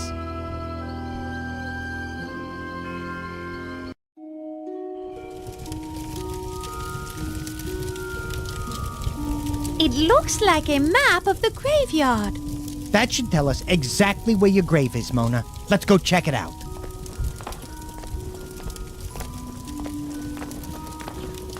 Let's see if I can find my grave.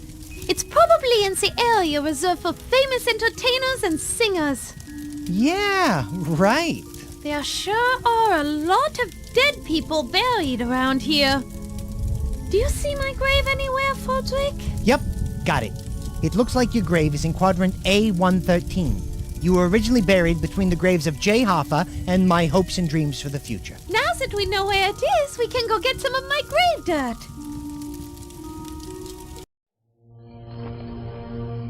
Hello again, my beautiful dark swan. Shrowdy, no! Well, look what the cat coughed up. Joke all you want, you insipid little rodent.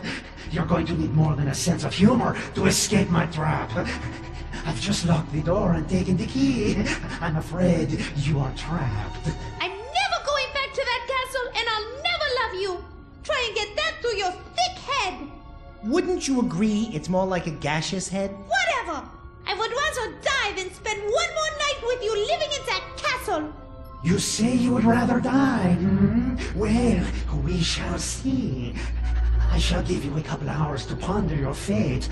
I'm sure when I return, you will be much more agreeable with my most generous offer and return with me to the castle.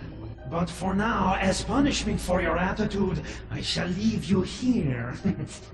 When I return, I expect to find that you have adopted a more appropriate attitude.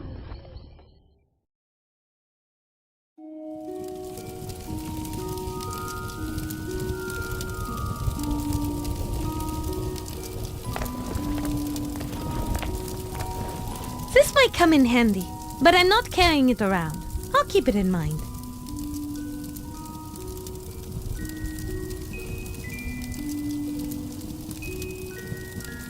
I don't need it right now, but I might later. I remember where it is in case I need to use it.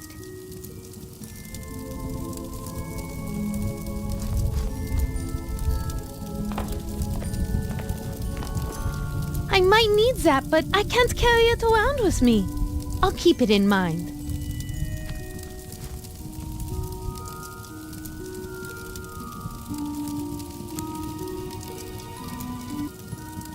I'll wedge this under the door.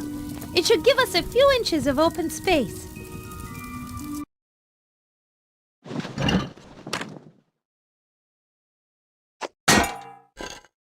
Good!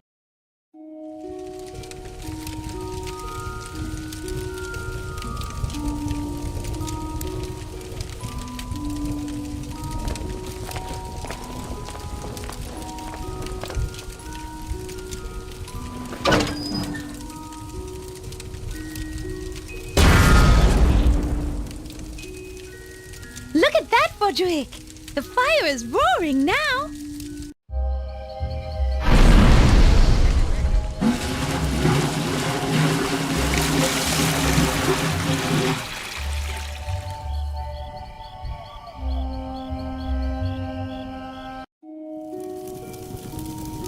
Do it again! Do it again! Sorry, Fodrick, but I'm all out of perfume.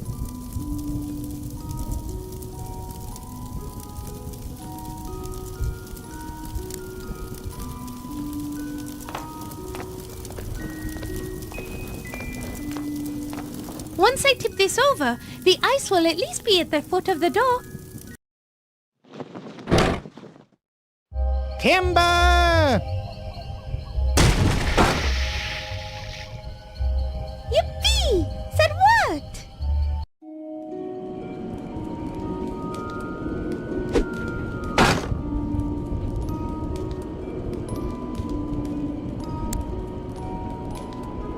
I bet I could get the tip of this shovel red hot in this fire. I don't need to do it now, but I'll remember this idea for later.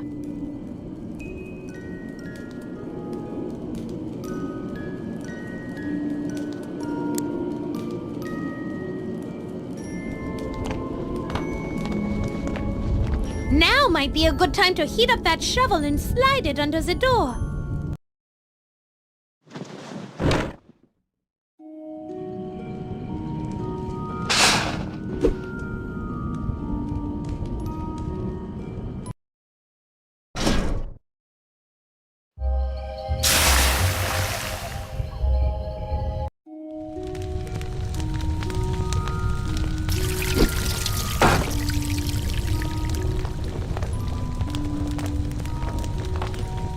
Wow, Mona, that worked pretty good.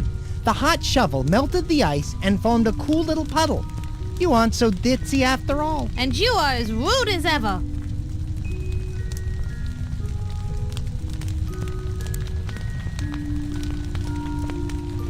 A bellows full of water might be useful. I'll keep that in mind.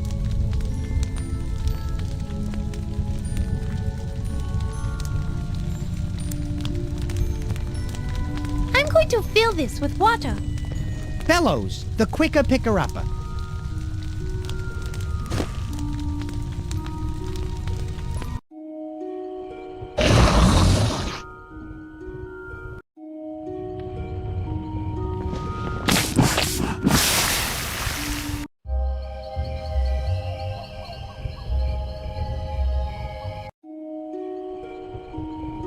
Looks like we have a way out now.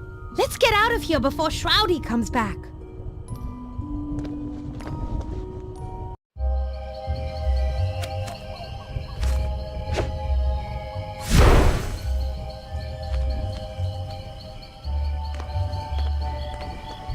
We did it!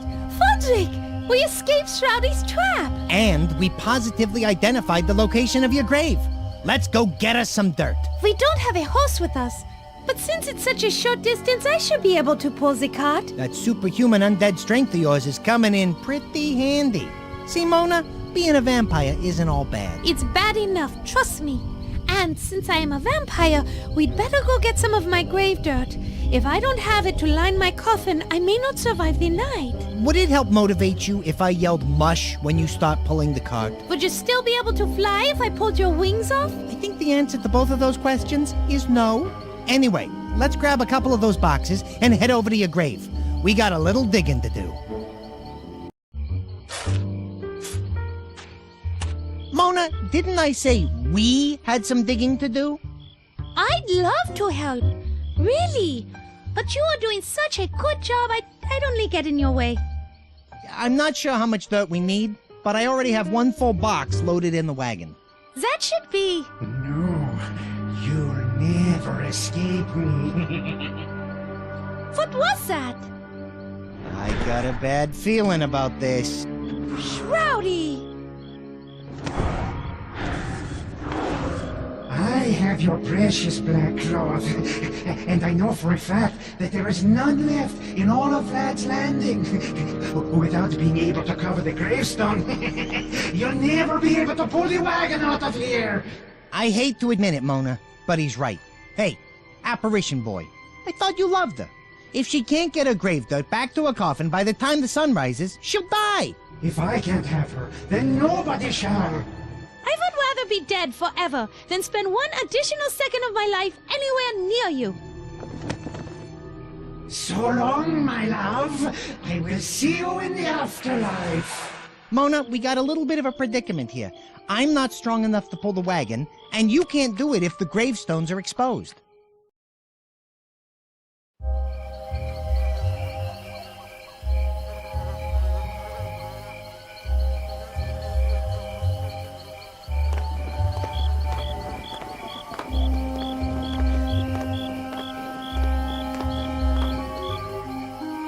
It's an extra box of dirt. I think we have enough, so I probably won't need it.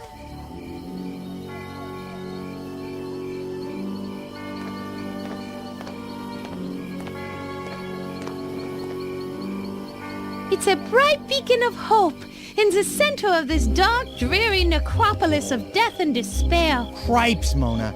It's just a lantern lighting up the place so we don't break a leg. You say lantern, I say beacon of hope. To each his own.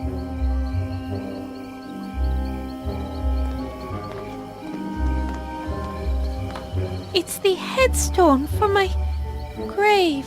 Looks like Loverboy went all out. Apparently, he had your headstone carved out of fine Italian marble, and it looks like the etching is inlaid with some sort of precious metal. Mona, you have the finest headstone in the cemetery. That's great, but I'd rather still be alive and singing at the Pelly Opera.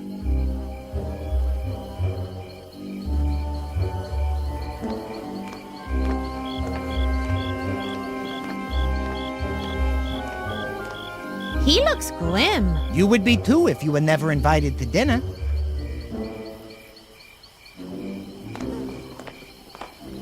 It's a wagon holding boxes of my grave dirt.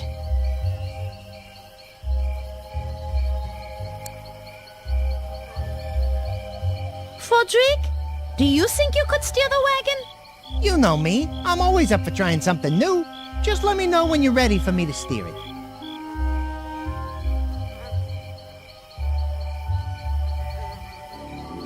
I have it, Frederick.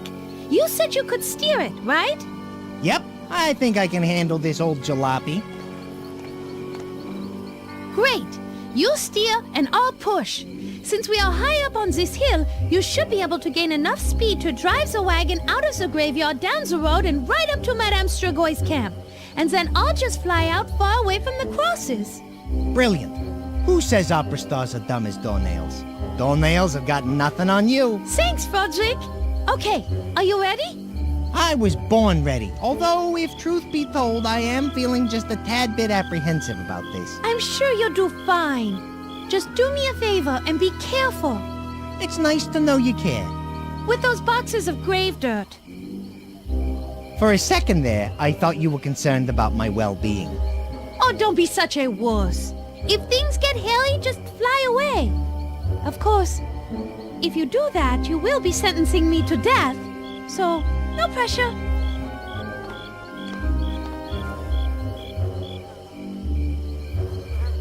Ready? Go for it.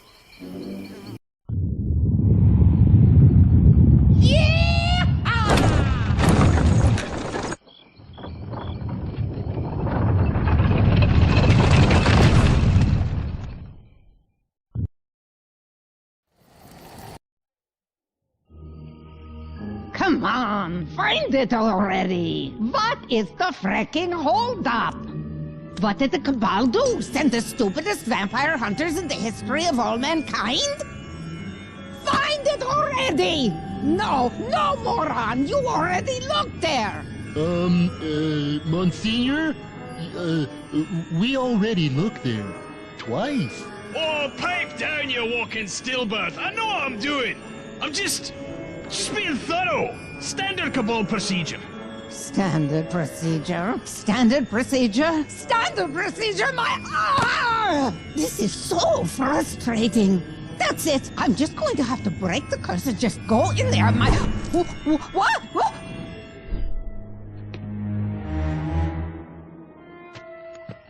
What manner of being dares to challenge Madame Stragoy?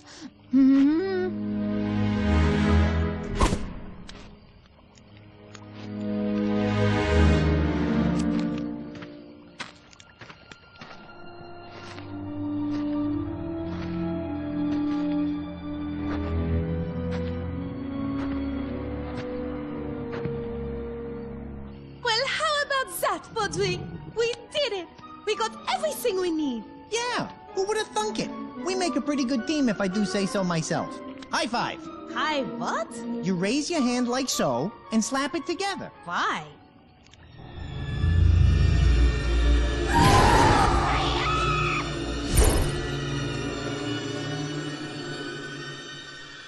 Madame Strigoi! We heard a scream! Oh, there you are. No, I'm fine. I just like to scream randomly once in a while. Lets me know I'm still alive. Okay. I don't know. Oh, pish posh. Anyway, we did it! We have all the things we need for this ship. I wanted to thank you for all your help and... No need. But I want to... No need for all that now. Dr. Rigor Mortis, a brilliant doctor, an old friend, sent me a message saying he can cure you of your vampirism. But he must do it tonight, when all the stars are aligned. Stars all aligned? What does that have to do with anything? Really? Where? How is it? Now. Go now before it is too late. He said come to his lab in the windmill just past the dam. Follow this road down to the gorge by the end of the lake. Trust me, you can't miss it. Well, okay. If he is your friend. Yes, longtime friends, old poker buddies. Now go! No more talk! Quickly! Bye-bye. Au revoir. Goodbye. Au revoir.